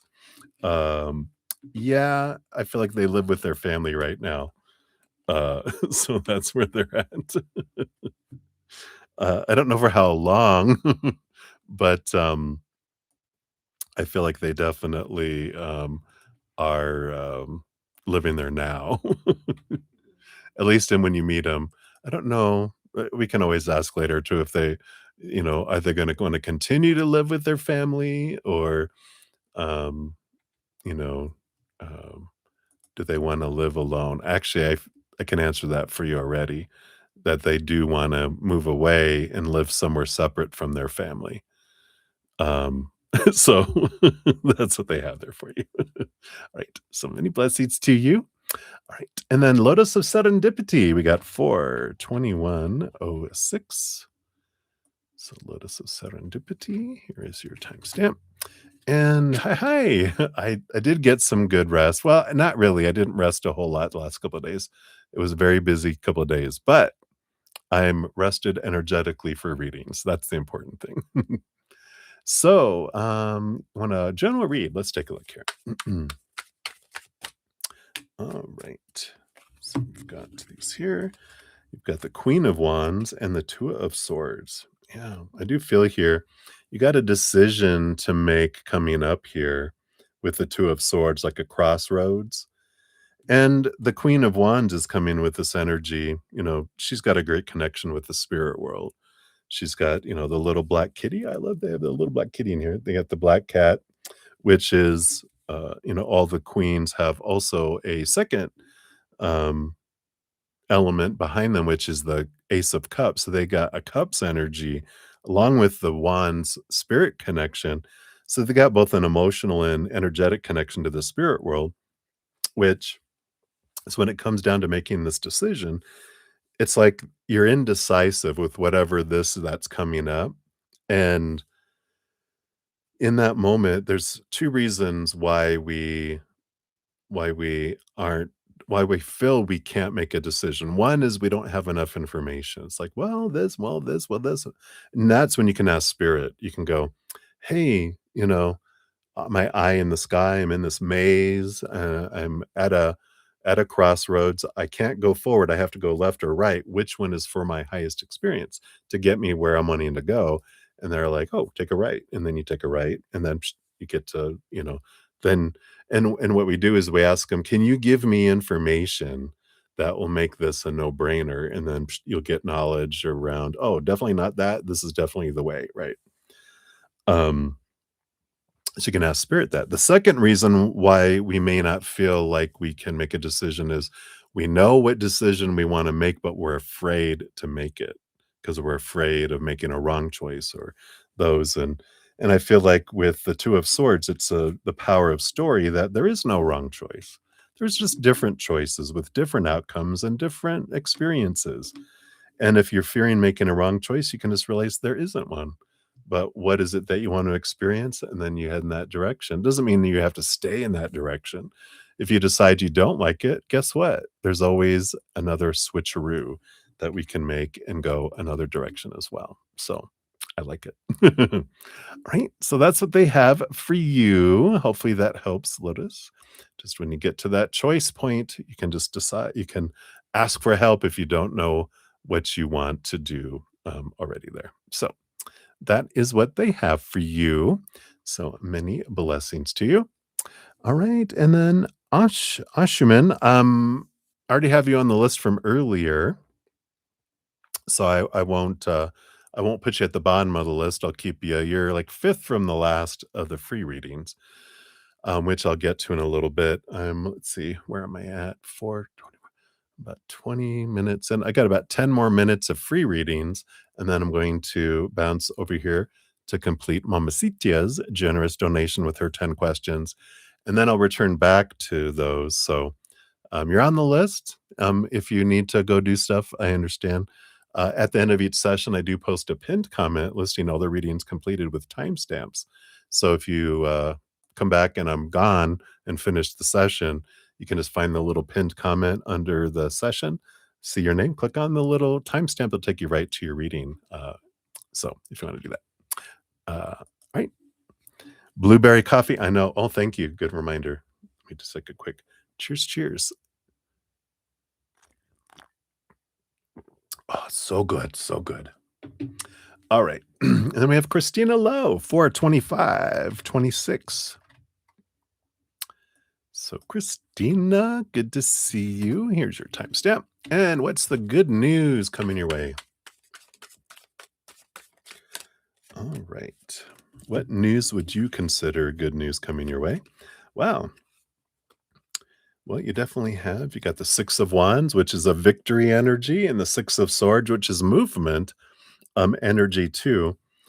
Six of Swords is like leaving behind old ways of thinking, seeing things from a higher perspective.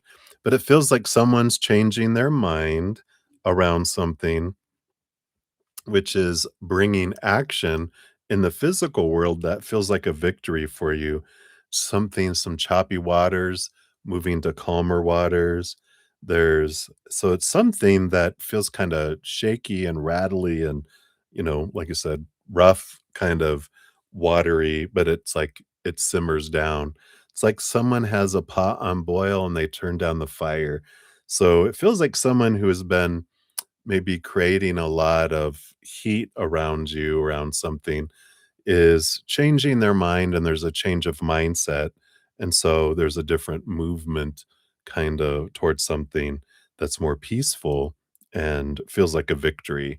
Very balanced. The two sixes is an energy of wonderful flow that you're on the right path where you're at right now.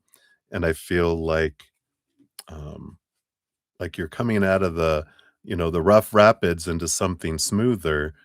And so I feel like that's good news. Whatever's been feeling really rocky for you is about to smooth out. So I like that. So hopefully that helps. You'll know what that is because as soon as I said it, it would have come to your mind. All right. So that's what they're saying anyway. All right. Many blessings to you, my friend. All right. And then Minu for 2729 is yours. So Minu.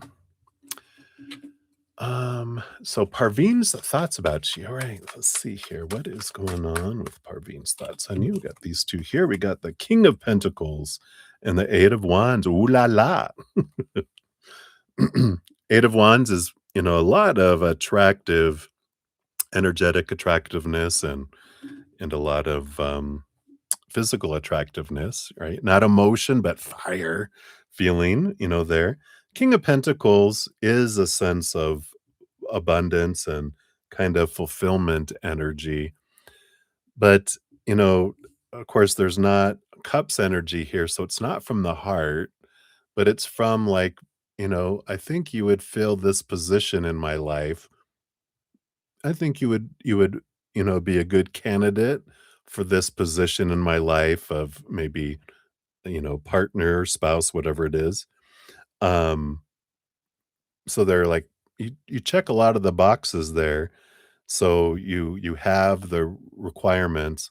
Now, do you get the job? Well, that is to be seen. You still have to go through the interview process and, you know, all that kind of stuff.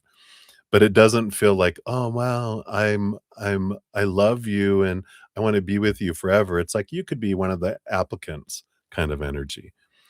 And the Eight of Wands is a very attractive energy, that's there. So that's kind of the position they're coming from with all of that. So, hopefully that helps. All right. So that's what they got for you, me and you right now. So many blessings to you. All right. And then we've got Bonita, 42922. So Bonita, here's your timestamp. And you want a spirit reading. Let's see here. What does spirit want you to know right now? Okay, this one here. And you got the Page of Cups and the Ace of Wands. Ooh. Well, I feel like there's a little spark coming your way here. The Ace of Wands, of course, can be like someone new coming your way. Something, I mean, the Page of Cups is a happy, happy energy. This can be a love interest coming your way if you're looking for that, because it's a new, who's that energy, and it's a higher love. It's something like you haven't had before. I don't feel like it's someone returning because that wouldn't be that, having all that. Um, so I do love that. I feel like you're happy about whoever this is that's coming into your life, but I do believe it's someone brand new. So I like that for you. Anything else around this at all that we can know? I'm trying to tap into what they look like, who they are, but it's like someone out of the blue and it's sudden, too, is what I feel. I don't feel like it's, that you're looking for it. You're out doing something that you love and something that you enjoy, and in doing that, totally unexpected, you bump into someone, and this, conversation sparks up, and then more interest sparks there. So, definitely, I would be out doing something that you love to do if you're looking for, and if you're not looking for a relationship, like a romantic relationship, this could be a really important friendship, for you, but it's definitely in doing something that you enjoy and that you love, that's a passion of yours, not looking for love, but doing something you love. You can find love, either at a friendship level or romantic if you're looking for that. All right. So that's what they got for you. Many blessings. And then Livier Vagara, you're up 43140 is for yours. There we are. And we want to know what the carrots want to bring you. All right, let's take a look here and see what they have for you this day. Okay, they got that. What else? Ooh, and these two. All right. So you do have, oh, yeah, we got the temperance card. So something that's been slowly building here. Slow roll, the alchemy, something going back and forth, slowly building. Yeah, it's about to get some movement. It's like an obstacle with the tower card. Something's getting blasted out of the way to create a news story with the King of Swords. So whatever this is, the slow mo, whatever We've been trying to head towards something. Whatever this, there's been an obstacle here, and it is going to be removed for you to open up the space to flow forward. So get ready for some movement coming up. Um, we didn't ask for next week, but I feel like it is coming here, and it changes the story. So a lot of this I feel like is like, well, this is, and we always talk about the supposed to be, the should be, the need to be, the have to be, the must be, kind of things, right? But this is like, I and it may not even be a belief that's like really present. It just might be this underlying kind of feel that, well, this is the way things go, and it's questioning that, and whatever this thing is that zaps something out of the way, it really has you question this belief about, well, this is how it's supposed to unfold, or this is probably how it will, and it's like blasting all of that out because I feel like it's unexpected, and with the Tower card, it's sudden, as well. So I feel like you're like, "Whoa," and like, "Wow, I never would have thunk." So it's something unexpected, definitely not aligning with an old story, but creating a new thing like, wow, I didn't even think of going that direction. And now I do will. So that is what they have for you, my dear. So many blessings to you. All right. And then I think I have time for one more. We got Celestial Nebula 43408. So, Celestial, here is your timestamp. And I will complete the other free readings. I just meant this will be the last one for my 30-minute free readings. And then I'm going to jump in to Mamacita to do her generous donation and 10 questions. And then I will return back to finish the free readings if there's no other donations in the meantime as well. All right. So, Celestial Nebula, free reading, please, on your relationship. Next steps. All right. Let's take a look here. What else? And this one here. All right. You got the Chariot and the Nine of Cups. Wow. Feels like you have some choices coming up here with the Chariot. And the Nine of Cups is like the movement towards what a dream come true is. Now, I feel like they're just saying here for the next steps in your relationship, it depends on your power of your choice, right? Every moment with the Chariot card, it's we're making a choice of the story we put into, um, you know, of what's going on, the emotion or soundtrack that goes with that story, our energy, our actions. And so when you're focusing in on that, if you're focusing in on higher vibration of gratitude and unconditional love and joy and laughter, a higher vibrational type energy, then that draws in something that feels like a dream come true because the more we're grateful for what we do have or have had, the more we have come in. But if we're focusing in on what's not happening, right? Expectations, disappointment, um, lack energy, I need, I want, meaning I don't have, and I want more. Wanting energy is lack energy. And and then also if I fear it won't go in this and this direction or whatever, then I'm inviting all that lower vibration in. I'm pushing away the stuff I want and I'm bringing in the stuff that I'm focusing on that I don't want more of, right? And so I feel like it's important to know that the next steps that are coming in have to do with what energy you're inviting in. And so it's important here with this. If I want a dream come true, then I'm grateful for the dream I have happening now. Then more dreams come in and are fulfilled if I'm focused on what I love sincerely. Can't fake energy, can't fake gratitude. Gratitude energy attracts whatever we're focusing on, not oh, I'm grateful. When is it coming? When is it coming? Right? It's a different type of energy. So hopefully that helps. That's what they have for you, my dear. So many blessings to you. All right. So, like I said, that's my 30 minutes. I will return back to more free readings here in a bit. Hey, Betty Joe, thank you so much again for your donation earlier, and I'll get you on the free reading list here. And divine timing, you're very welcome. You hate that you missed live reading, but you just watched them. Oh, very good. The next few weeks are nothing but stepping into the unknown. Hallelujah. Well, hang in there. All right. So I think I've got everybody on the list here. So I still have left here. Let's see, we've got Ruby and Snow and Prathy and Honored and Ruby Grimm and Jojo and Plate of Spaghetti and Rahul and Maria P and Anshuman. And then Premia, Shanji, Ateshi, Jamie, and Betty.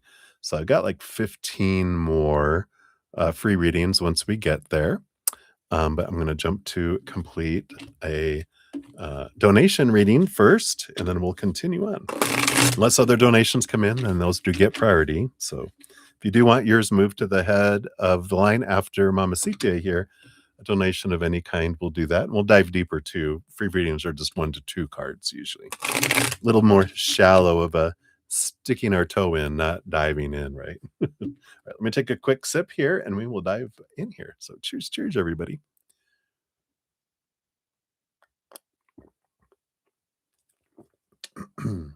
All right. So Mama Sita, we're at 438. 46, and thank you again so much for your patience and getting to your questions here, and thank you for your donation too. Very generous. I appreciate that. All right. So we got the 10 questions. I have them all here.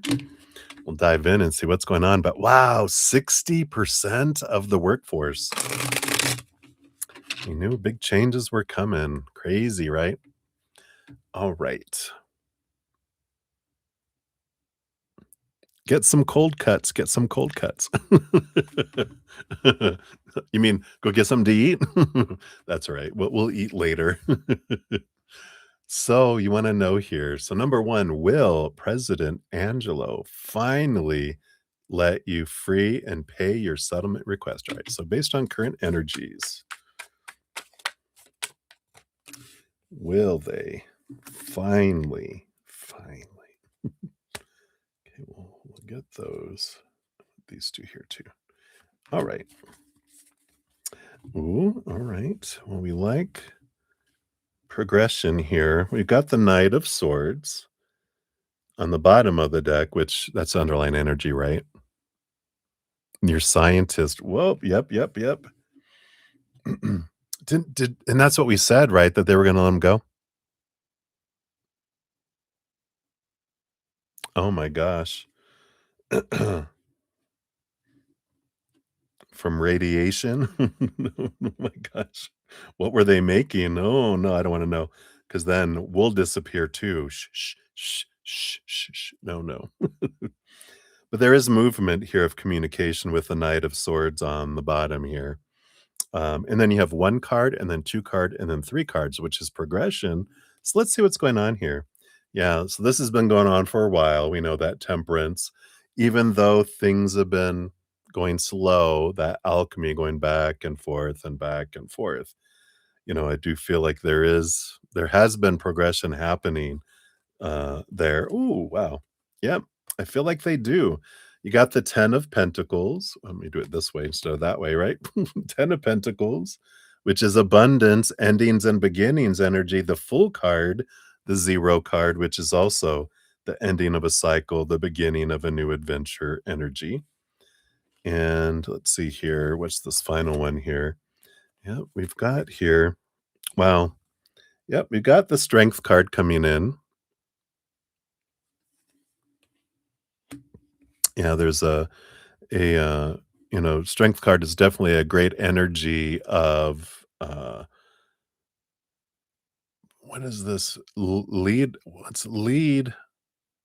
Well, I mean, I feel like with the strength card here, Leo the lion, I feel like that is the president, El Presidente, because we've got the King of Pentacles, which is abundance, and the Hanged Man, which is transformation.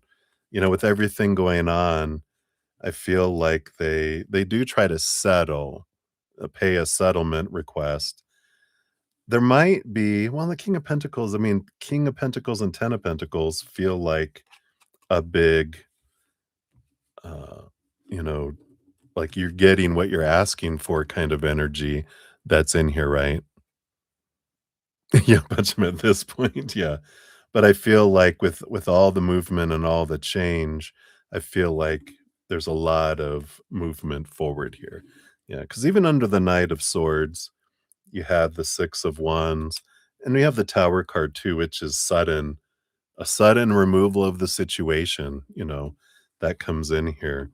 So I feel like there is gonna be settlement. I wonder if he's gonna be there. I almost feel like they might be leaving and it might fall into someone else's hands and they might just chop, chop, chop, let's go. Like someone's coming in to handle things and they're just like, get this stuff out of here and done kind of energy. So, yeah, I feel like that. Let's see. Let me do a quick Wen card here. I haven't done any Wen cards. So let me do one of these Time Oracle here. He might. Right? There might be a sudden removal of him here. Yeah. I like it. We got stop obsessing first and then in a few days. So it feels like it's gonna be a fast movement here. Like I feel like you're gonna be getting something unfolding here very, very soon. So interesting, right? All right. So I feel like that is for El Numero Uno for you there. And let me just grab this one here. Stop talking me. I thought it said stop talking to me. So good to see you. We'll get you on the free reading list here. And honored, I know, right? Loads of reads, I know. Whoops. I'm loving it.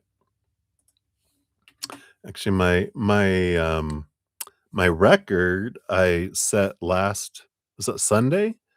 7 hours and 45 minutes, was my session. You started hearing police sirens go off? That's funny. We knew, honored.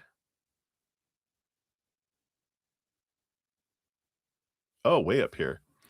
Number 4, no, you'd be number 4 after I get back to free readings. Alright. That's funny that you heard sirens, Moacito. Alright, so for number 2, we're at 4:45:15. So here is this, just so I know where I'm at. So if you submit an FMLA for foot surgery, would that trigger Angelo to settle? Ooh, let's take a look here.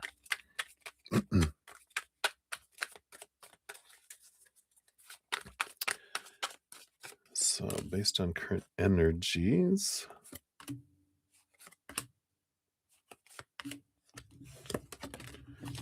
All right, let's take a look here. Let me see the bottom of the deck here too. Two of Swords. Yeah, it kind of feels like that's kind of like the indecision here. But let's see. We have Page of Pentacles. Here's the Strength card again. And the Sun card, which is abundance energy. The Strength card and the Sun card are both Leo energy, which is interesting. You got the 10 of Cups and the Moon energy that are coming in here. Yeah, I know, right? Well, I feel like it's almost like in letting go, because you had that other card, which was stop obsessing first. It's almost like there's this, because you have a strong energy of wanting to control, wanting, needing, must have, it actually pushes it away. The more you can bring your energy into focusing in with this 10 of Cups energy, which is gratitude, right? What am I grateful for what is happening and has had and it has happened, right? That allows more to come in when we're truly going, you know what, Creator, you're going to bring it in the perfect timing, the perfect way, and it's going to be perfect for me because I know. And the more I try to get involved, the more I push it further away because my energy of need and want is actually below the surface is lack energy. Even having patience even though you may not have a whole lot by this point, right? Patience energy is even lack energy because patience is, I should have this already, and, because I don't have it, I'm being patient. So patience is don't have energy, feeling like I'm behind, which is lack energy, which brings in more lack. But when I focus in what I do have, what I have had, and I'm grateful, then it opens up. So the release of it, you know, drops, uh, you know, um, releases the kraken to allow, the abundance to flow in. And so I feel like that's the kind of energy here is like the more you try to make this Leo energy do what you want it to do, the more they resist. And the more you let go, then it comes towards you. It's the way it works. It's so weird, but it makes sense, because whatever we're trying to control and grasp onto, it resists and pulls away. Or if we're trying to, if we ever try to push something somewhere, it resists back. So when we're trying to grab something and bring it to us, it resists. But when we open up our hands and go, all right, I surrender, I give it to you, and then you do what you can, but then you allow it. But it's the energy behind it that's important here. Um, so I feel like with this, it's like if you're doing it just to trigger it, I don't feel like it's going to make a difference with them here because I feel like they're blinded. They have their eyes closed and they're going to make their own decisions, kind of energy here. But I, you know, so do what you need to do for you, here, but I don't think it doesn't feel like it'd make a difference with them, at least while they're still there. But I do feel like things are gonna be happening pretty quick here anyway, but I don't feel like there's a big thing with that, so hopefully that helps. Alright, and then for number 3, we're at 449.52. So here we go, boom, boom. And does your attorney regret accepting bribery money from President to lowball you? What? Oh my god. Alright, so does your attorney regret accepting bribery money from Not yet. Alright, let's take a look here. And this one here. Alright. We will see here. I mean, the bottom of the deck, we've got the 6 of Swords. 6 of Swords is it's moving from choppy waters to calmer waters, seeing things from a different perspective. So let me see here. We've got the Knight of Pentacles. Yeah, I like this here. There is this um Knight of Pentacles energy, which is slow. It's the slowest moving knight, So there's this, like I said, I go, not yet. I feel like they don't regret it yet. And what is this? Is this normal for them? 6 of Cups energy. Mm, you know, this is I feel like your attorney has some sort of connection, um, like to people that would be the ones that would hold him accountable. And I feel like they've kind of had like family. It almost what I'm reminded of, which they're showing me, doesn't have to be this exact scenario. Um, that like my dad is a senator or a governor, and they always have gotten me out of everything because of the people they know. So I've never had to have like a lot of accountability. And so I don't know what regret is for things because I've never had to have it before. Yeah. And I just feel like they've done other stuff and they're just like, I get away with everything. And that's why I feel like they don't regret it yet. Um, yeah, I like it. But I feel like the 8 of Cups is, having to leave the justice system. So I feel like he has to walk away from being a lawyer, because I feel like something happens where he has to his license gets taken away. Yeah, because the lies and the deceit and the deception come out. Dope. So I don't feel like he just feels like all these choppy waters are going to calmer waters. It's all gonna be fixed, right? And, "Oh, we're all okay," but, because it's always been fixed before, right? Yeah, right. So, yeah, so he won't have regrets until there's repercussions. So, yeah, if you haven't reported him, then yeah, then they'll investigate and they'll find out, the truth of things.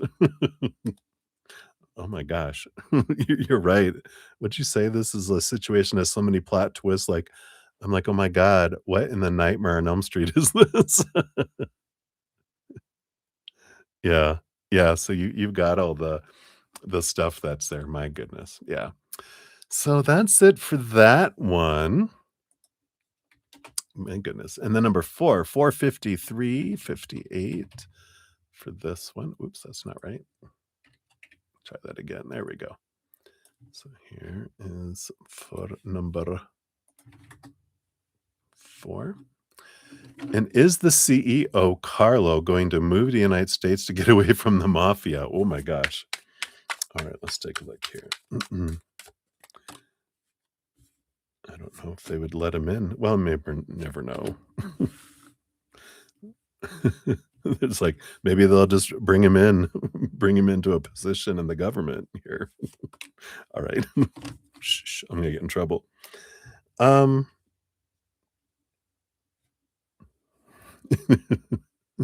I'm glad you have a good sense of humor. Um, so we have the 10 of Pentacles in the bottom here.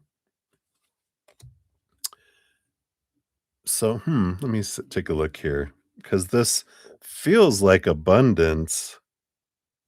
Let's see. We've got the 3 of Wands. No, I had a feeling that they're going to go a different direction. They're going to board a different ship somewhere where they've got money, money stored away. What is this? Hopefully, yeah. Because we do have the devil and the 5 of cards here. I mean, the 5 of Wands, 5 of cards, the 5 of Wands, which is about conflict. I feel like he's like, "No, United States, there's too much conflict going on there." It'd be true. There might be somewhere else that's safer for him. I think these days you're like, it's too conflicting. I do feel like they're going somewhere else, and I feel like there's work. The devil card is Saturn, that rules over, um, the house, I mean, Capricorn that rules over the house of work, the 10th house of work. So I feel like they're gonna go somewhere else for work, that's there. Oh my god. Yeah, I feel like they're going somewhere else. Yeah, there is justice coming down here. Page of Sword, there's gonna be some clarity and some communication that comes in here. Yeah, there's gonna be some action coming in. I feel like they're this 10 of Pentacles, it feels like, they've got a foundation somewhere, money stored somewhere, and I feel like they're gonna try to go that way because I do feel like they're trying to get away from justice and all this. But I feel like it comes out, because they can be extradited from the United States, from whatever they're running from here. Yeah, it does feel like they're gonna go on a run, but it feels like they've got money, or that they're gonna go somewhere where their money will last a lot longer. Because this doesn't look like a palace, this looks like kind of like Mexico on the border when I would go there, on both sides, but it feels like they're, going somewhere more where their money would be worth a lot more and last a lot longer and less expensive. Wow, isn't that crazy? Lordy, lordy, lordy. But, yeah, it doesn't feel like he's gonna go to the United States because it feels like it's too expensive.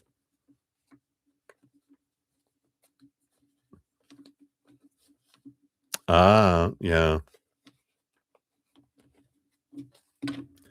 Yeah, craziness. Oh my gosh.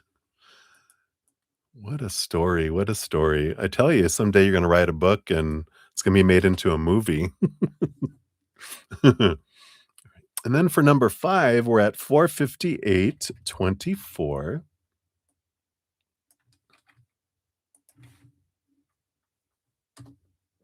Oh my gosh, that's crazy. Alright, and then what's your VP John's current energy towards you? Alright, got that, got that, got that, and this. Alright.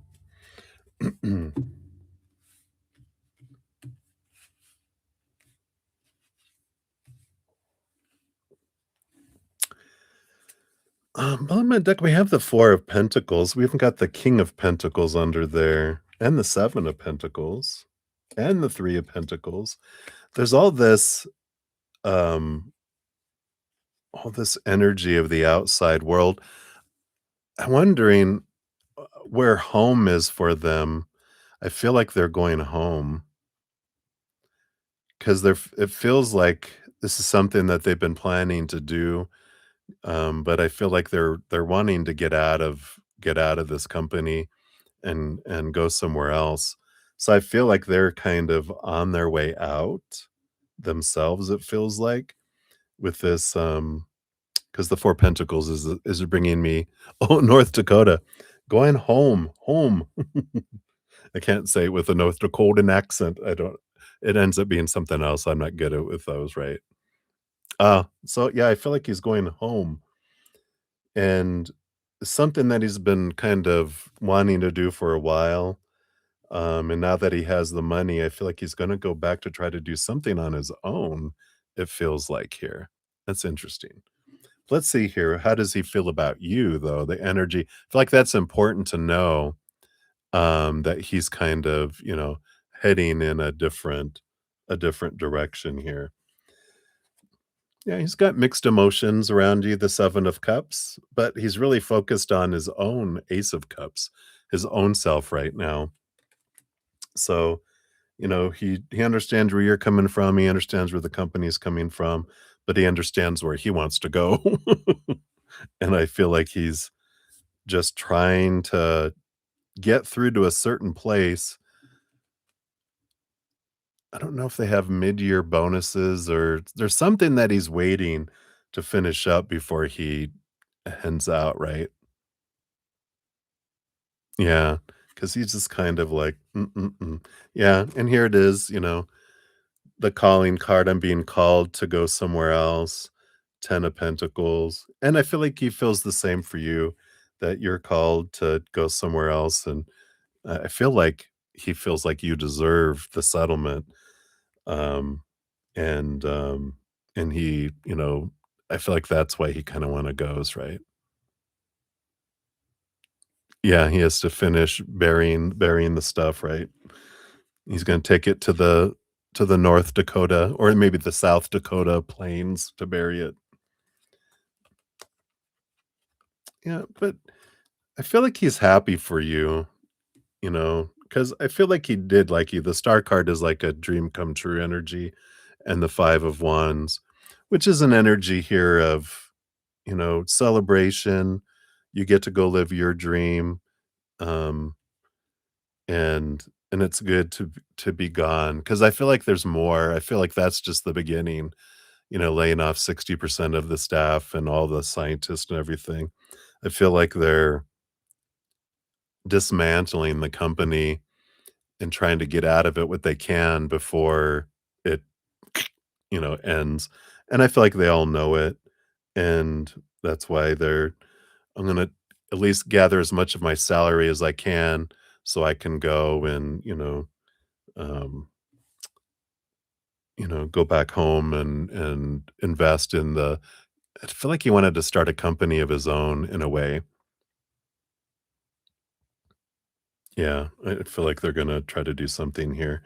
Yeah, and the Knight of Swords. I feel like his opinion of you with the swords did change over time, and I feel like, um, the more the more they get sucked into everything, the more they realize how you were right um, and they're understanding more of what's going on, the more they hear about things and the more privy they are to all the secrets and different stuff, they're like, "Holy hell," you know? So I feel like their opinion has gotten, you know, uh not that it was ever bad, I don't feel, but I feel like they're like, "Wow, this is a lot worse than I even knew about." Because I feel like they hid things even from the VPs, because they're gonna, um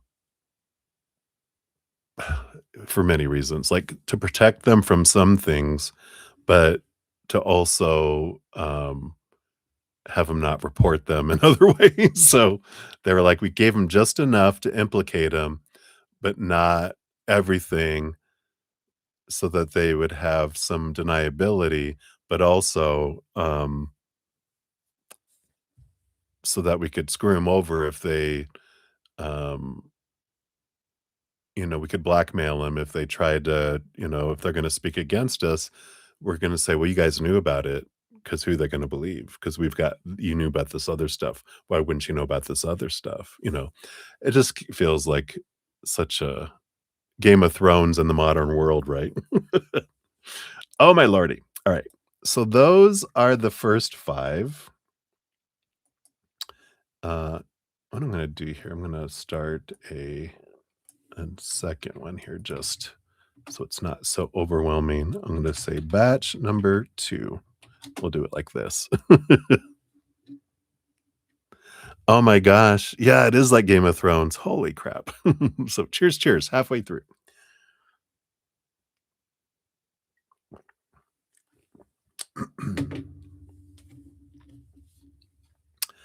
All right. And then number 6, we're at 50513.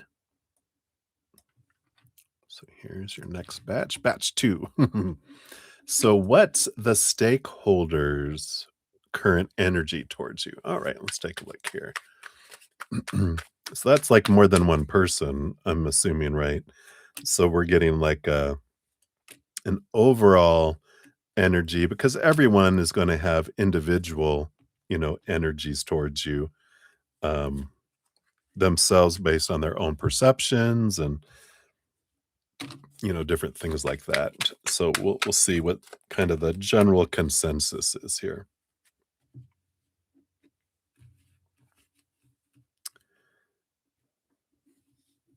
Oh, so all the VP well, still okay, so the VPs are all of the VPs, right?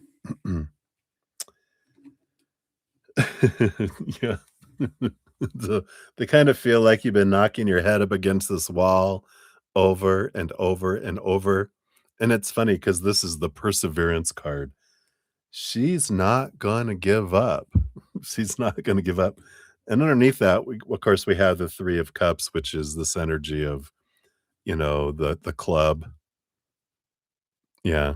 Um, there's this, the tribe kind of energy that's, with that here, like all for one or one for all, or, stab each other in the back. But I feel like the underlying energy, like all of them all is, wow, you are just you persevere in a lot of ways, whether it's on the settlement, on, you do your job, how you do it, that you don't give up on something once you grab a hold of it. It's like one of those, like a snapping turtle that just has the strong jaws, it doesn't let go kind of energy.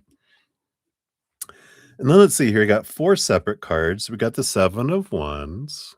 So you definitely this energy of you stand out, that you are, true to your authentic self. You don't dim your light. You don't ask permission to shine. You don't defend who you are and what you do. You just do it. And you stand out because of that. And I feel like in a good way, right? Um, so I feel like they're like, you stand out because of how you do your job and how you're just they knew who they get. You're not you don't play the Game of Thrones game. You are you're one of the you're like one of the dragons turtle. Yeah. So I'd like that. Queen of Pentacles. Yeah, they definitely see your value, how much you bring to the company and how you impact everything. Of course, you're a hard worker, you bring a lot of value, and that's where I was gonna say that's why they have mixed emotions, and I'm like, "Yep, I can see how it's, you know, pink dragon." That's funny. Well, there you go. I love it.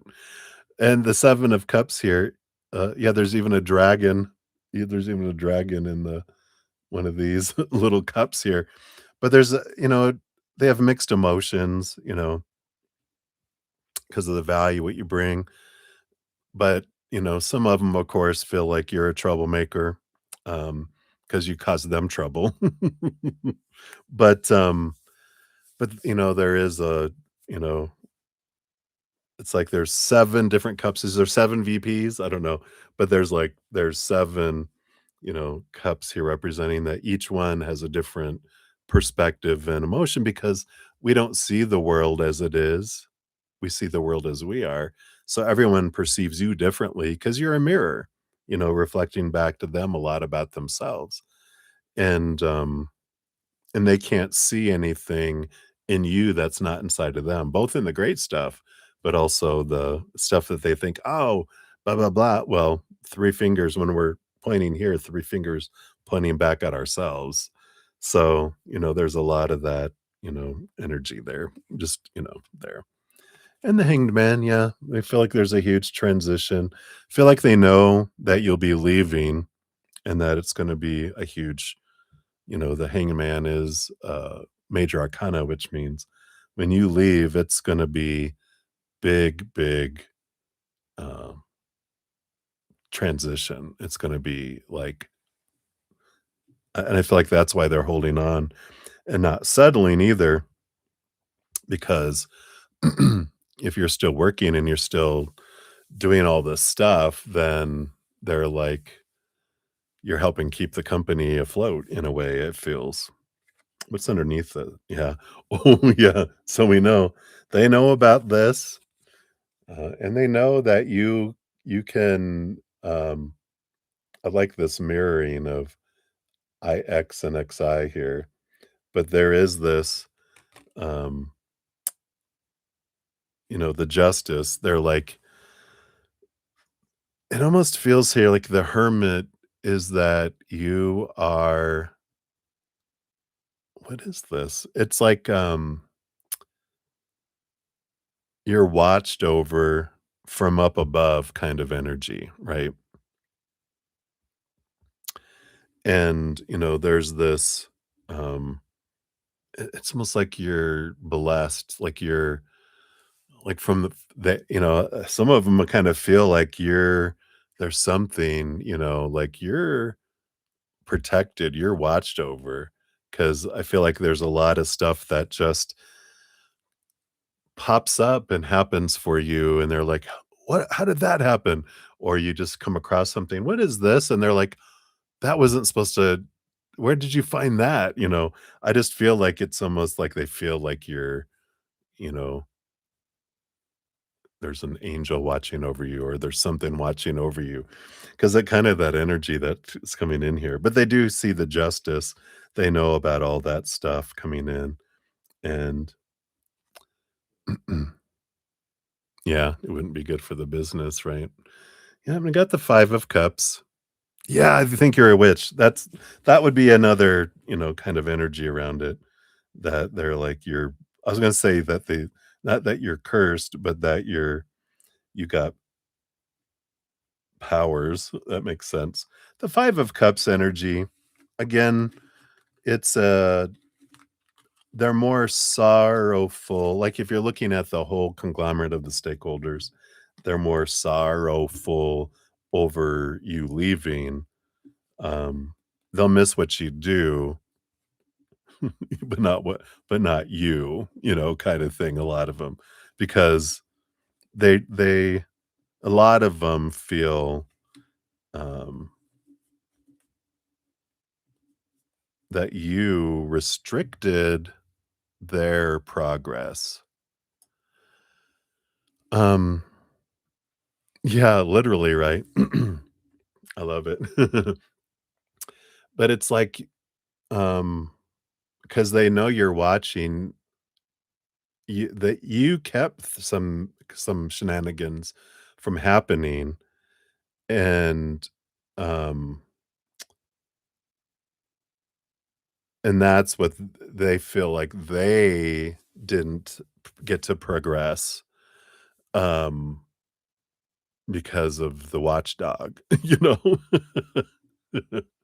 They're like, "Damn it."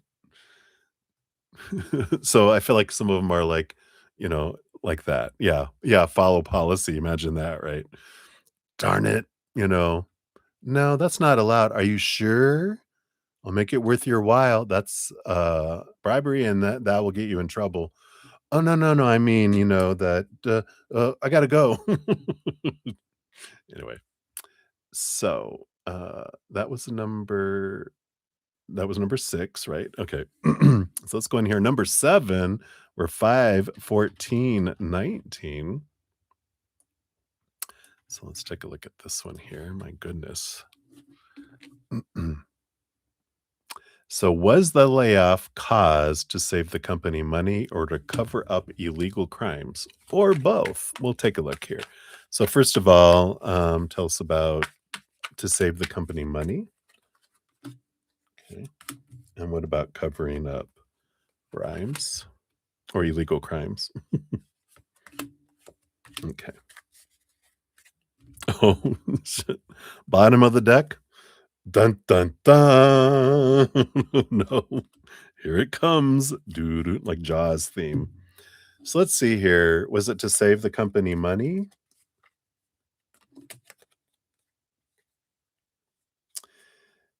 It was, yeah, justice.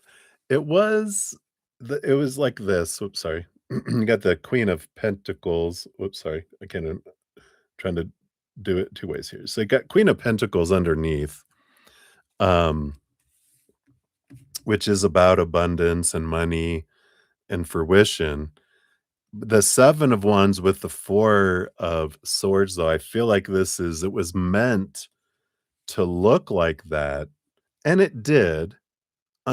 Bottom line, it, of course, did save the company money, and it was made to look like that is the reason that it was. The 7 of Wands, is to show in front of everyone, not to defend, not to shrink and whatever, just to go, "Here, everybody, look, this is it. This is what's going on here," right? And so there's that energy, but the 4 of Swords was to put people's mind to rest. "Oh, no, that was for that." But let's see here, was it to cover up for crimes here? Yeah, we do have the 6 of Wands, the victory, the 3 of Cups, the little group, and everyone for themselves energy. So it does feel like that's the Game of Thrones energy. Let's see, it's below the surface. Yeah, what's interesting, the Judgment card normally, but with this Justice on the bottom and the Judgment, I do feel like it is to slow the roll and to, slow the court and the investigations and stuff by, it slows it down.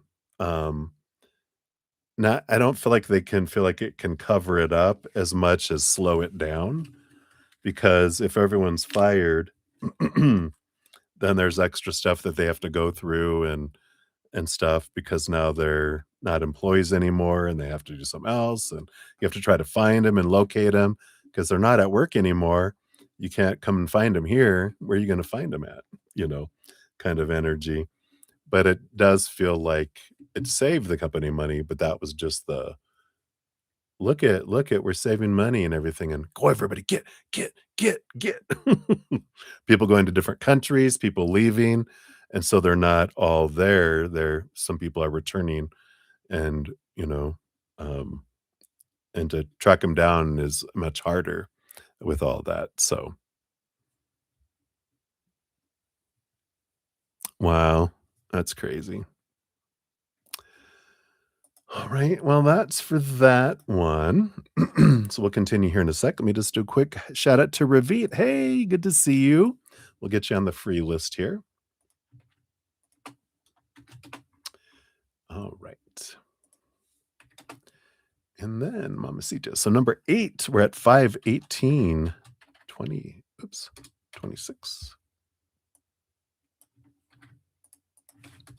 Here you are. And will your what was this with them laying off the employees?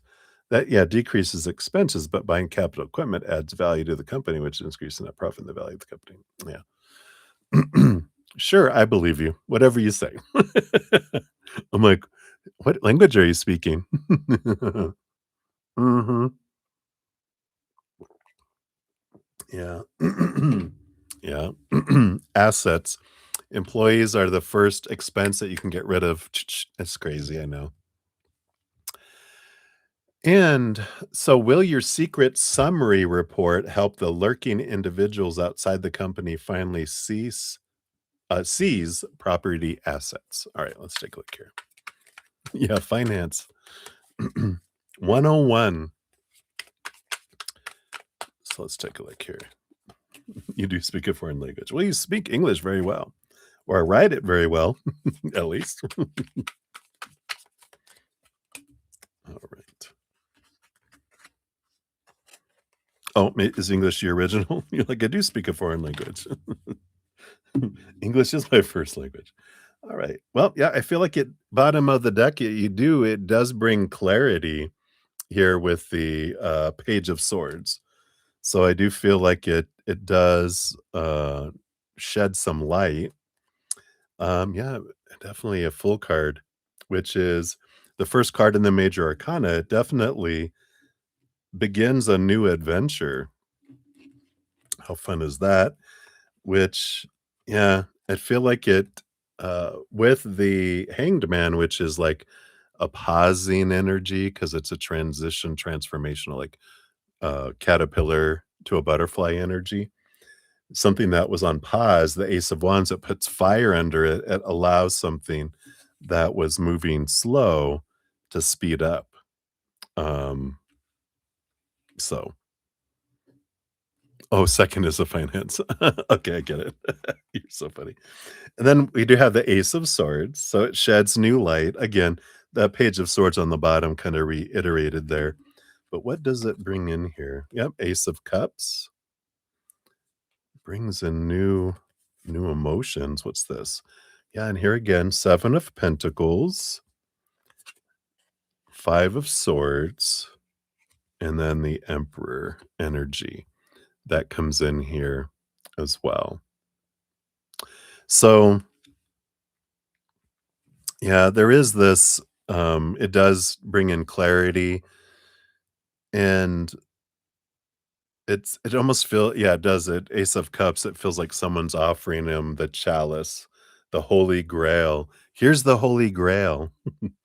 And the 7 of Pentacles, it does slow down, um, it does slow down things. I mean, the not the report and all that, but the clarity and everything helps them slow down purchases and some other stuff. It almost has them like they're able to, like, have this, I don't know if you can do an injunction, something word, blah, blah, legal word about, stopping something from happening because they throw a wrench with the 5 of swords into it all. And it there's like someone that's put over, um it's reminding me of here in the United States when a certain, person, businessman in New York had a ruling against them, and they had someone from the state's tax office, I think it was tax office, actually had to approve new purchases and different things within the company because of the fraud and stuff that was being seen. And so I feel like there's gonna be something along those lines that comes in, yeah. Seize the bank accounts, have someone like an auditor of some sort that's there that has to approve things because of, the fraud and stuff, and I feel like that kinda helps that process because they're able to put a squash a quash on it or whatever it's called. Just making words up now. All right. All right, so we've got 2 more for you here, and we've got Lemon Limes Lulu. Hello, good to see you. Thank you for your donation. I'll add you to the list here. You'll be up here right after. We've got just 2 more questions here, and we'll do in there. So we'll give that a love and a like. Hello, hello. All right. And so for number 9, we got 524. Oh, 2. Here we are. So and then general energy for the month of June. All right. Take a look here. Got that. All right. Well, you got some nice, beautiful balancing energy here with the King of Cups, balancing between the head and the heart. So we'll see here. That might, I mean, I think it looks pretty good. You do have 2 cards and then 3 cards and then 1 card, which is uh an interesting energy of like things unfolding out of order, but in the end, everything balances out here for you. Oh my gosh, that's crazy. Yeehaw. um, so let's see here. What's happening first? Yeah, so I feel here that we've got the Two of Cups, not the Two of Cups, the Lover's card and the Eight of Cups.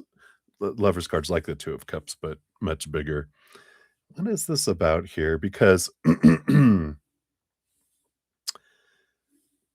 there is this like walking away from, relationships and people, and also emotions that don't serve you anymore. And the Lover's card is, it is an important partnership energy.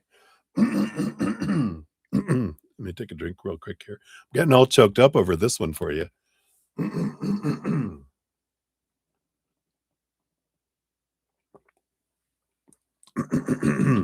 All right, I think it's gone. Maybe not. Let me just grab a lozenge or two. Why is this one acting up, right? Pardon me. Goodness. All right.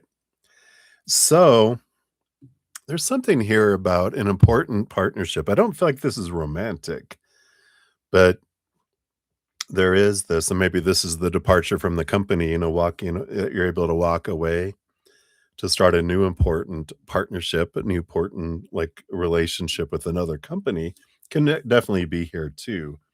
But I feel like you're kind of able to cut a lot of ties with people where you're investing a lot, not getting a whole lot back from them, lawyers, whatever. But I feel like it feels like this is a big month here of release for that.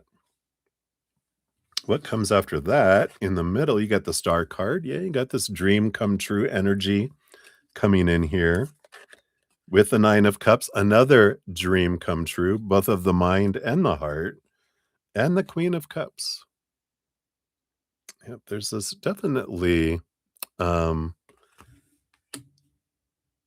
this energy here,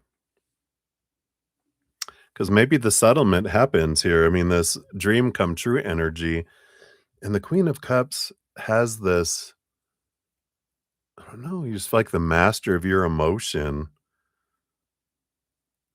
and I just feel like you get to sit with yourself in a way. I know, right? They bring you into, like, the movies, right? "You're good. We want you to come work for us." But, it could be that you gain an important partnership. It doesn't mean you get a job with them, but but there is something, um, about an important relationship that's formed. You leave all this other stuff behind and you form an important relationship with someone. But I like this Queen of Cups. It's like you're able to relax, I feel. And it does it feel like June, there's gonna be a lot of resolution, it feels like, coming in here for you, with all this. It's just like everything, yeah. Death and rebirth. So, there definitely is some amazing, energy. Do you have like a what is it called? A dead man switch? You can say, "I've got a lot of secrets all stored. If anything happens to me, it automatically gets sent out to everybody. So, just so you know, you better keep me alive." You know, as they call that. You see it in the movies where they're like, "That's my little bargaining chip, is that there's all this information that's stored somewhere, and if something happens to me, if I don't, um if I don't, enter a code every day in the secret place, it'll be sent out to everyone." You can't do that? Like, you're not.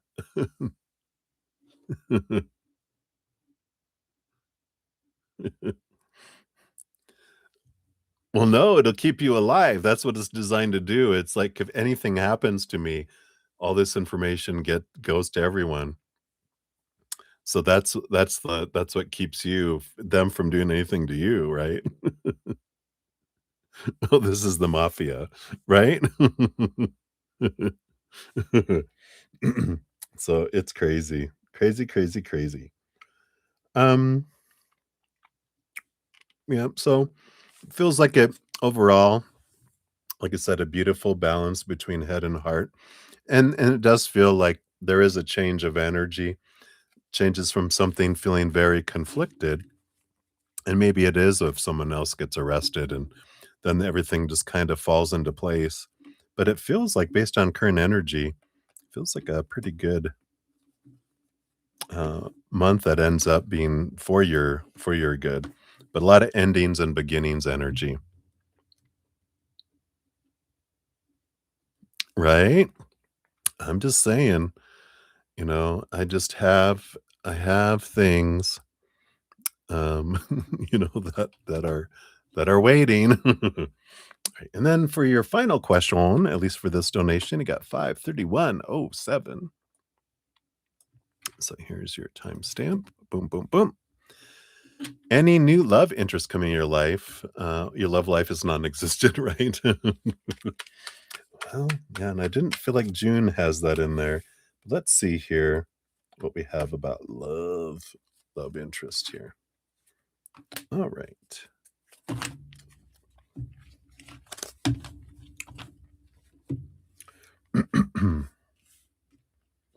Let's see what this is about.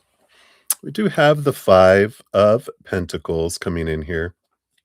They have the 2 of Wands underneath that too, which does tell me here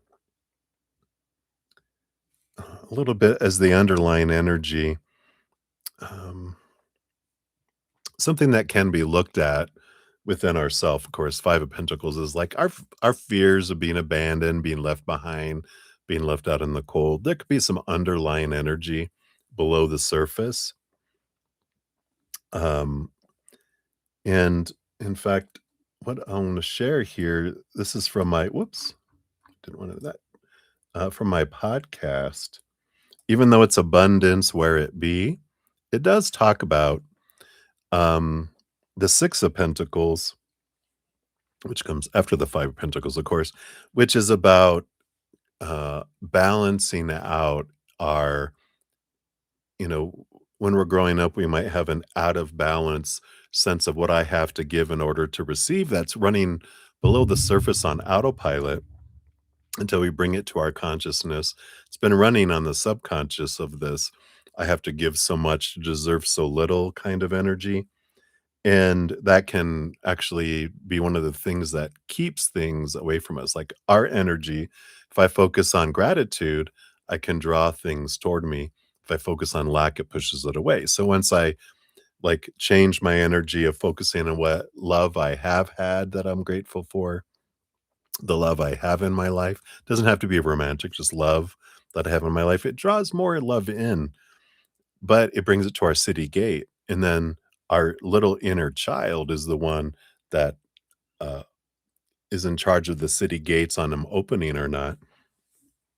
In that video podcast, it talks about, you know, that's part of it, how we can look at opening up that city gate to allow stuff to flow in. Otherwise, if our little inner child feels we don't deserve it yet, it ain't letting it in. You know, it's keeping it out there. So something to consider if that resonates for you there. But let's see what we got here. Yeah, because then you have the Two of Swords, the power of the story, and the Three of Swords on the other side. Yeah, the heartache, the disappointment, the fears, the expectations. So there is some, you know, lack energy underneath the surface that could be keeping kind of the love at bay because we might have some old, you know, wounds that are there that are like, you know, um, and it can be again subconscious. Relationships equal pain, you know, it's holding it up like, no, get away. So something that can be looked at underneath the surface. Yeah. We have a lot of there's some sorrow energy, the 5 of cups there. We have the strength card. You're a strong person, uh, you know, with that Leo fire energy that's, you know, with this card here. But below the surface, there is some sorrow and some emotional pain that's down there, emotional conflict. So even though we're strong on the surface, below there, there is some of that, you know, if we tune into that, there is some of that that can be transformed down there. And that's what's, you know, kind of what we're waiting for that. You do have you do have the Magician and the Queen of Swords. Queen of Swords is a kind of like a perfect compatible individual that fits like a glove, and they are there, and you do have the possibilities of them in the future. So you definitely have, yeah, even with the Page of Wands underneath all of that, yeah, and the Two of Pentacles. You got this power of like you don't have a fated relationship that is no matter what you do in your life, you end up with someone. You have, if you go this route, you end up with this person. If you make these choices, you end up with this person. If you go these route, you end up with that person. And there's and there are some, and then even like if you go a certain direction, you choose not to be with anyone, you know, for forever, like for a life partner kind of energy. If you want to know more about how all that works, I know I kind of rattled through that fast. I also have a podcast about that, about fated love that goes deeper into all that. But I feel like you do have possibilities of that, but there is some of that, you know, stubborn little inner child, emotional inner child going, no, we don't deserve that yet. So there's just some, you know, having a discussion in a loving way, you know, don't tie him to a chair and interrogate him, but just let him sit in your lap and go, why do you think you have to do so much to deserve so little? You know, little one. All right. So those are those questions. And then you do get an animal apothecary for your fortune cookie. And it popped out already. So let's see what you get for your fortune cookie. All right. Yes. Dun, da, da, dum. You got abundance. How beautiful is that? Yeah, I get you.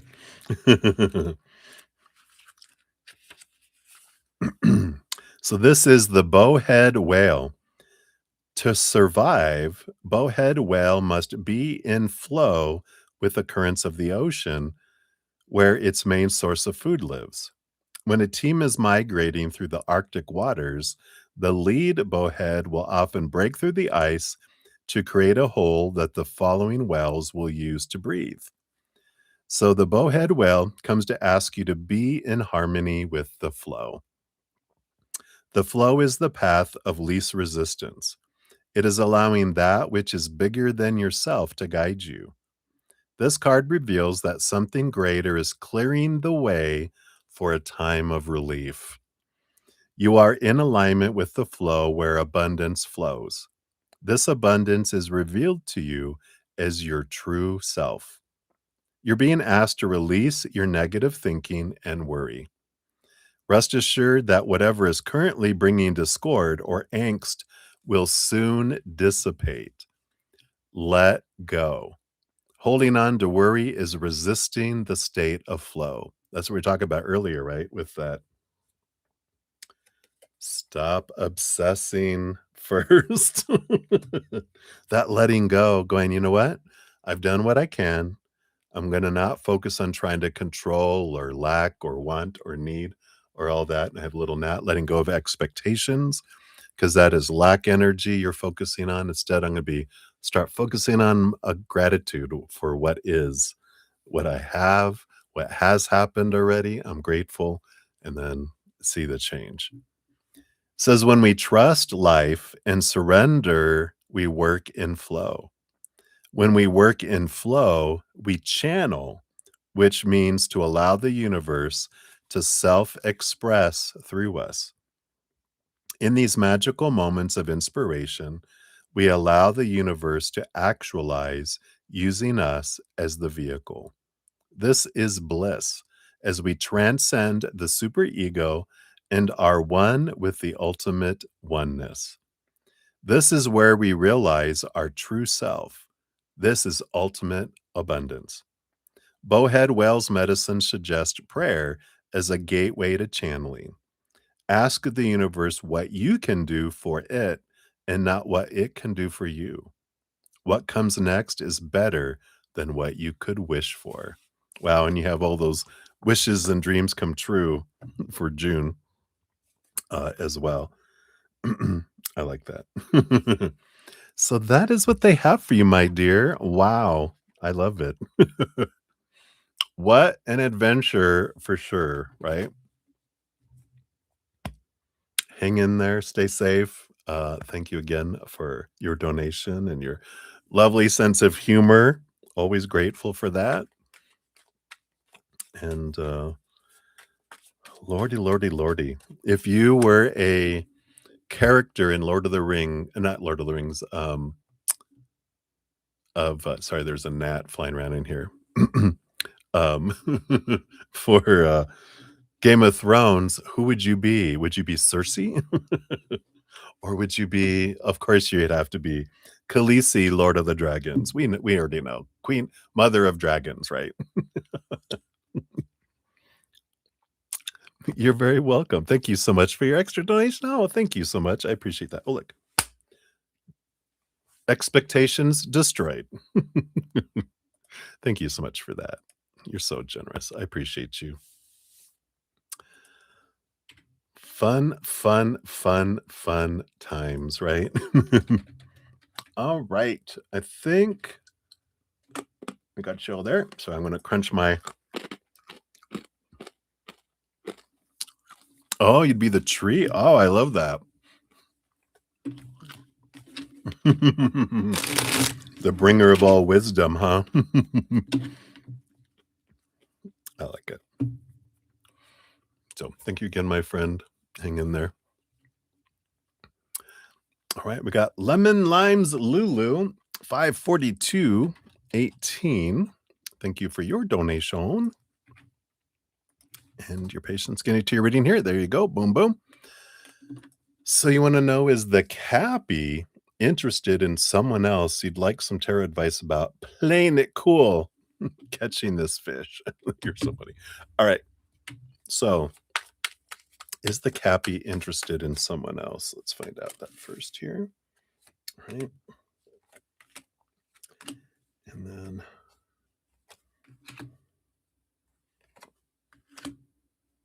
I do want this one. Okay, and that's the bottom. All right.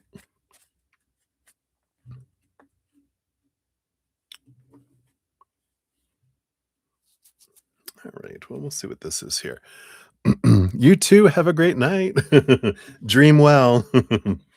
All right. Yeah. Is he interested? I mean, is the cappy interested in someone else? The hermit. No. I like that. They are alone.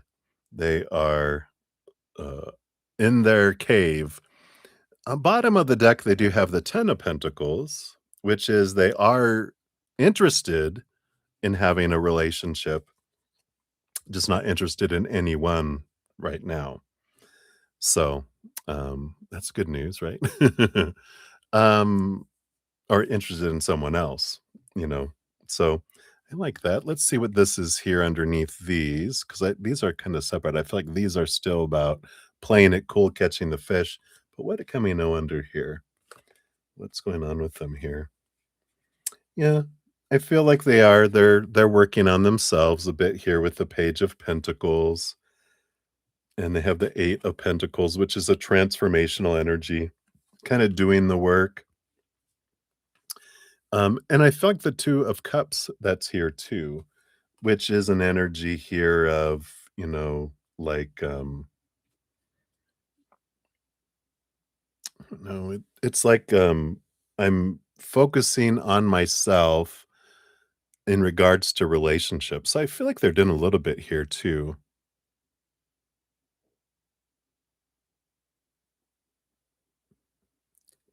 Yeah, it doesn't feel like it feels like they're still them by themselves, and they're interested in having a relationship, but that kind of feels like it's off in the distance because it feels like I'm focusing on work and myself and preparing myself for a relationship more than that. So it's like they were flirting, but you know, Capricorn energy, you know,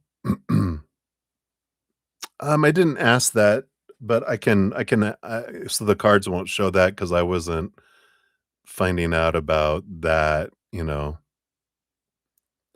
a clucking hen. Here's a funny. So I'll pull a card for that here in a sec to see how he feels about him. But well, let's just do it right now before we dive into this other stuff. But so this particular girl he was flirting with, how does he feel about it? The energy excuse me, I feel about it is I'm just like, it was practice, it's like I was getting to know them with this Ace of Swords, like just talking, getting to know, understand who they were, kind of energy. And yeah, King of Swords, it's I'm practicing my talking and chatting, and Hierophant is trying to gain clarity, see things from a different perspective and see what kind of story is there. But, I got the 8 of Cups. It feels like, nah, I'm walking away from that kind of energy. It doesn't feel like they were flirting, but the more they got to know, the less kind of attraction was there in a way. Right? It's like, oh, there's a lot going on there. You all these to side eye and just go, "Oh, no." You're funny. But, that cappy energy, um, can be a bit, I don't know. I know the Capricorns I've known, so flirty and, you know, interesting. Let's take a look here. So what about playing it cool energy here? Yeah, we got the Emperor, which is, an energy of clearing the throne room, getting out of your head, getting out of the supposed to be, should be, need to be. Kind of step into your heart and go, what do you want, heart? And what is the mind saying and what is the heart saying? And it's like putting the mind on mute and going into your heart to decide what it is you want to do, and step forward. The emperor rolls over like all four kings, kind of energy. That's why they're grumpy. Yeah, like, if you had to rule an empire, you'd look grumpy too. But it's Aries energy. You got the star card, yeah. And so this is the mental dream come true. I feel like it's understanding what you really want. Tell me what you want, what you really, really want, right? There you go. And then you have the Queen of Wands. Let's see here what these other cards are. Queen of Wands, the High Priestess, yeah, and the Four of Cups. Yeah, you know, and this is how the tarot's advice about playing it cool. And it's not about catching the fish because it's about letting the fish go. And then if it's meant to be, the fish returns in a way, or you bump into each other. But I feel like it's a lot of this that it's talking about here because the high priestess, she goes away into her high priestess temple, connects with spirit, sees things more clearly from a different perspective, looks behind the veil, dives deep into their own emotions, and she reveals the secrets. The Queen of Wands is powerful, like the High Priestess, too. Trusting your gut, trusting your intuition, what it's telling you, and and the Four of Cups is an energy of, yeah, back and forth, right? Good friends is my type. Four of Cups is like, I don't want to end up with what I've always had before, right? I don't wanna do what I've always done and end up with what I've always gotten. And and I like that. I like the idea of like, my idea of a perfect relationship is best friends sleeping over. Like, eventually, it's someone that is such a good friend. It's not if someone's feeling a position of this spouse or whatever, then that just ends up, you firing them to replace them to because they lied on their resume, and then you gotta get them anywhere is when you develop a really close friendship with someone where you just love hanging around with them so much, you don't care about hanging out with anyone else, and then it ends up eventually just meshing where it feels so natural to take it to a deeper place, but you're staying best friends, you know, as well, and you're sharing everything else, right? This Cappy ain't that, I know. It's good friendship and back and forth, but they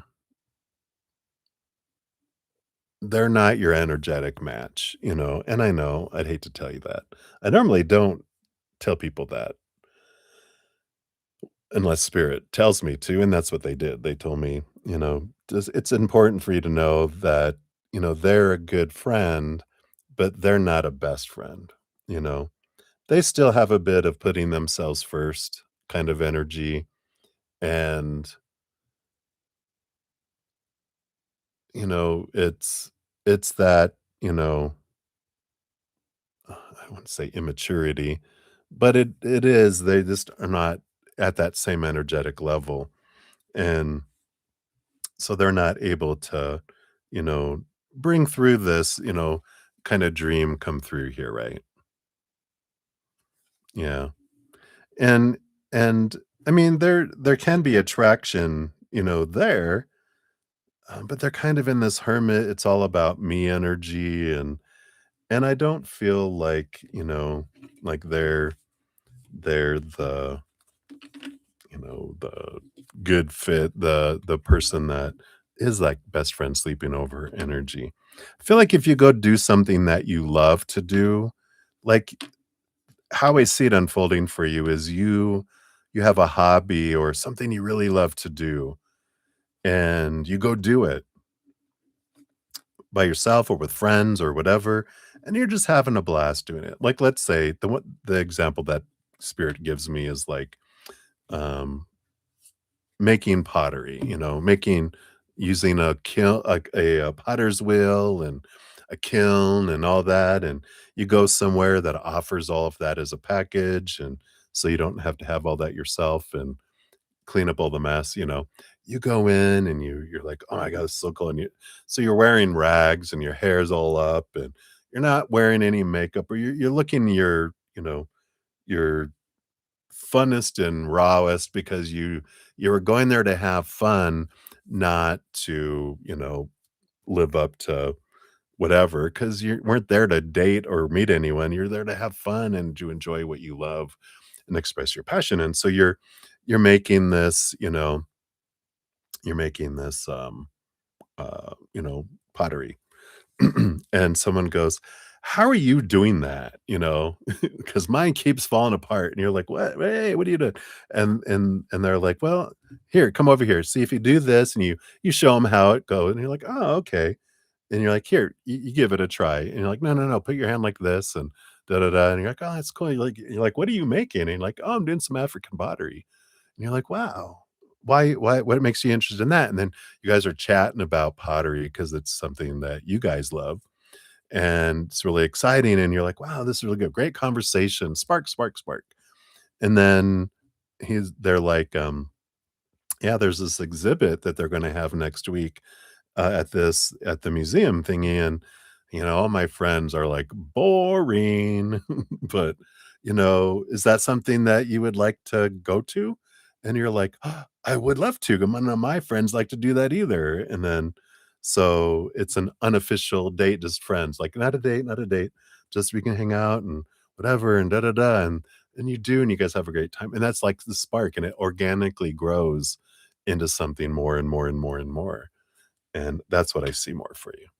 So, and then there's the Cappy. No, I'm just kidding. He's nice and everything, just not that same energy. You know what I'm saying? Let's see what your fortune cookie brings in here too. So, since your donation was $5 more, you get an animal apothecary.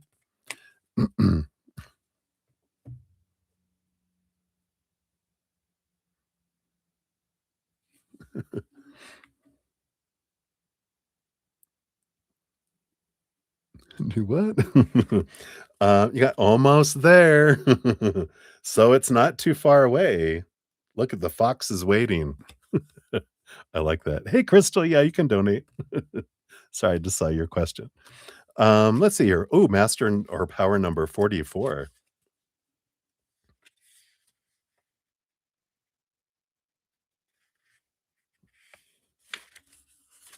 Yeah, you can donate again if you'd like. So in the blossoming spring season, little fox frolicked and skipped in the wild woods. As he played, his attention was constantly drawn to a distant light. The light glimmered deep in the forest past the rumbling river. Although he couldn't quite make out what the light was, every bone in his body knew it was meant for him, and his soul would spark with joy when he saw it. It was as if the light were a magnet calling out to him.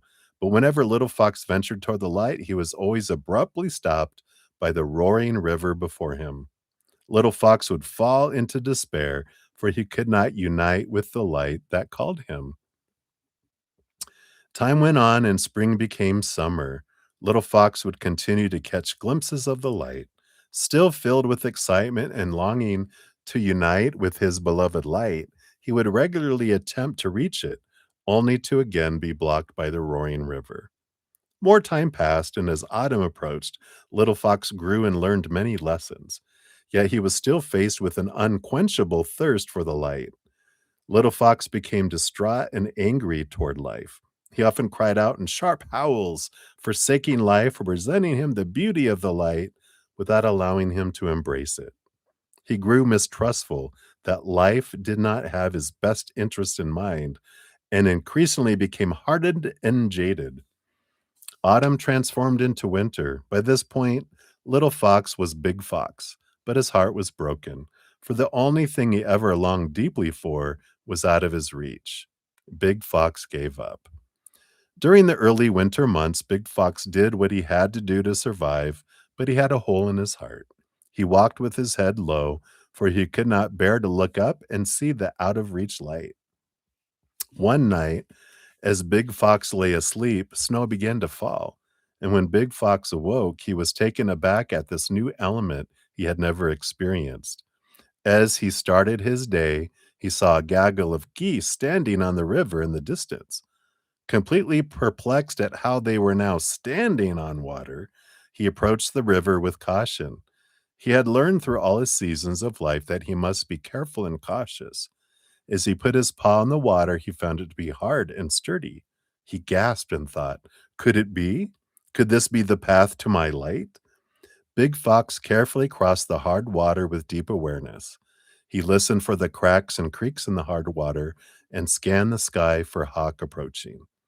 As he crossed the river with extreme care, it dawned on him that if he were Little Fox, he would have run boldly across the hard water without a care in the world and could have been hurt or even killed.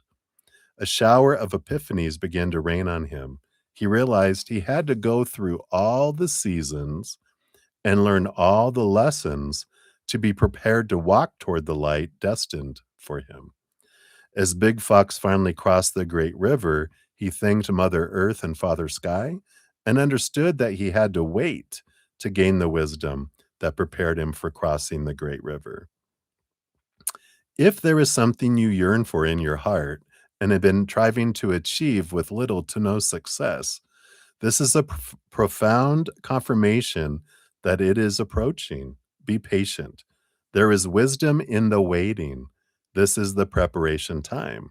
You're gaining what you need to unite fully with what your heart desires. Endure, endure, endure. I know it sounds like Cappy, but maybe instead of Cappy, it's with what your heart truly desires, not what you're thinking you desire, right? But we'll find out. Let me take a look here. Sorry. Just waiting for my emails to update here. Come on, let's try that again. There it is. What happened?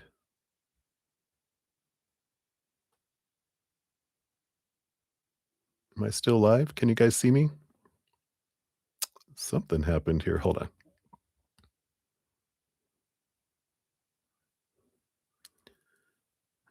What is going on here? Hold on a sec. Oh, there it goes.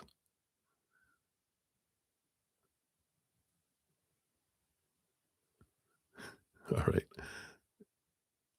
I think it did something weird here.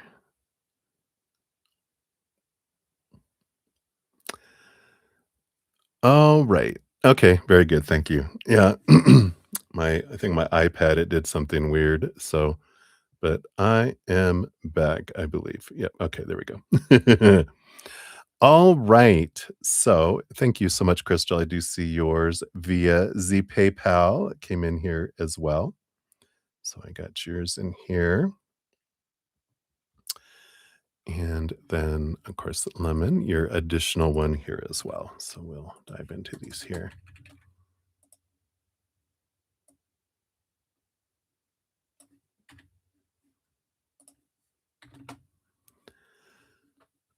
All right. And I think Lemon beats you by just 2 minutes, Crystal. So I'll do Lemon's second one first, and then you'll be up right after that. Yeah, endure, endure, endure. It's a nice story, right?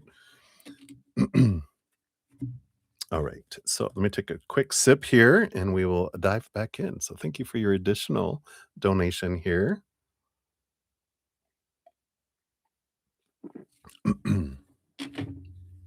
All right. So lemon, we got 60217.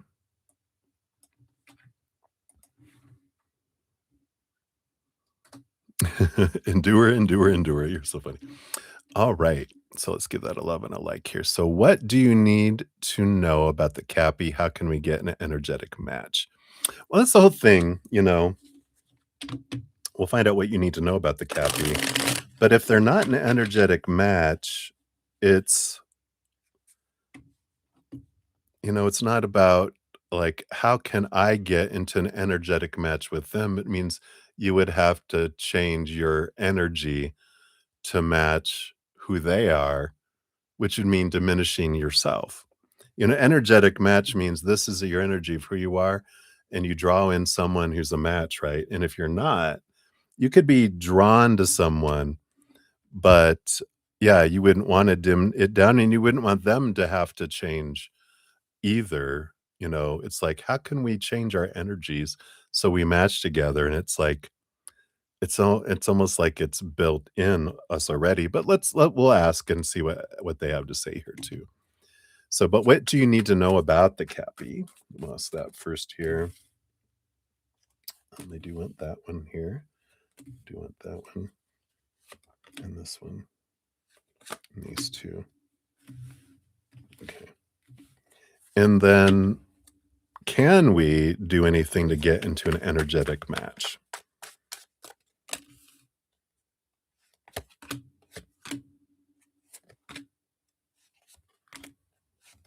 All right. Mm. Did you hear my oh. I shouldn't have done that. Don't growl with my throat. That's trying to my voice go away.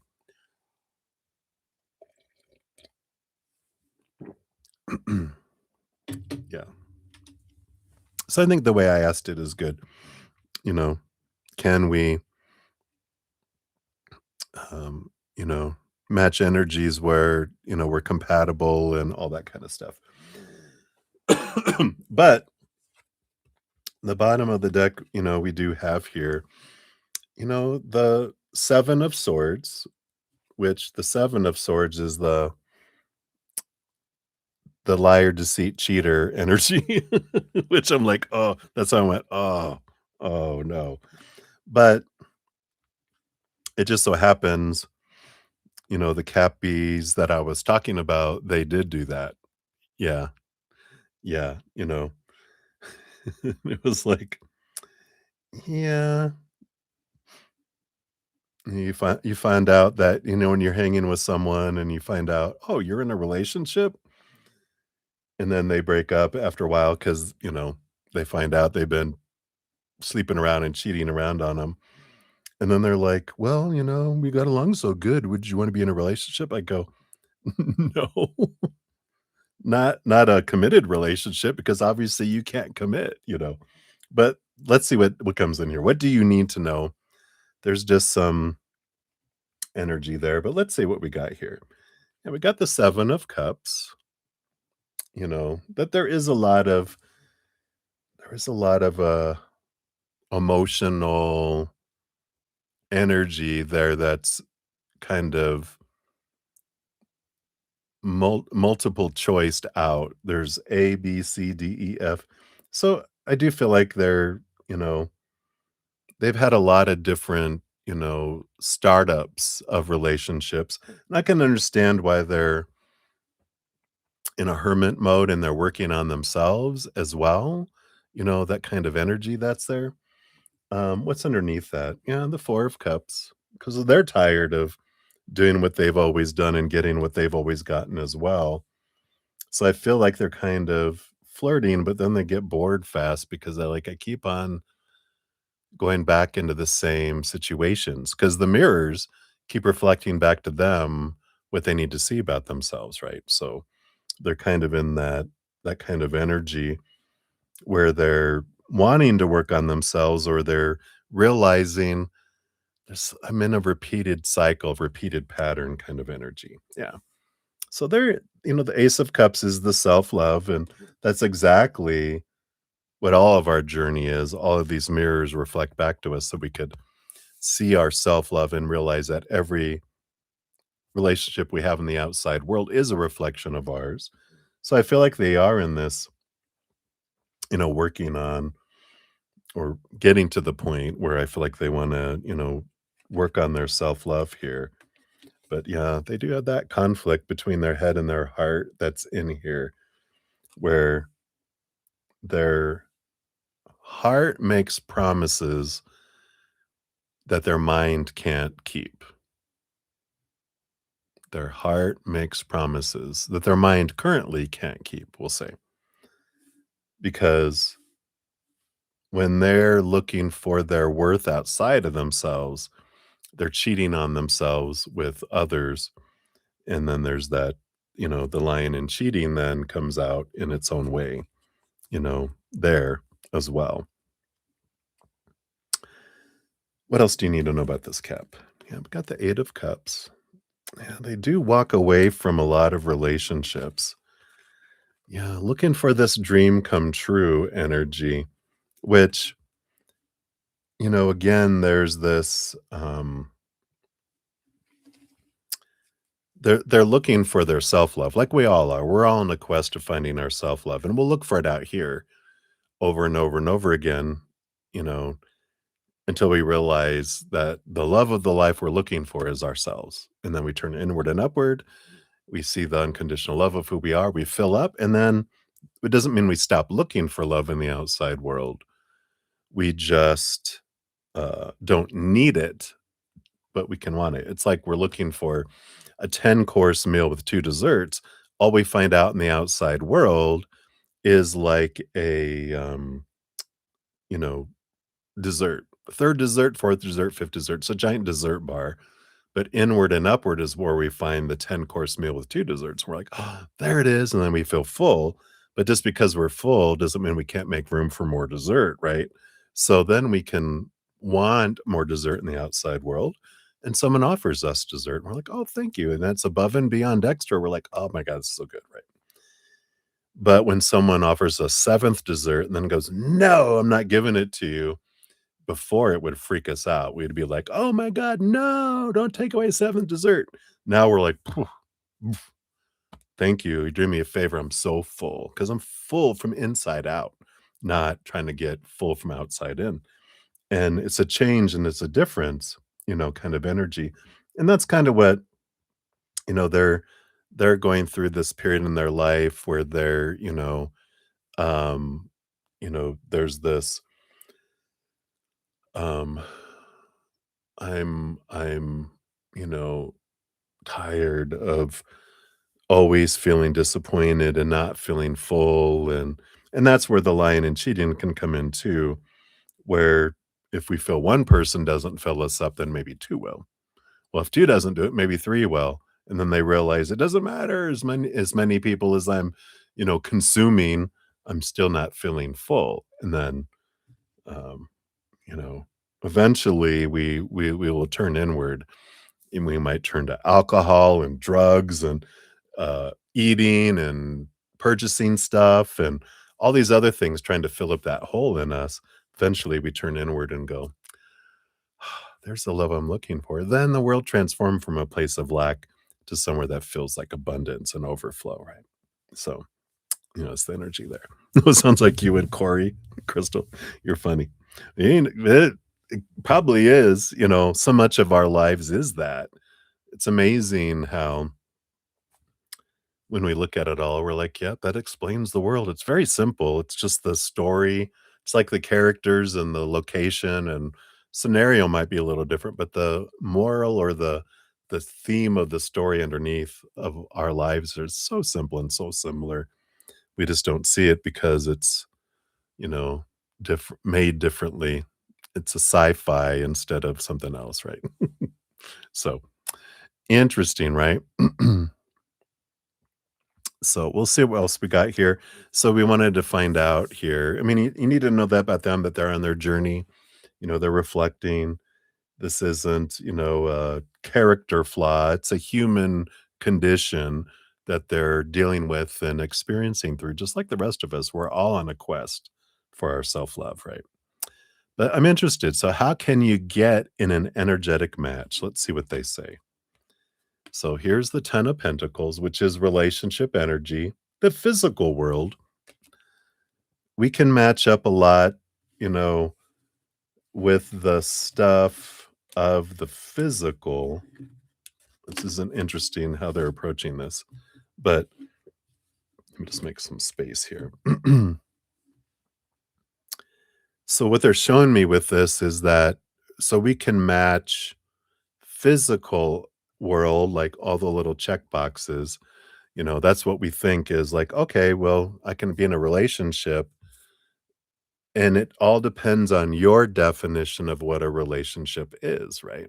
So can I be an energetic match? Can I get in here? And can there be a relationship? We have the Two of Swords. It's our power of story.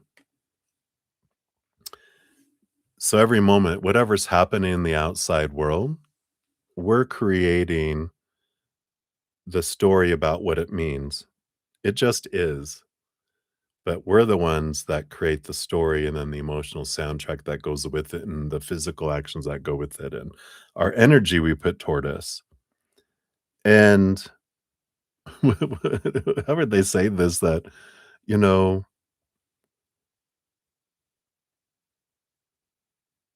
what what are they saying here? Because it's like the scenario they're showing me is like we're in a relationship and they're like, no, we're not. And you go, yes, we are. We're in a relationship whether you like it or not. And they're like, no, we're not. And you're like, yes, we are. No, we're not. And it's like they're showing me like whatever we create our own reality and our own story.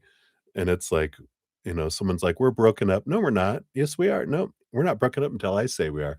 No, we're broken up. It's like we can create our own fantasy. We can create our own world in our brain. Doesn't mean that's the reality of the outside world. So, energetic match. It's like the power of the story. Let's see what else is here because this is interesting. And we have the 5 of Cups, the power of emotional choice.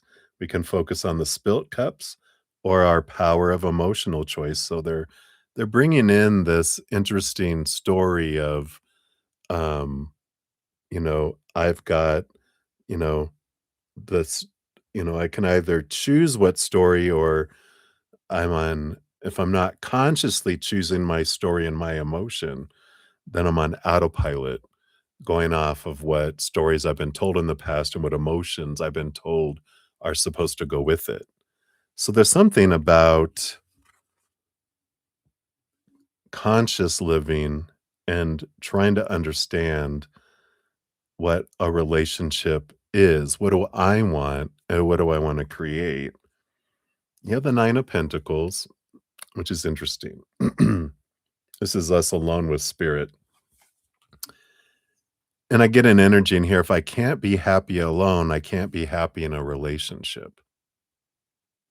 If I can't be happy by myself, I can't be happy in a relationship because they can't bring me what I'm needing to be happy, which the 9 of Pentacles turns into the 10 of Pentacles. Interesting. I got the 7 of Pentacles. The last thing that grows on the fruit tree is the fruit. We have the 8 of Pentacles, which again got the 7, 8, 9, 10. All the progression of the Pentacles and any of the 3 of Pentacles as well. Okay.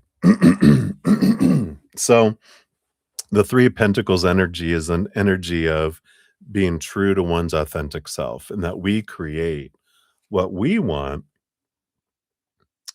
Um,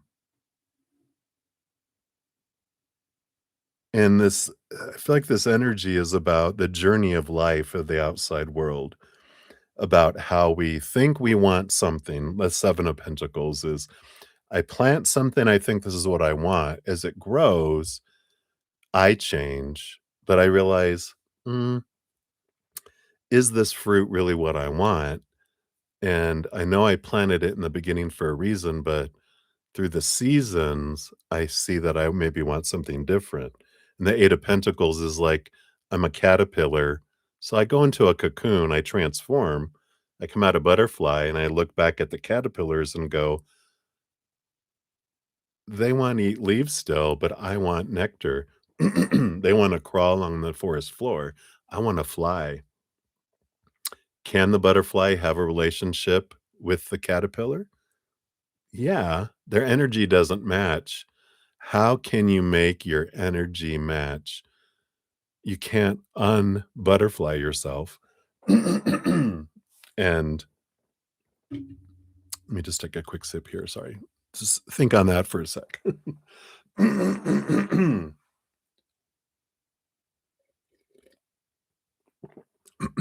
think it's because 'cause I've been talking for 6 hours. It's usually around this time it starts to try to, shut me up. But there is this you can't unbutterfly yourself and become a caterpillar again. And so it's like when you're higher vibration and you're at a energetic level, you can't it's like you can't unknow something anymore. And you're like, I need this to feel like a butterfly. I can't pretend to eat leaves. I can pretend maybe I can put on a caterpillar kind of costume and pretend, but at some point it gets too hot. You got to take that off and they're like, "Oh my god, you're a butterfly." And it's like I can't who matches your energy is another butterfly, not a caterpillar. And so when we're asking, "Well, how can I want but that caterpillar is a hot caterpillar. I'm really attracted to it. Can't I, you know, be in a relationship with it?" Well, you can't carry them. They're too heavy. And walking around is a waste of your energy when you can fly and flutter and go 1,000 miles, migrate. You have to leave them to go to a butterfly garden to have nectar from flowers while they eat and consume leaves. And you realize they're holding me back and not allowing me to be true to my authentic self, right? And though they're attractive, I mean, look at that beautiful caterpillar with all those different colors and, oh, they're so I think I'm just attracted to them, and they're like, "Oh, wow." They're saying you're attracted to the possibilities of who they could be. Like, look what a beautiful butterfly they would make, but they're a caterpillar. But someday, they'll become a butterfly, but how long? What season are they in the part of their life where maybe it's gonna be a long time before they become a butterfly? And so, I feel like that's kind of the big thing of this I know. But what a beautiful story. This makes so much sense now. I was like, "What is this all about?" But they're talking about the progression of the 7, the 8, and the 9 to 10. You know, 7 of Pentacles is you plant something, but then you become then you realize you want more. You become a butterfly, but then you are sometimes you have to be happy by yourself until you've meet another butterfly, and then that's where the relationship happens. Because 'cause you're butterflies, you can migrate together, you're like you said, best friends sleeping over, right? But the caterpillar is like, "No, I just wanna eat leaves," and you're like, "Come on, let's go." Well, you can't fly, and you can't make them put fake wings on. They have to go through transformation. So, maybe, maybe it's a matter of timing. But are you willing to wait and forsake where there's already a butterfly waiting to be able and there's no guarantee that they're ever going to become the butterfly that you are, and that can migrate and go where you're wanting to go. And so it's a matter of releasing and be a butterfly, be you, go do butterfly things, right? And in doing butterfly things, you meet a butterfly, you're like, "Oh my god, you're so amazing." and then you see that they stayed a caterpillar, caterpillar, caterpillar, caterpillar, caterpillar, right? But if the longer you focus on a caterpillar, the more your time you're keeping yourself from a butterfly that's already existing, someone that already matches your energy. So they're like, there's no guarantee. You can't make your self match their energy, especially if because you're at a higher vibration. Like if they were like this higher vibrational being and you were a lower vibrational, you were at a lower vibration than them, then my advice would be seek self-love, and as you because that's the only way to get to a higher vibration is finding your self-love. Then you guys could attract. But so the roles are reversed, you're up here and they're still trying to find their self-love, and you can't unself-love yourself. So it's kinda coming through here, right? Yeah. And so you'd have to wait for them to find self-love and do because you can't make them or help them. The more you try to help them, the more they go in the opposite direction, right? So you have to let them, and who knows? Because you're also are you gonna stop evolving and just sit there as a butterfly? No, you'll starve to death. You have to do butterfly things, and then will they ever catch up? So I feel like they're kind of saying that they're not at that place. They'll be more of a stepping stone for you to learn about your self-love if you pursue them, but they won't be that butterfly. So I know. Let's see what your fortune cookie brings in here too. What? No, no butterfly? I thought it was gonna be a butterfly. Yep. So you have prayer answered coming in here. Let's see what says here.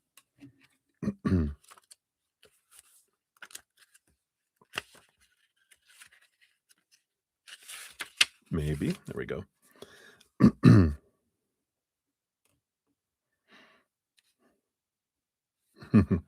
So, North American Plains Indian tribes revered the great buffalo. Buffalo provided the means for survival, and very little was wasted. Buffalo was life.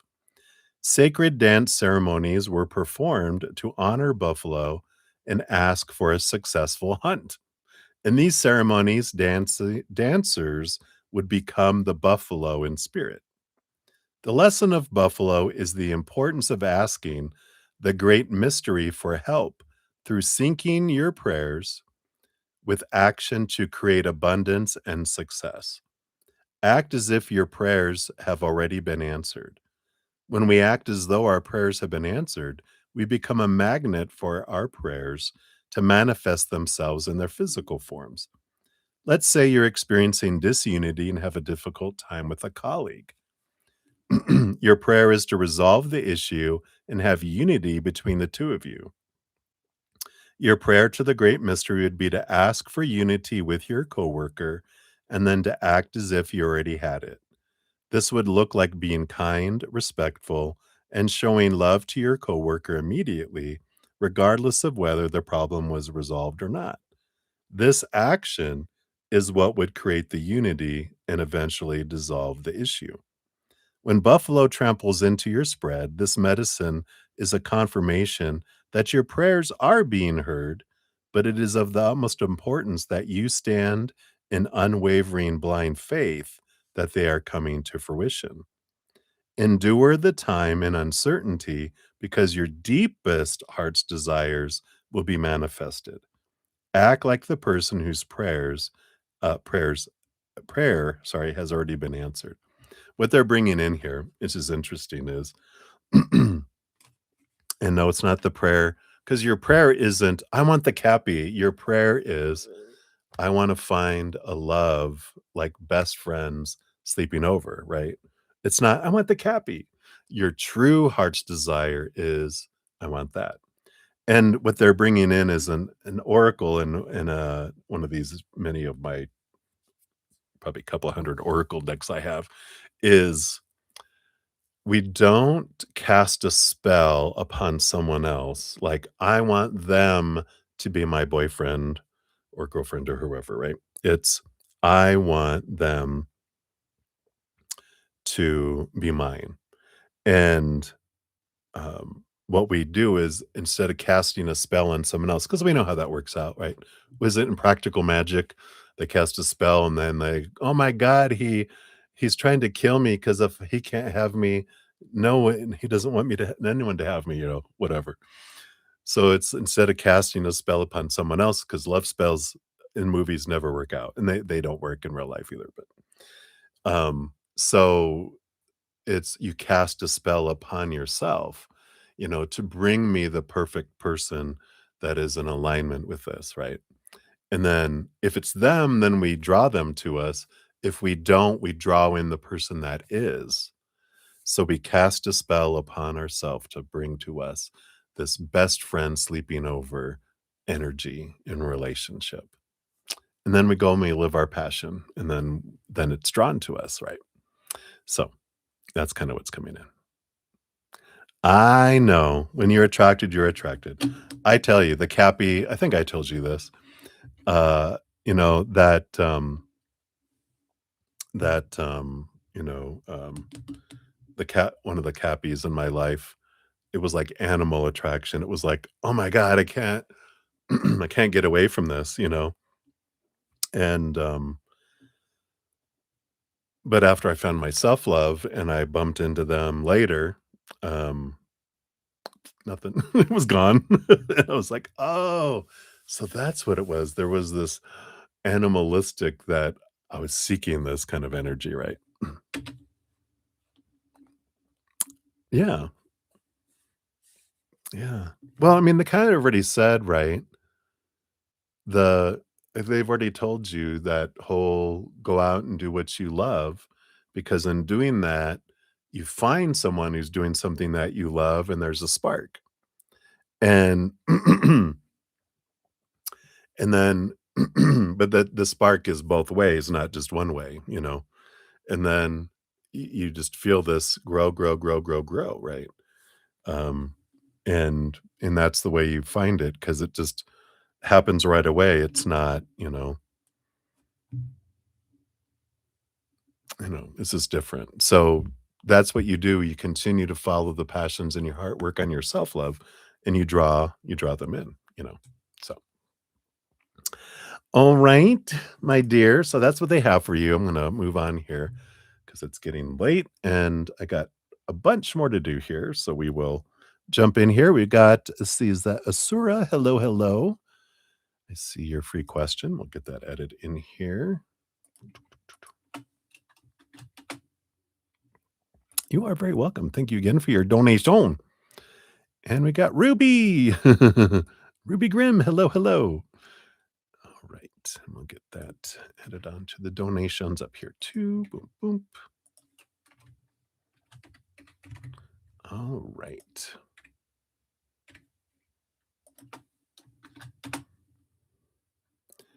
And let's get that 11 a like. So I know I've got that on my list. I think I've got everyone. All right.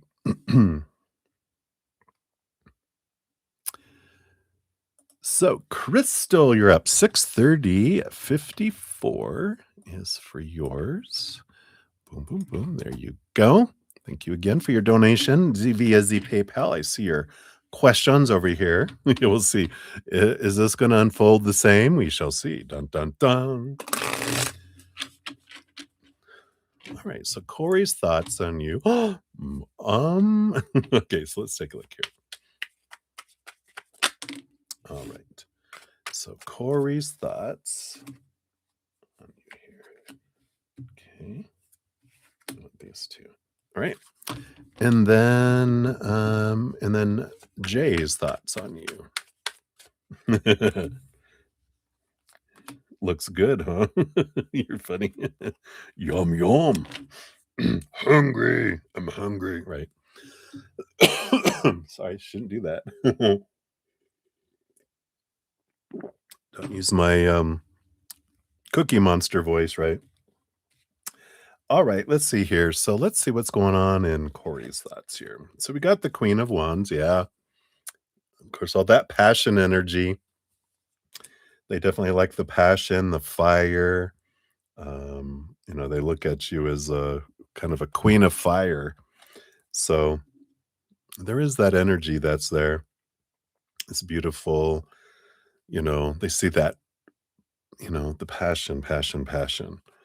Um, Yep, and we got the Two of Wands energy. I think we've talked about that there's some past life connection energy that's there.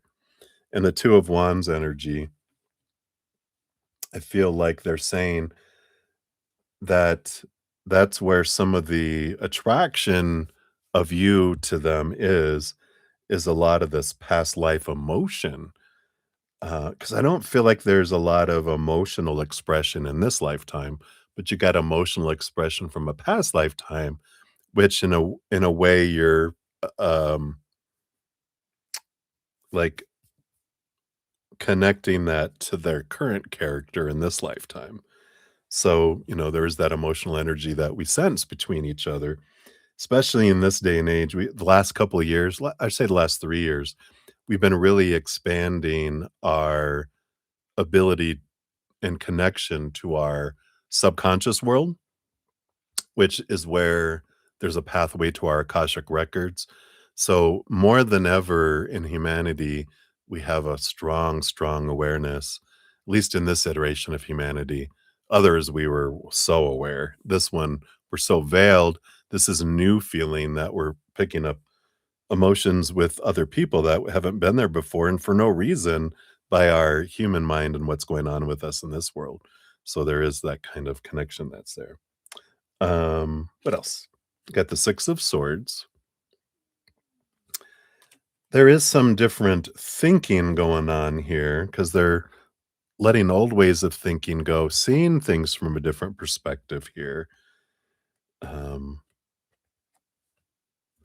but I do hear they have this calling card and the Page of Cups because they have this pool, but this feels like a pull. I want to say, like, not away, but towards something else. Which is interesting here because we probably talked about this around him before, right? That they don't have a whole lot of access to their love because they don't have that self-love activation yet. And so they've learned a lot to express themselves through passion, right? And but the passion isn't fulfilling them like it did before. This is where their change of the way they're looking at things is changing. But so they're looking for greater love, but they can't find it in the outside world because, when we can't we can't give more love than we have for ourselves. But for them, the important thing that they're going through right now is they can't receive love from the outside world more than they have for themselves. So they're looking for greater love, but even if they found it, if they because they think like, "I'm not feeling that that deeper connection that I'm looking for." And you're like, "Well, it's there. You have the ability to pour tons of love toward them because your self-love is bigger, so your ability to give and receive love to the outside world is bigger." But just because you're flooding them with more love, if their little love, tube right now is this open, no matter how much love you flood in, it's this drip, drip, and they're like, "I'm not getting that, I'm not getting that fulfillment." And you're like, "Not my fault." But they're not in a place to get that, right? Because they haven't opened up their heart more. The more they open up this love for themselves, the more they can give and receive love of the outside world. But until then, it's restricted, and I feel like they're like, well, the passion and fire is good, but there's something missing, and you're like, "Well, it's not missing out here, it's missing in there." And you're also, of course, even though you're, able to receive a great amount of love, all they're able to give is drip, drip, and you're like, "Did you guys hear that?" I think that was love, maybe, or it's like, Was that a mosquito? You know, they say, uh, you know. So, I feel like that's an important thing to be aware of what's going on with them. Your bottom of the energy underneath, yeah, and it's both of these here. You got the King of Pentacles and the Four of Pentacles. Both of these would bring it in the same message, and so it's doubled up here, and it makes sense that it's doubled up here because you have 2 people we're talking about.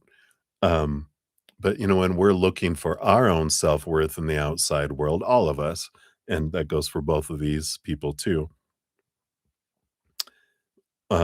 it's gonna feel unstable, it's gonna feel lacking, it's gonna feel temporary. We're looking for something eternal and unconditional that never leaves us, never ends, but we can't find that out there. Humans, we're fickle. We go into fight or flight mode, we will go in the other direction, lickety split, and be gone, or at least withdraw until we feel safe, and then we'll offer it until we don't feel safe, and then we withdraw it again, and then we offer it until we feel unsafe again, then we rip it back. It's that abandonment, abandonment, abandonment energy. But until once we fill up with unconditional and eternal love for ourselves and find our pricelessness, then we fill up and we overflow. And then we go into what we were talking about before, right? So I won't repeat all that because I think you were listening, right? So I feel like it's important to know that we're on that journey, everyone's on that journey. And until we realize that, we'll keep on having reminders, all these mirrors showing us what we want to see about ourselves until we see it, right? And it's all okay. We're doing that. Let's look here. What about Justin? Oh, Jay, or whatever. Anyway, 3 of Wands. Yeah, but looks like here with new information, you might end up going a different direction here. Um, his thoughts of you. Yeah, it feels like, at first he kind of feels like that you might be a dream come true with the 9 of Cups, but the 7 of Pentacles is over time again, which is funny, it's but I don't feel like you're bringing me the fruit that I want, which is the same thing as Corey, right? Which is like, what? You know? Because you have the ability to love and give a large amount of love, more than they both have, maybe even together. But there's this that's the thing with a lot of it's changing, thankfully, but with a lot of straight men, they're taught to suppress emotion and express through passion. They're not taught to be emotional, and that's not second nature to them. So, but it's suppressed. Even the amount of emotion, they're a lot of taught not to feel it growing up, right? But like I said, luckily, cultures are changing more and more. But, but I feel like there is a lot of this here, and that's where they end up kinda going in that same direction here. Let's see what's going on with him here too. Yeah, because they're in this, 7 of Wands energy of being true to their authentic selves and shining bright and, um, not asking permission to shine, not defending. I might have said that already. And the devil card is the shaking and the rattling of their long held thoughts and beliefs and mindsets. And they're kind of in this period here with the 8 of Pentacles. They're facing a lot of work on themselves, and they're kind of entering that at a different in a different way than Corey is, but they're still kind of realizing um a lot of their thoughts of how they think things are supposed to be and should be and need to be and have to be are being challenged. And so they're on a lot of this kind of inner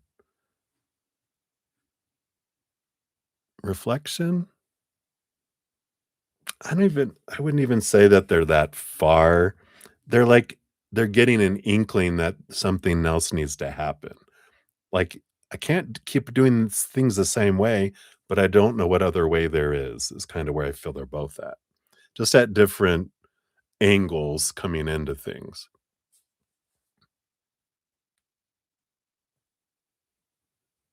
It's almost like the difference between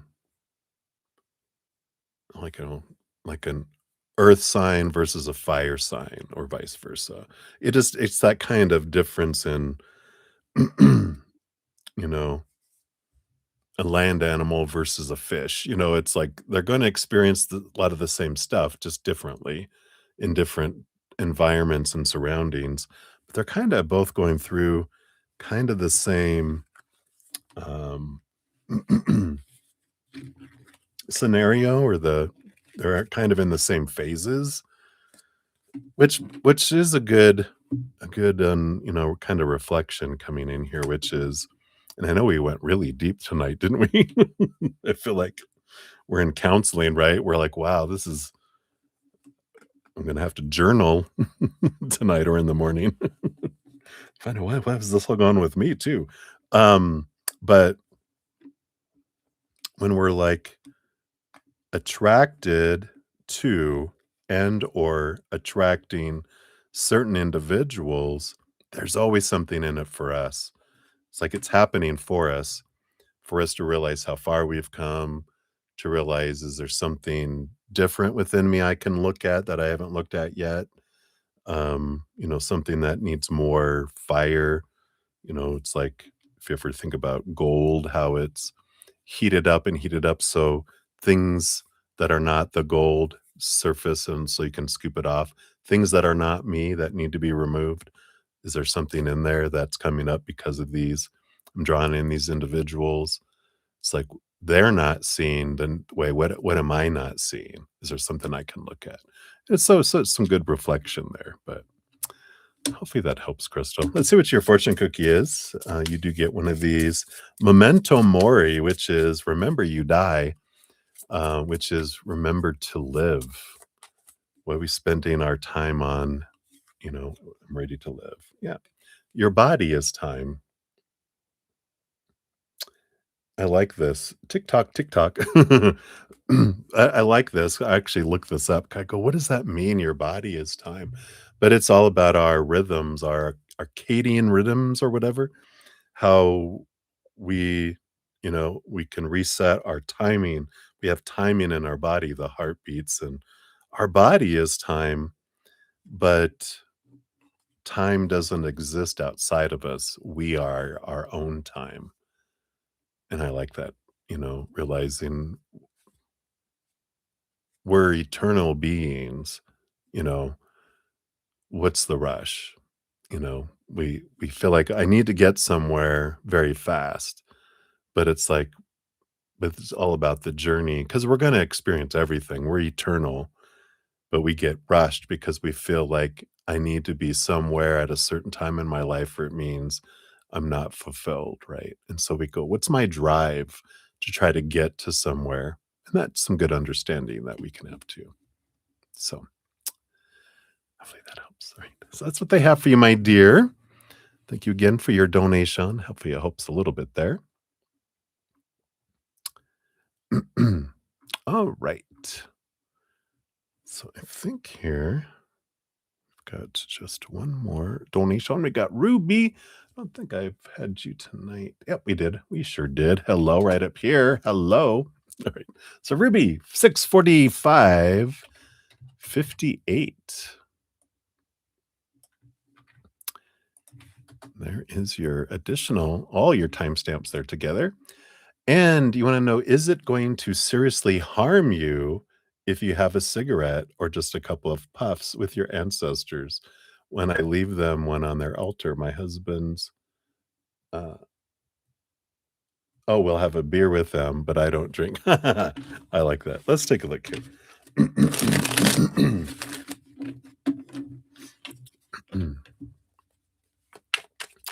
So let's take a look here. Would it seriously harm you to have a puff or a cigarette?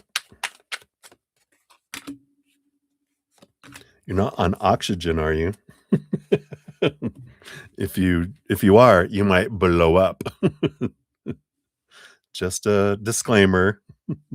Again, I'm not a medical professional, so based on your ancestors, see the disclaimer in the description box. Yeah, the Ace of Pentacles. which it seems positive here. Let's see here. You have the Sun card, which is another victory energy here. Oh, you quit a while back? I get you. You have the Nine of Cups. Yeah, it's like a dream come true energy here. You have the Nine of Swords. Yes, I see the fears that you have here. You have the Two of Cups and the World card here. So it's all about emotional choice and, um, again, the ending of a cycle, the beginning of a new adventure. And I kind of feel here that they're saying, why? And there's this thing is like, why do something that we fear will harm us or have us fall back into an old pattern? They're like, there's, you know, like if you're looking for a sacrifice or to do something with them, what they had, there was a movie that I saw where someone made food for their ancestors that they knew that they loved. And then you can partake in that. They're like, "Why does it have to be a cigarette?" You know? Um, they're like, "You can do something different. It's all of the same stuff." Um, and I feel like they're saying, "We'd much rather have you experience it to ex oh, this is interesting. We'd much rather experience you eating something because we will embody you, not, like, possess you, but they'll tap into your senses to be able to taste, and they're like, "We'd much rather have a nice little sweet treat than smoke." Um, and I like this that someone also spoke up when your ancestors was going, "Oh, salt and vinegar chips. I want something salty and sour." And then someone else is speaking up, and you're just like, "Oh my god." They're like, all this food. They're like, "Oh, we wanna try that. What about that? What about that? What about that?" So, whatever you're craving food-wise is them saying, "We'd rather just have a little bit," of just to try these tastes than cigarette, stuff. They're like, "Pff, we've done all that. Trust me, the stuff we had, your stuff doesn't touch it." But, they're like, "Food, food, food." A snack run, right? Yeah, and just feel like, yeah, this is what we would, rather have than, uh, taste something like an ashtray. That's funny. 'Cause they said, "Yeah, first of all, no offense, but, our beer," there's like they're saying, "Our beer and the stuff we smoked, you guys can't touch that." I love it. So let's take a look here. Yeah, I like it. Make your move. I like this little they like playing games. I like this. It's like they're experiencing it, through you, but they're like, don't make it complicated. We're easy to please." And it's funny, they've got, because it's chess on this chessboard, but they're, like, saying checkers. "Keep it simple, just do checkers. Don't make it complicated like chess, just keep it simple. We're easily pleased." What kind of beer do they want?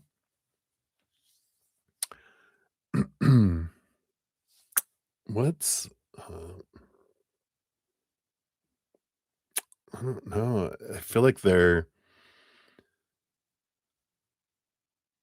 don't want, like, they wanna try something interesting and different that they wouldn't have experienced before, and it's interesting that they're, like, bringing in, like, an off-brand, you know, not made by big manufacturers, whatever, it's like, you're gonna find it it's like, you're gonna find it on sale, if you go to a liquor store, it's gonna be the stuff that they're like, "Yeah, something my ancestors would have liked." Um, and I feel like if you look at what his heritage is, I feel like if you even just look up what beers are made in that country, like, from the ancestry, that, that they would, you'll find something that resonates with from from the homeland, not from the homeland, like, unless you guys have German heritage, but I feel like, because I thought Heineken. I was like, "Heineken?" And they're like, "No, nothing." All that stuff. They're like, "We want something, like, different, but something from the land, from whence they came," kind of energy. So interesting, right? All right. So that is what they have for you, my dear. Very interesting, right? All right. So I think we are to, let's see, got 1, 2, 3, 4, 5, 6, 7, 8, 9, 10, 11, 12, 13, 14, 15, 16, 17, 18. So I've got about 18 free readings. So we're going to jump into them. I know, how fun. Excited for you. So I've got German, Russian, Scottish, like what word, what ancestor line? I'm a mutt, you know, whatever they used to call that, ale. Beer, ale, it's ale. All right. So, thank you guys again so much for all of your love and all your donations and all your patience in getting to your readings here. I'm going to dive into the last of the free readings here. And then, of course, I'll be back, tomorrow night. I'm on Wednesday through Sunday night. So we shall return. Same bat channel, same bat time. All right. So, Ruby Camellia, you're up 6:54:25. So, Ruby, here's your timestamp. And you wanted to know, how will Amir's reactions feeling if you sent him something today? It's his birthday, and does he miss you? All right, let's take a look here. So, reactions and feelings if you send him something, and then does he miss you? Let's take a look here. Yeah, Queen of Swords is a balance between head and heart. So, I feel like, you know, that's the kind of energy we get. Not greatly in one direction or another kind of energy. Um, he has the Knight of Swords. The Knight of Swords is, you know, it is an energy of movement, of thought, and but it feels like seeking clarity. I'm on a quest for understanding and seeking clarity and understanding what I want, what I don't want, and, you know, it's an interesting energy with, having the Knight and the Queen of Swords because it's the royalty. But usually, like, normally the knight serves the Queen of Swords, but the way that they're moving away from the queen, energy, I feel like they're more in their own quest and they're not thinking about anyone else. So it's not personal about you're not worthy to be missed or anything, right?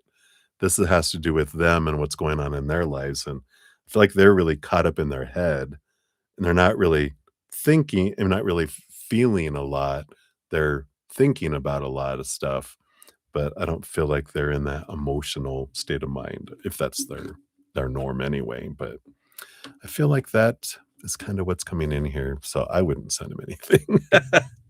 And they don't deserve it. They don't deserve you. No, they're off on their own thing, and I don't feel like it's going to be, anything um, you know, not gonna make a big difference in where they're at right now in their life. So if you're gonna do it for you. Don't do it to try to get a response or a reaction from them, because 'cause you'll be disappointed in that. So, I'm sorry, Ruby, but that's what they got for you, my dear. Good to know. Right, hang in there. And we got snow. We got 6:57:06. So snow, here's your timestamp. So you have a lot of fears. How can you find your new job? Will it glimulate itself, come to chance, or will I have to search for some? Yeah,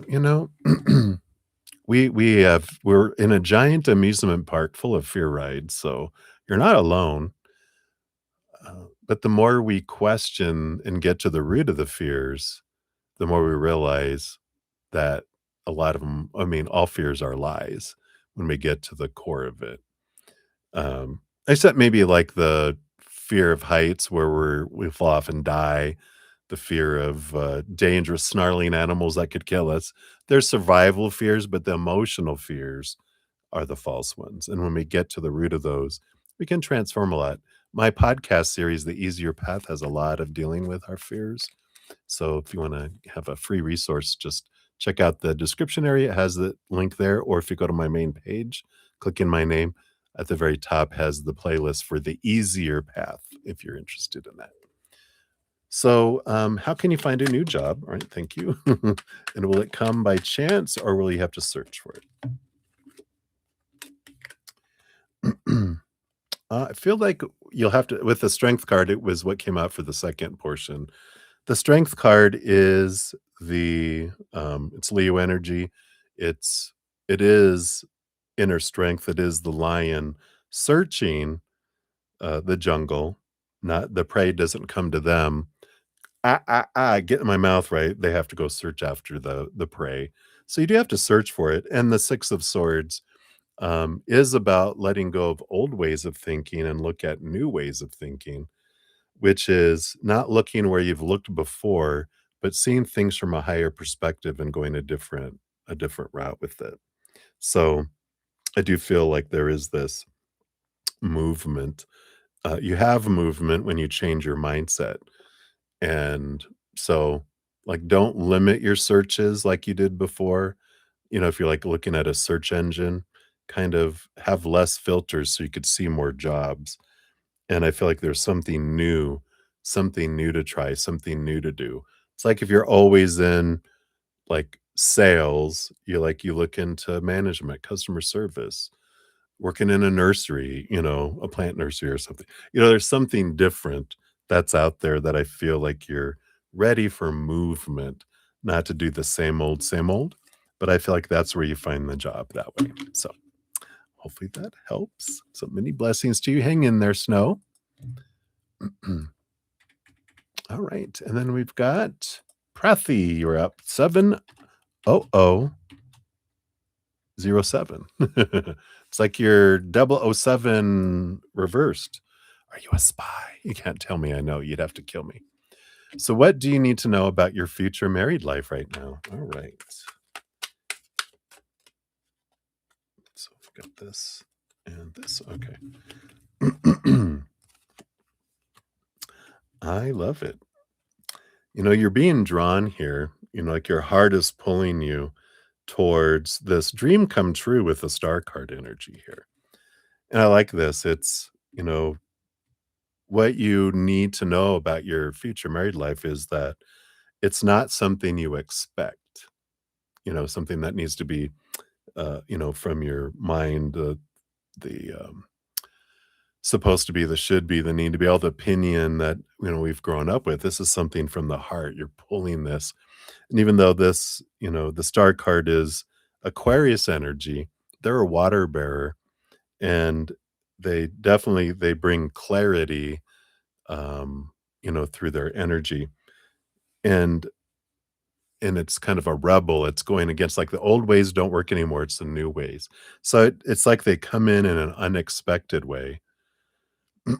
And it doesn't fit the norm of what you think. It's where you're being pulled internally, not from your mind, but from your heart and almost from your solar plexus just feels like it's being pulled. So it is going to be different than anything that you had thought of in a more amazing way.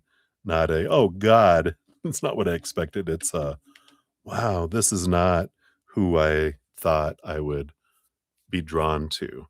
and you're very glad that you are, because it does feel like a dream come true. So I like that. Right. So that is what they have for you. So many blessings to you. I just heard something. Okay. All right. And then honored, you are up 7:02:20. I told you it was going to be a long night, right? Thank you for your wonderful wishes. I did get more donations. So thank you for your putting that out into the universe. So you'd like to know how salsa feels about you, not romantic question. All right. So how does salsa feel about you? So we've got this one and this one here. All right.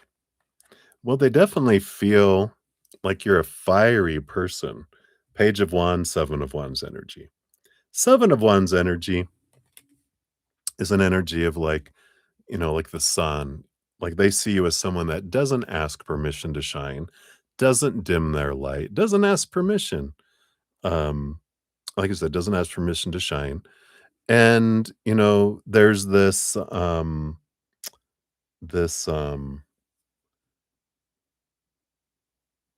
like shining bright kind of energy. And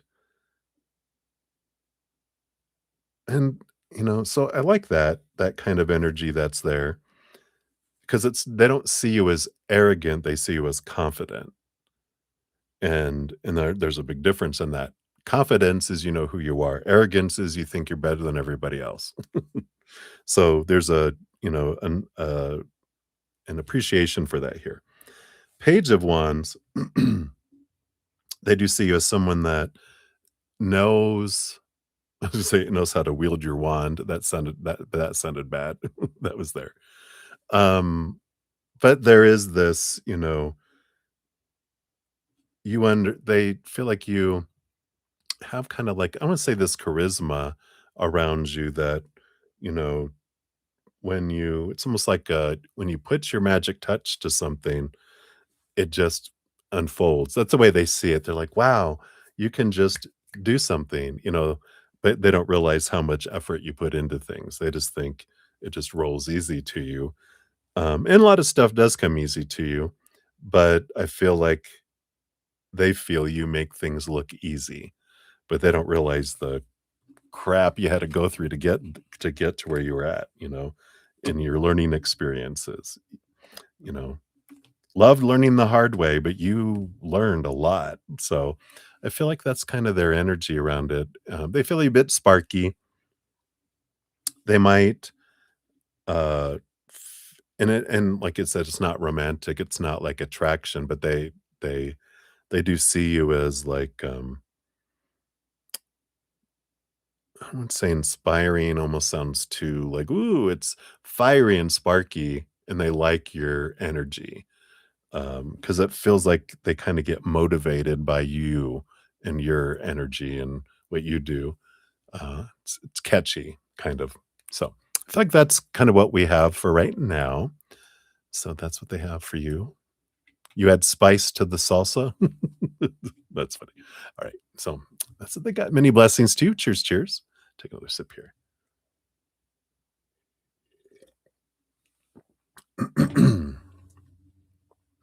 Hey, Define Hub, good morning to you.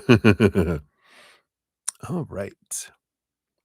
I will add you to the free list. You'll see if I last this long. I'm kind of starting to spiral. We're at 7 hours, so bear with me. I think we'll be able to get through these. The readings might become shorter and shorter as we go, though. So Ruby Grimm, you're up 7:06:15. So thank you for your donations earlier. Here you go. I know. Sheesh. So how can you tap into your dreams again and remember them better when you wake up? Oh, okay. Let's see here. I'll bet you get a wands card. Yes.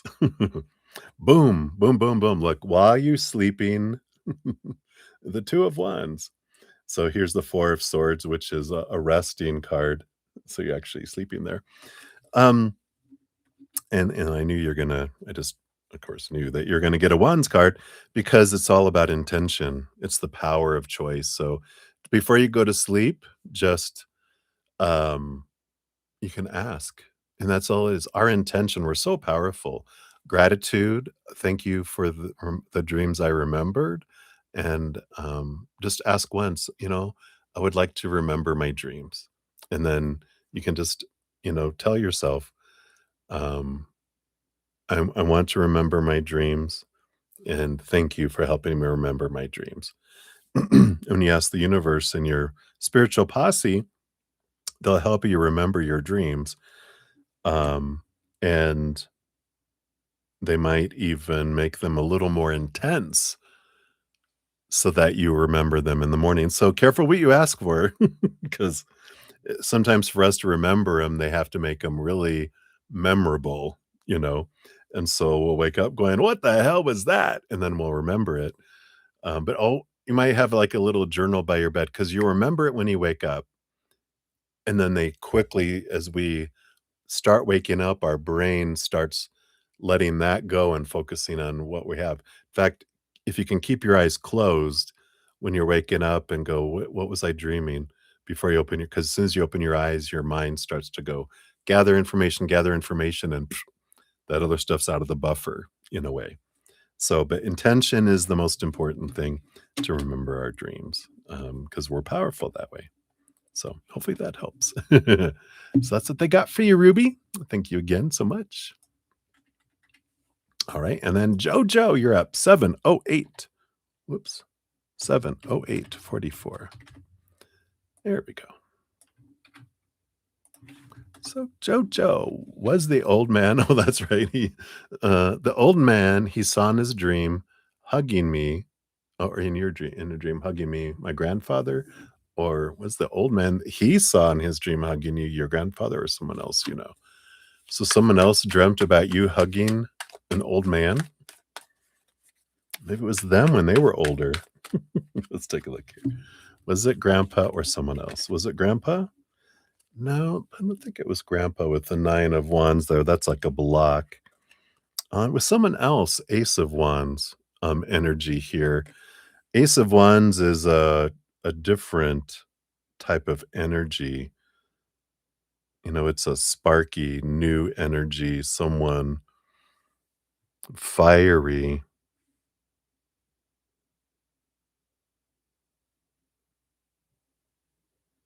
Who was this?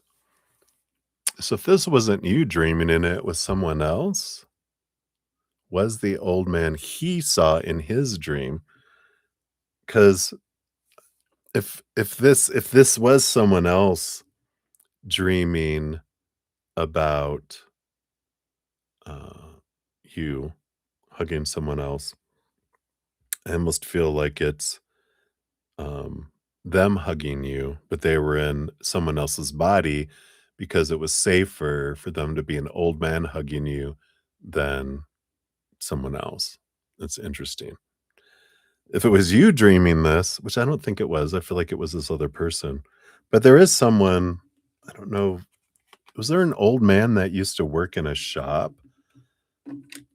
Um, because it feels like there was an old man, sweet old man in a shop somewhere. And I almost want to say like a shoe store is what I'm seeing, like maybe it's not Pinocchio and, and his dad, but I feel like I don't feel like it was your grandfather though, but I do feel like it was someone else. But if it was someone else dreaming it, I feel like it was them and in an old man's body hugging you. And then, yeah, and I feel like it was someone else. I mean, someone else dreaming this, right? But if not, then it was this old man. But I feel like there is an old man that wants to interact with you, an old man that used to work like in an old shoe shop or something like that. It just kind of looks really old, old shop. And he was an old man, sweet old man though, and I think I I know he's on the other side. He was old when you were younger, it would be like when you were like 7, 8, 9 years old, energy. Sweet old man. But hopefully that Right. And if your grandfather used to be a shoemaker, then that was him. But why is he playing tricks on me? All right. Anyway, that's what they have for you, Jojo. Hopefully that helps. All right. Spaghetti, you're up. 71204. Let's take a look here. So, does Will even care about you anymore? Let's take a look here. This and this. Does he care? You know, I don't know if he's in touch with his emotions at all right now. The Knight of Swords is he's on this mental quest, trying to gain clarity over his life, and he's trying to find this calling in his life. So I don't sense that he doesn't care. Like, I don't feel like he's like, "Rah," I just feel like he's not acknowledging his heart emotions. I don't feel like how can you say this? Because I care about myself more than I care about you, and that's why I'm doing whatever this pull that I have, this calling, trying to figure out and gain clarity about what it is I wanna do in my life and who I wanna be kind of energy, which kinda sounds like a midlife crisis, right? But it just feels like I'm not I'm in my mind, the heart is all it's like put on pause so I can use all the energy for my brain and not have a whole lot of energy invested in my emotional side. I'm all thinking right now, not feeling, kind of energy. So I don't feel like he hates you or that he um, is uncaring, but he is caring more about himself now than anyone else. So hopefully that helps a little bit there. Right, my dear. So many blessings. Hang in there. And then we have Rahul 71401. So Rahul, hello, hello. And you're really anxious about your exam result. What's supposed to do? Okay, let's take a look here.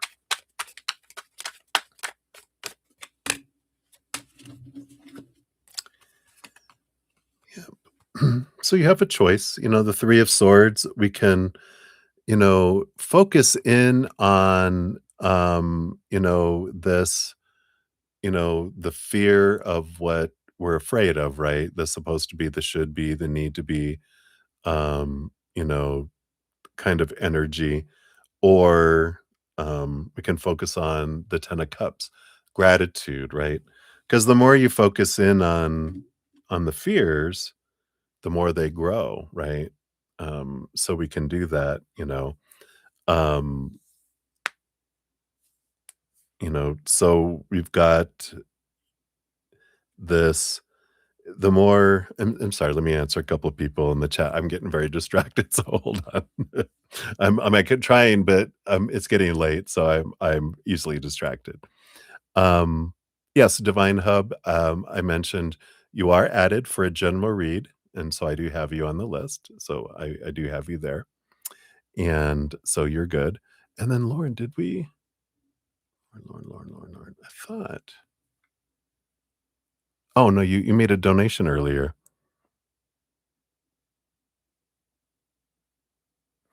And so, Lauren, that's for a free question, right?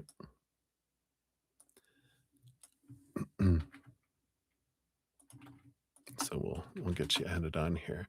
We'll see. Yeah, I should be able to get to you here. Okay, so sorry, Rahul. Now I can focus.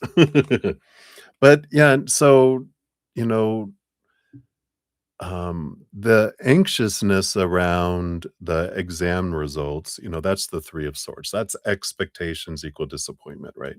That's the fear we have, you know. And when we look at what's the root of the fear, we can get to the root of the fear with the Three of Swords, and we can find out, what am I afraid of? If I can take a breath and step back and go, what if I fail? What if I don't pass the exam? I'm not failing at life, just a test. It's just someone's opinion on my knowledge about what I know or not. Well, if I do that, then I'm going to be held back. And then what's going to happen? Well, then you'll take the class again. What will people think? People are going to think what they think anyway. Does does that mean it's gonna define you? Or, "Oh, my parents are gonna be upset. They're gonna disown me." Well, then you get to go live life and do what you want. Freedom, you know? What if I starve to death? You won't starve to death, but even if you did, you're gonna be back on the other side. It's like we get to the root of what is our fear? What is our fear? What is our fear? And when we get to it and we really bring the fear into the light, we realize it's not really anything to fear. You know, um, there's people with real life threatening situations in their life where they're fearing being blown up, they're fearing of dying. Where's their next meal coming from? There's real fearful things going on. When we look at our fears and we can bring it to light, we realize this isn't anything I need to worry about, right? And then the 10 of cups is joy, joy, joy, joy, joy. The more we focus on gratitude for what I do have right now, what I have had, and we draw that in, that helps us draw those things in. But the more fear we have, and uh, you know that's what takes us out of our intelligent mind anyway. So it's like, try to realize no matter whenever I get anxious, which I still do this day and age and everything else, is I realize no matter what happens, I'm going to be fine, you know, one way or another, because I'm either going to get through whatever's going on, I'm going to be fine, or it's going to kill me. And I'm going to be more than fine because I'll be back connected to my higher self in a realm of unconditional love and joy and laughter and peace, right? So it's like, yeah, what are we afraid of? And I feel like that's the thing, is when you get to the root of it, then you're like, yeah, what is it that I'm so afraid of will happen? We don't live in a society yet, right, where you fail an exam and they take you out back and kill you. People might get upset or mad or disappointed, but they could also choose to be very excited for you and understanding. And as long as you're doing your best, that's all you can do. So breathe. Breathing exercises are very helpful in getting out of fear. And so if you do breathing exercises for anxiety, try those and see how that can help you too, right? And also my podcast series is free. We talk a lot about getting to the root of fears and making life an easier path instead of a harder one. So if you want to check that out, that's down in the description area as well, right? All right. And then Maria P, 71940. Thank you for your donations earlier. Here's your free reading. And a general for you for love and work. All right. For love, for work. All right. For love, yep. Beautiful cocooning transformation energy. This is about looking at love from a different perspective and, realizing that love is always changing, especially love with the outside world, love towards another human character. It's always evolving, always changing. It's never going to be fully anything. It's always going to be changing. When you realize that, I feel like you can let go of the supposed to be, the should be, the need to be a lot easier, because you realize it's like, I don't know how your work is, but like at my job, I had this goal of being caught up on all my emails and having my emails empty by the time, dealt with and filed away or replied by the time I left every day. Well, I was on so many email distributions list that I would get, I mean, literally hundreds of emails a day. And I gave up on that, realizing there's always going to be email coming in. I'm never going to be caught up. I'm just going to do the best I can each day and stay on top of as much as I can. That's kind of thing that here with this love is relationships are never perfect. They're never going to get to, okay, I have reached the ultimate relationship, because there's always going to be something new growing and growing and growing, right? So I like that. And for work, yep. Pursue what your heart desires. You're going to get it every time. The Knight of Cups, the quest of finding a career that your heart wants, not what your mind wants. That's just so funny. I feel like they're going to say it's always going to be that. There you go. All right. That's what they have for you. So many blessings. And then on Schumann, you are up 721.54.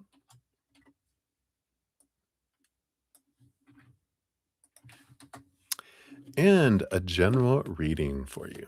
Let's see what Spirit has here for you. Got the Chariot card. Ooh, and the Wheel of Fortune. Wow. Double positive energies here. The Wheel of Fortune, of course, is an abundance energy. The Chariot card is also a victory energy that's coming in here. Two major arcana. So I like this for you. I feel like they're telling you that you have a big amount of abundance headed your way, but the size of the abundance is going to be up to your power of choice.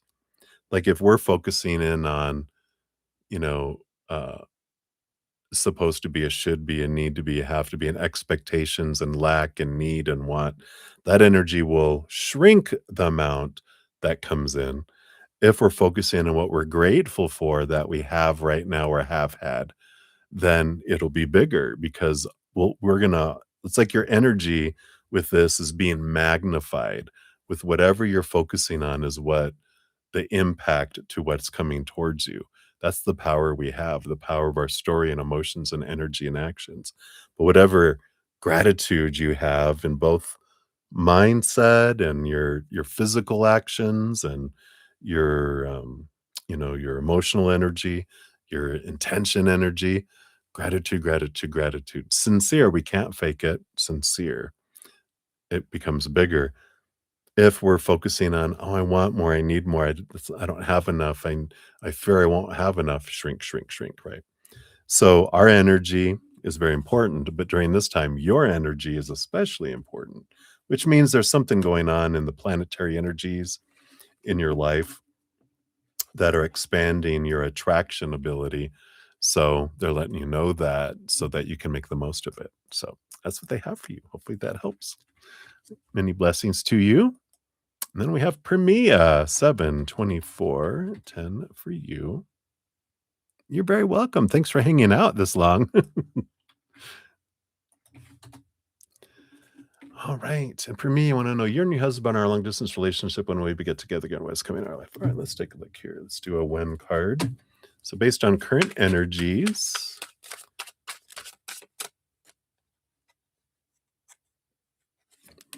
trying to run away there. You've got December 3rd to December 12th, but you got the 9 of Wands. 9 of Wands, is this block energy. And whenever you get a wands, it's possibilities. And of course, future things are always flexible.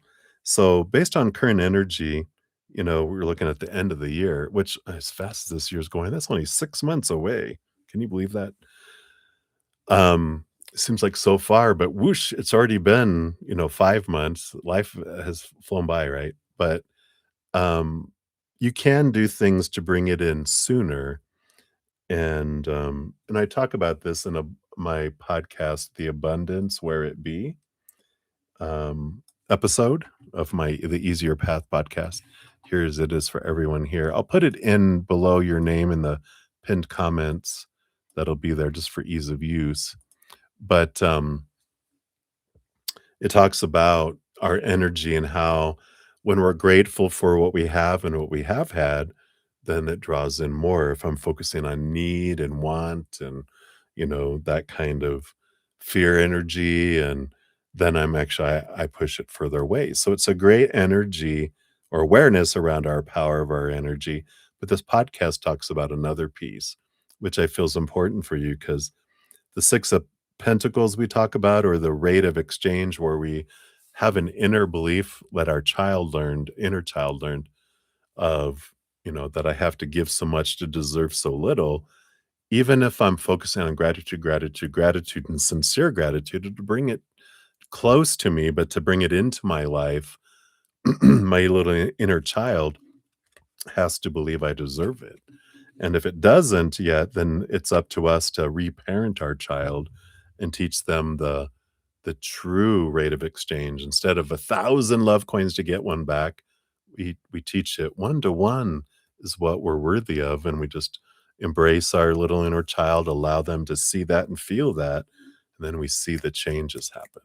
So check out that podcast if that resonates for you. But I feel like that can bring it in earlier than December 3rd, of course. So that's what I got for you, my dear. Many blessings to you. All right. And then Sean G, you're up 72707. Thank you for your donations earlier. It's your timestamp. So guidance for the weekend. The weekend coming up. So we got 3 cards here. Let's see what we got here. You have the 5 of Cups with the Tower card, Shazam, which brings the King of Pentacles. I like it because the 5 of Cups is, of course, lower vibrational, sorrow, feeling down, a little energy there. And I feel like it's almost like it's a choice. There's like some loss energy here. And it's almost like going, you know what? Saturday, 6/6. What's today? Oh, it's 6/4 because I was like, is it really June 4th already? Because we're after midnight here. So Thursday, yeah, so 6/6. I was like, what's 6/6? That's Saturday. It's like pick a day. 6/6 is flow. I'm on the right track. It's like choosing a day to let go of some old sorrow, some old feeling of a loss. And it's like I'm going to now choose to focus on what I'm grateful for. And if it was someone that's left your life, then it can be making a little gratitude list of what I'm grateful for I experienced with them and what they brought positive to my life. And um, if it's not someone, then something that brought something positive. But it's this literally taking something that feels like a loss and allowing yourself to feel it, but only till June 6th. Then on 6/6 at 6:06, you can make that AM or PM, your time, of course. I am going to consciously choose. I've let it go. Now I'm switching the energy to gratitude, gratitude, gratitude for what I experienced through that. And I like that. There's like this huge, sudden change of energy, moving from honoring the sorrow I felt to honoring the gift that was in the situation for me too. So hopefully that makes sense for you. That's what they have for you, my dear. So many blessings to you. Right. And then Ateshi Singh, you're up 72941. So Ateshi, here's your timestamp. And has Hugh been intentionally acting distant or ignoring you? All right, let's take a look here. All right, all these cards pulling out. Let me reshuffle these real quick.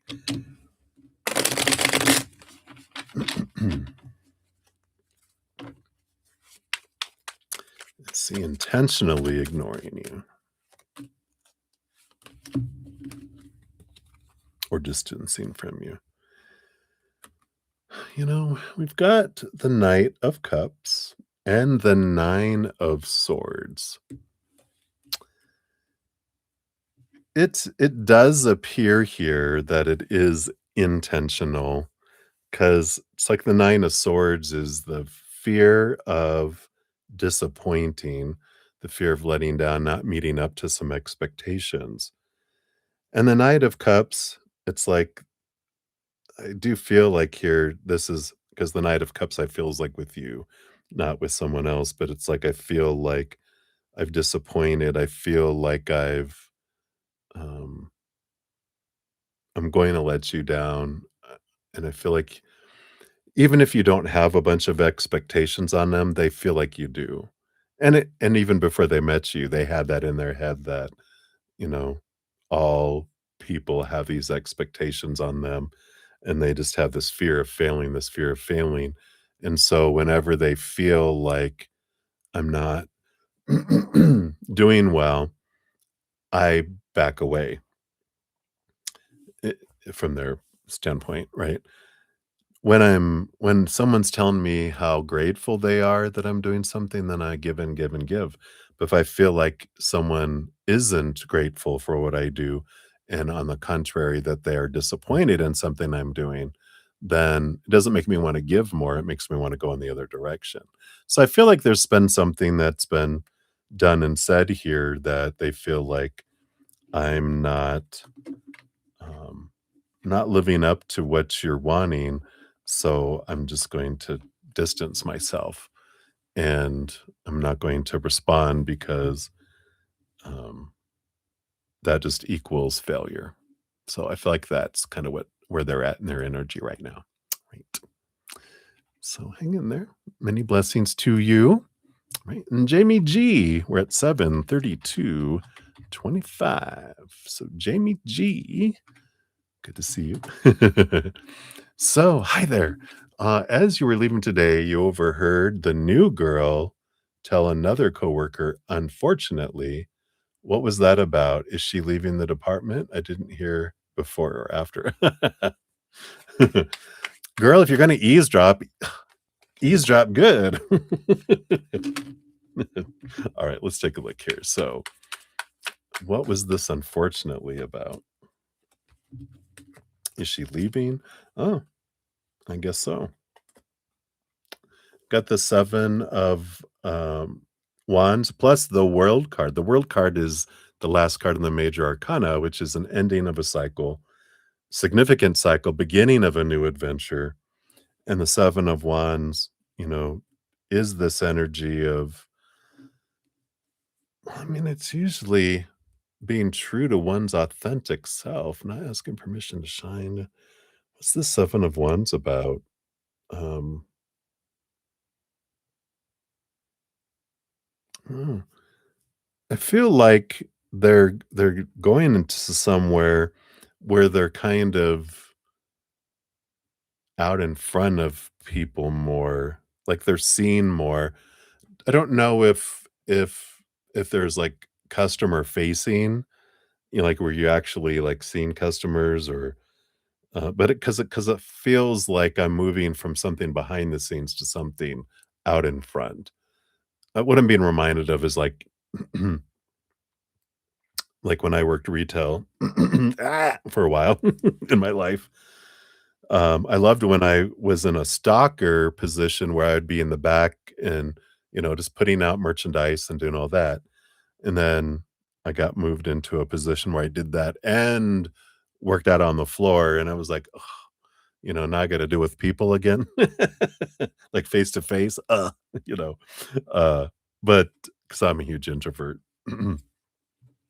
Retail is what brought me out of my shell, so I am grateful for the experience, but I don't feel like they're too excited about it, unfortunately. Yeah, I am being moved out, and I'm in that position now. It's a position that they don't like, kind of. So yeah, I feel that you are correcto. So hopefully that helps, Jamie. That's what they got for you, my dear. So many blessings. Right, and then Betty Joe, 7:35:07. Thank you for your donation earlier. Here's your timestamp. Boom, boom. So, what did Phil think of the photo of you partaking in the craft he's also passionate about? I don't think he knew that about me. Let's take a look here. So, what did he think of the photo? Got that and that here.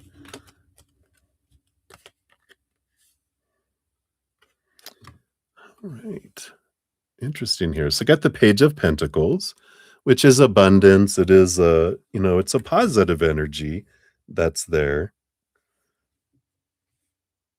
And I feel like it made him want to create, you know, with that coin in his hand. It's like it made him wanna do it, and, you know, "Oh, good, I wanna" makes me excited, I wanna break it out and get and work on it again myself, right? Because it's something that he likes to do. So I feel like he got excited, it kind of inspired him a little bit. Um, the 7 of Swords, which is an interesting energy,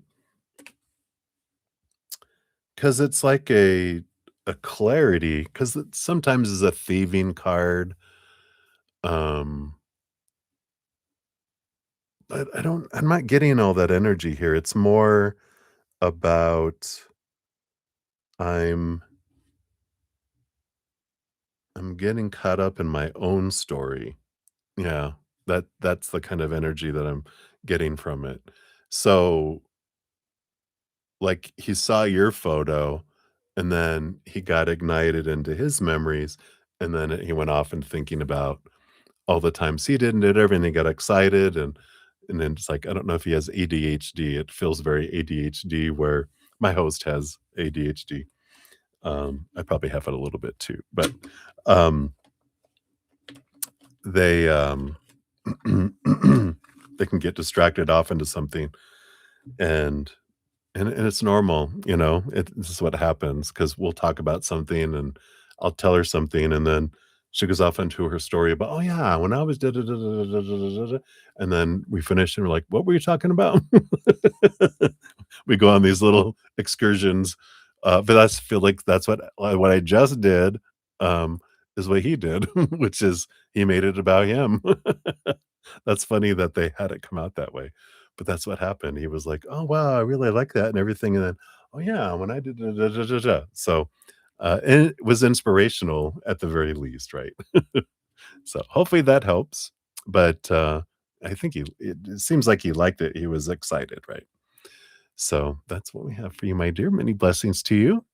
All right, and then stop stalking me. I get it. I thought it said, "Stop talking to me," earlier, but now that it's bigger on my screen here, my old man eyes, I can see it. So what a great screen name. You're funny. So, hello, lovely stop stalking me. Your free question, may I ask what the community I live in, think and feel about you right now? I'm a Gemini, your birthday. Oh, happy early birthday to you. So let's take a look here. And of course, community, every individual person is going to think differently about you because no one sees the world as it is. Everyone sees the world as they are. They see through their own eyes, you know. Um, uh, they're like their dirty glasses of all the experiences they've had in their life. So no one sees anything clearly. But for the most part, um, we've got the temperance energy here and the Five of Cups. Now, temperance is about alchemy, and this Five of Cups is interesting because the Five of Cups is like it's sorrow energy, but it's also emotional transformational energy. And it feels here like, and I just feel like there was something that happened, right? Lower vibrational emotional energy, but through time, it's changing to different emotional energy. And it's, of course, every little individual person is changing at their own pace. But I feel like there is a change of heart in a positive way. And that's what happens with time because most people are thinking about themselves most of the time. And when someone does something, we think, "Oh my god," I'm like, if I do something, I think everyone's thinking about it as much as I am. No, most people forgot it 5 minutes later. They're on to the next thing that's in front of them, going on in their life, wondering what everyone else is thinking about them. And that's the whole thing is most people, you know, the next dramatic thing that happens, they're focusing on that next. It's the way humans are. You know, we're so consumed with what everyone thinks about us and where we stand in the pecking order. That's why we care about was going on in everyone else's life. One, to point at them to go, look, everyone over there. Don't look at me, look over there. Because we don't want people looking at us. So we point at everyone else. Or we're comparing ourselves. How do I stand to what they're doing? Oh, no, am I below or above? Because I need to know where I'm at, you know? And that's how we until we turn inward and upward and we find our self-love on the inside, we're comparing ourselves to everyone else, and that's the whole judging game and the comparison game and right? So, feels like it's changing, it feels positive. The temperance card is, even though you may not see the movement, it is changing to be this, you know, it turns to gold eventually. But there is transformational energy, and everyone has their own emotional choice. The 5 of Cups tells us, you know, that 2 of Cups, and it is our power of emotional choice that no one can make us feel any way, and we can't make anyone else feel a way anyway. I know we've been taught, you made mom mad and dad sad or vice versa or both, but they don't. Um, we have the power to choose our emotions every moment. We've been taught a lot of how we're supposed to feel about things, and so when we create a story, um, from what we've been taught something is supposed to mean, we also have an emotion of how we're supposed to feel and blah, blah, blah. So a reaction, we think, "Oh, they did something and made me feel this way." No, something happened, an old habit kicked in, we reacted to an emotion that we're choosing, but we can choose that. So in knowing that everyone chooses their own emotions, we can make it easier or harder for people to choose higher or lower vibrational emotions. But you can give someone the world, they can still choose to be upset, right? So when we realize I can't control any of that, all I can control is my story, my emotions, my energy, my actions, then we release it, right? Then we don't have to feel responsible for everyone's emotions in the world, and we can let everyone go with the responsibility of our emotions. And in doing so, we set each other free, and then we spend all our energy in a positive, abundant way, focusing on our own choices, and we make a big difference in our own life around it. So hopefully that helps. And that's what they have for you right now. So many blessings to you. We think you're awesome. So we're your community. All right. Many blessings. Cheers, cheers. Happy birthday. Can we take a quick sip here? I've got like, I think, four. Wait, we got Ravit, Asura, Divine Hub, and Lauren.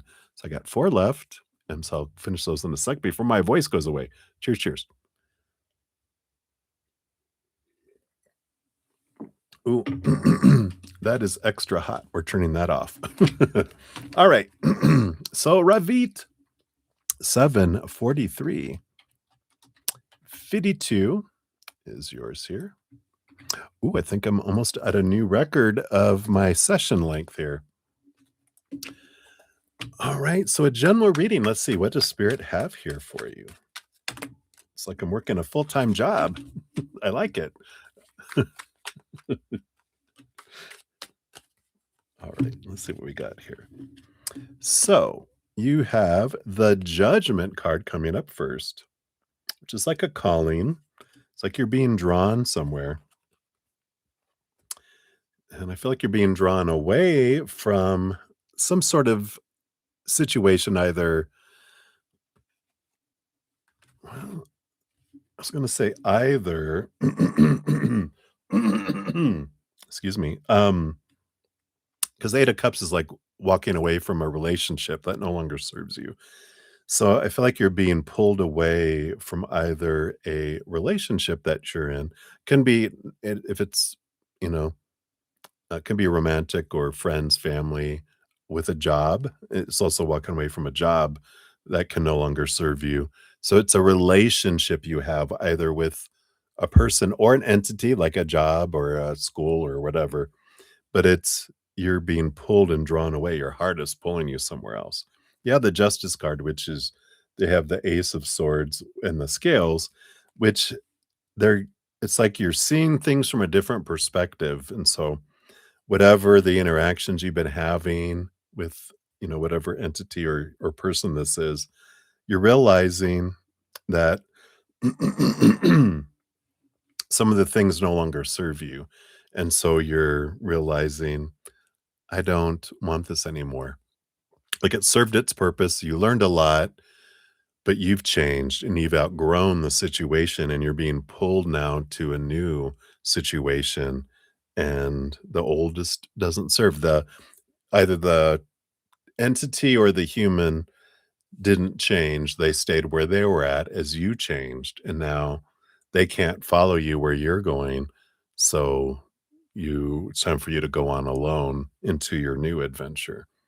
And there's people at that level or business or, you know, company or whatever, if it's an entity, if it's a job, there's a job that's more aligned to your energy, or there's if it's a relationship, friends, family, whoever you're there's individuals that match that energy that are more your tribe now that you're being drawn toward. So feel the nudge, feel the pull, realize it's okay. Nothing stays the same forever. And some friendships, some relationships, some jobs are temporary. They're just for us, and we were for them. But then it's not. And then it's time to move on. And it's okay. There's green pastures ahead for you to explore new, exciting adventures that are more beneficial and aligned with who you want to be. So that's what they have for you, Ravit. Hopefully that helps. Many blessings to you. All right. And then Asura, you're up. Hopefully I'm not murdering that name too bad there. So Asura, whoops. Grabbed way too much with my little mouse there. There we go. That's your timestamp. Anyone to know? You're planning to move on from S. Is this the right decision? I think she's not genuine with the commitment. All right, let's take a look here. What kind of energy follows this here in leaving S? And then is she not genuine with her commitment? All right, let's take a look here. Yeah, I feel like, you got the Queen of Cups, which is follow your intuition, follow your gut. And the World card is an ending of a significant cycle or situation in the beginning of a new adventure. So I do feel this is supported. I feel like your spidey sense is going off, and I feel this is them confirming that I don't think she's genuine with it. And you're like, she's not, it's, but I feel like it's not like, it's not a, I don't know, I'm trying to feel like this energy I'm feeling, it's like, it's not intentional, like, she's not trying to lie that I am and I'm not. It feels like I feel like I am, but I'm really not, but I'm, like, deceiving myself, like, I'm in denial, and so I feel like she's in denial, and she doesn't realize it, but I feel like once you do what you're gonna do, you should be like, "Eh, you're right," you know? Kind of I feel like eventually, she's gonna realize, "Yeah, I'm yeah, good call," kind of energy. So, I like that. Alright. So, wait to trust your intuition and your gut. It knows, right? So something, of course, you'll probably also feel, that there's someone that aligns with your energy more down the road here. So, right. So many blessings to you. And then Divine Hub, you're up 749. I think it was 47. I think it was around there. Around there. There you go. So, a general read for a female Gemini. All right, let's take a look here.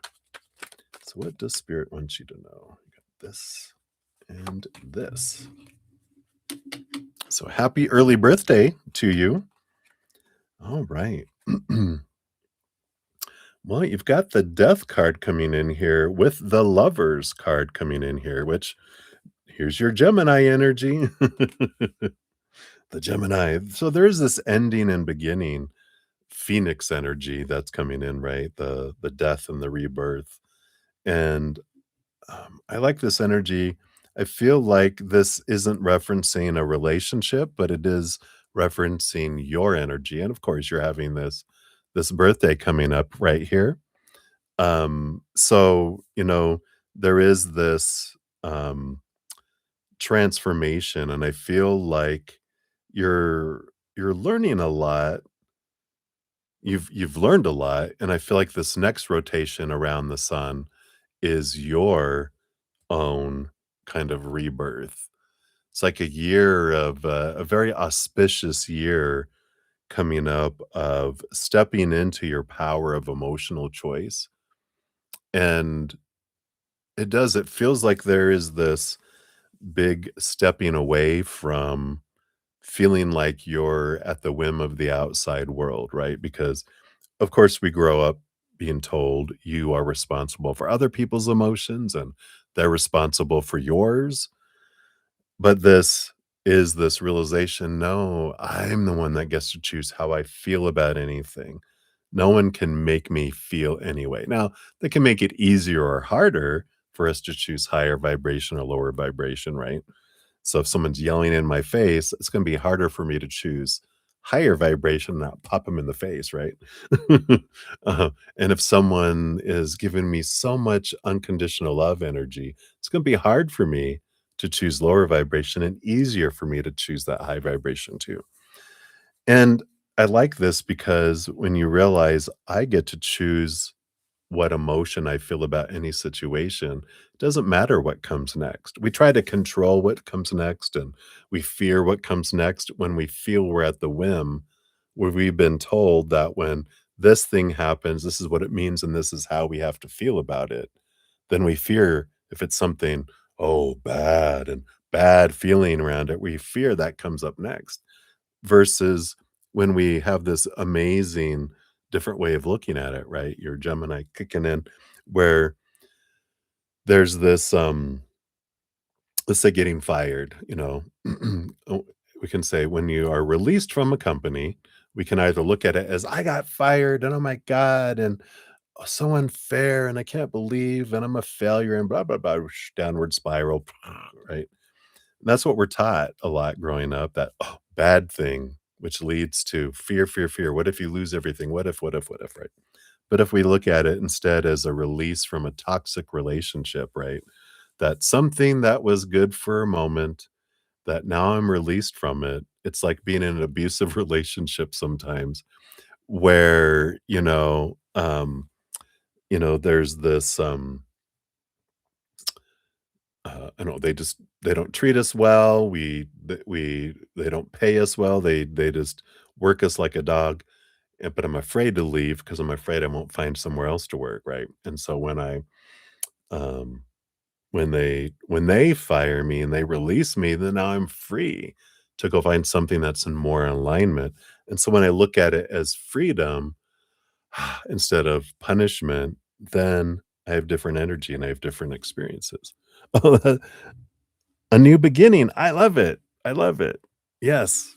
See, and so that's the energy as you do more of that and you're seeing that, you're stepping into your power this next year, very auspicious. So things that would have like last rotation around the sun would have been like devastating. You have a new story. Because, like, theoretically, anything, um, anything like that happens, I could choose that it's joy. I'm gonna be joyful about it. It's for me, it's a gift, and I can have an amazing, wonderful life. And that'd be boring after a while, I'm sure, we have that on the other side. We come here for drama, so a little drama every once in a while is alright. I had a lifetime of drama. I'm ready for a lifetime of peace and bliss, so I'm okay in choosing boring joyful time all the time, at least for a lot of it. I still I still have my moments. I'm not perfect, of course, but, I like this for you. Very big, auspicious, transformative, new way of looking at, life, and, you're just gonna more and more and more and more as you go around this next rotation around the sun, so auspicious time, my friend. So that's what they have for you. So many blessings and happy early birthday again to you there. All right. And then we've got Lauren Smith at 7:55. 39. Look at almost 8 hours. Yep, this is my new record. Yay. All right. And so Lauren, thank you for your donation earlier. You don't know PJ's thoughts on your pick. What? I don't wanna know. La, la, la, la, I don't wanna know. All right. So, we got the 4 of Pentacles and the 2 of Wands. I like this, energy. The 4 of Pentacles is a very, um, stable, balanced energy, but it feels like home kind of energy, and I just feel like it made him feel very stable in some way, which is interesting, very grounded energy. Wherever it was, it just kinda brought him into the moment kind of energy kind of feel with this Four of Pentacles. It's like four pegs of a tent post, just it's all in, it just brought him into like, so I don't know what this photo was. That's I don't know. The Two of Wands, it is a fire energy, but it feels like it goes back and forth between two energies. You know, one very, I don't know, it feels very passionate, of course, energy. And then um very grounded and back to this grounded energy. So it's kind of almost like it did two things to them all at the same time. So it's almost like it's like smacking someone in the face, and yeah, the pain gets their attention, but it also brought them out of whatever they were at in their little but it really, brought them into the now is all I can say. It's like this weird grounded energy. I'm trying not to go too deep into them, um, in case this is a photo I don't wanna see in my mind. I'm just kidding. No, no, I don't wanna so hold it back. But I like it. I feel like it's a positive thing that's coming in here, because I do feel like it, it's like a, "Hey, boy," and they're like, "Wow." So, hopefully that makes sense to you. I don't wanna read into it at all, but I love it for you because I do feel like they're just like, wherever it's like, someone looking over there and all of a sudden they're like, "Whoa," it's really zeroed 'em in is, I guess, a good word, but hopefully that makes sense, for what we have there. But that's what they have. So many blessings to you, and I think that is it, everybody. Thank you again so much for all of your patience in getting to your readings. A almost an 8-hour record. I love it. So thank you again so much. I'm so grateful to all be here together on this wonderful adventure. If you haven't checked out my podcast, here's the most recent one. I'll be having another one come out here in a couple days. But if you want to catch up, the playlist is down in the description area, or if you click on my name, it's at the very top of the uh, my YouTube channel. Excuse me, page. Burp, picking up. Um, so if you want to catch up on any of the previous ones, they're there. So thank you guys again. I'll be back tomorrow night or tonight since we're 1 a.m. here in Thursday morning. So I'll be back tonight. And I'm on Wednesday through Sunday nights. Same bat channel, same bat time. So until I see you guys again, remember every second of every day of your life, you truly are eternally and unconditionally loved by the mother and father of all things, our creator. And of course, I love you too. So until I see you again, much love. Hang in there, enjoy your dream time, and I'll see you soon.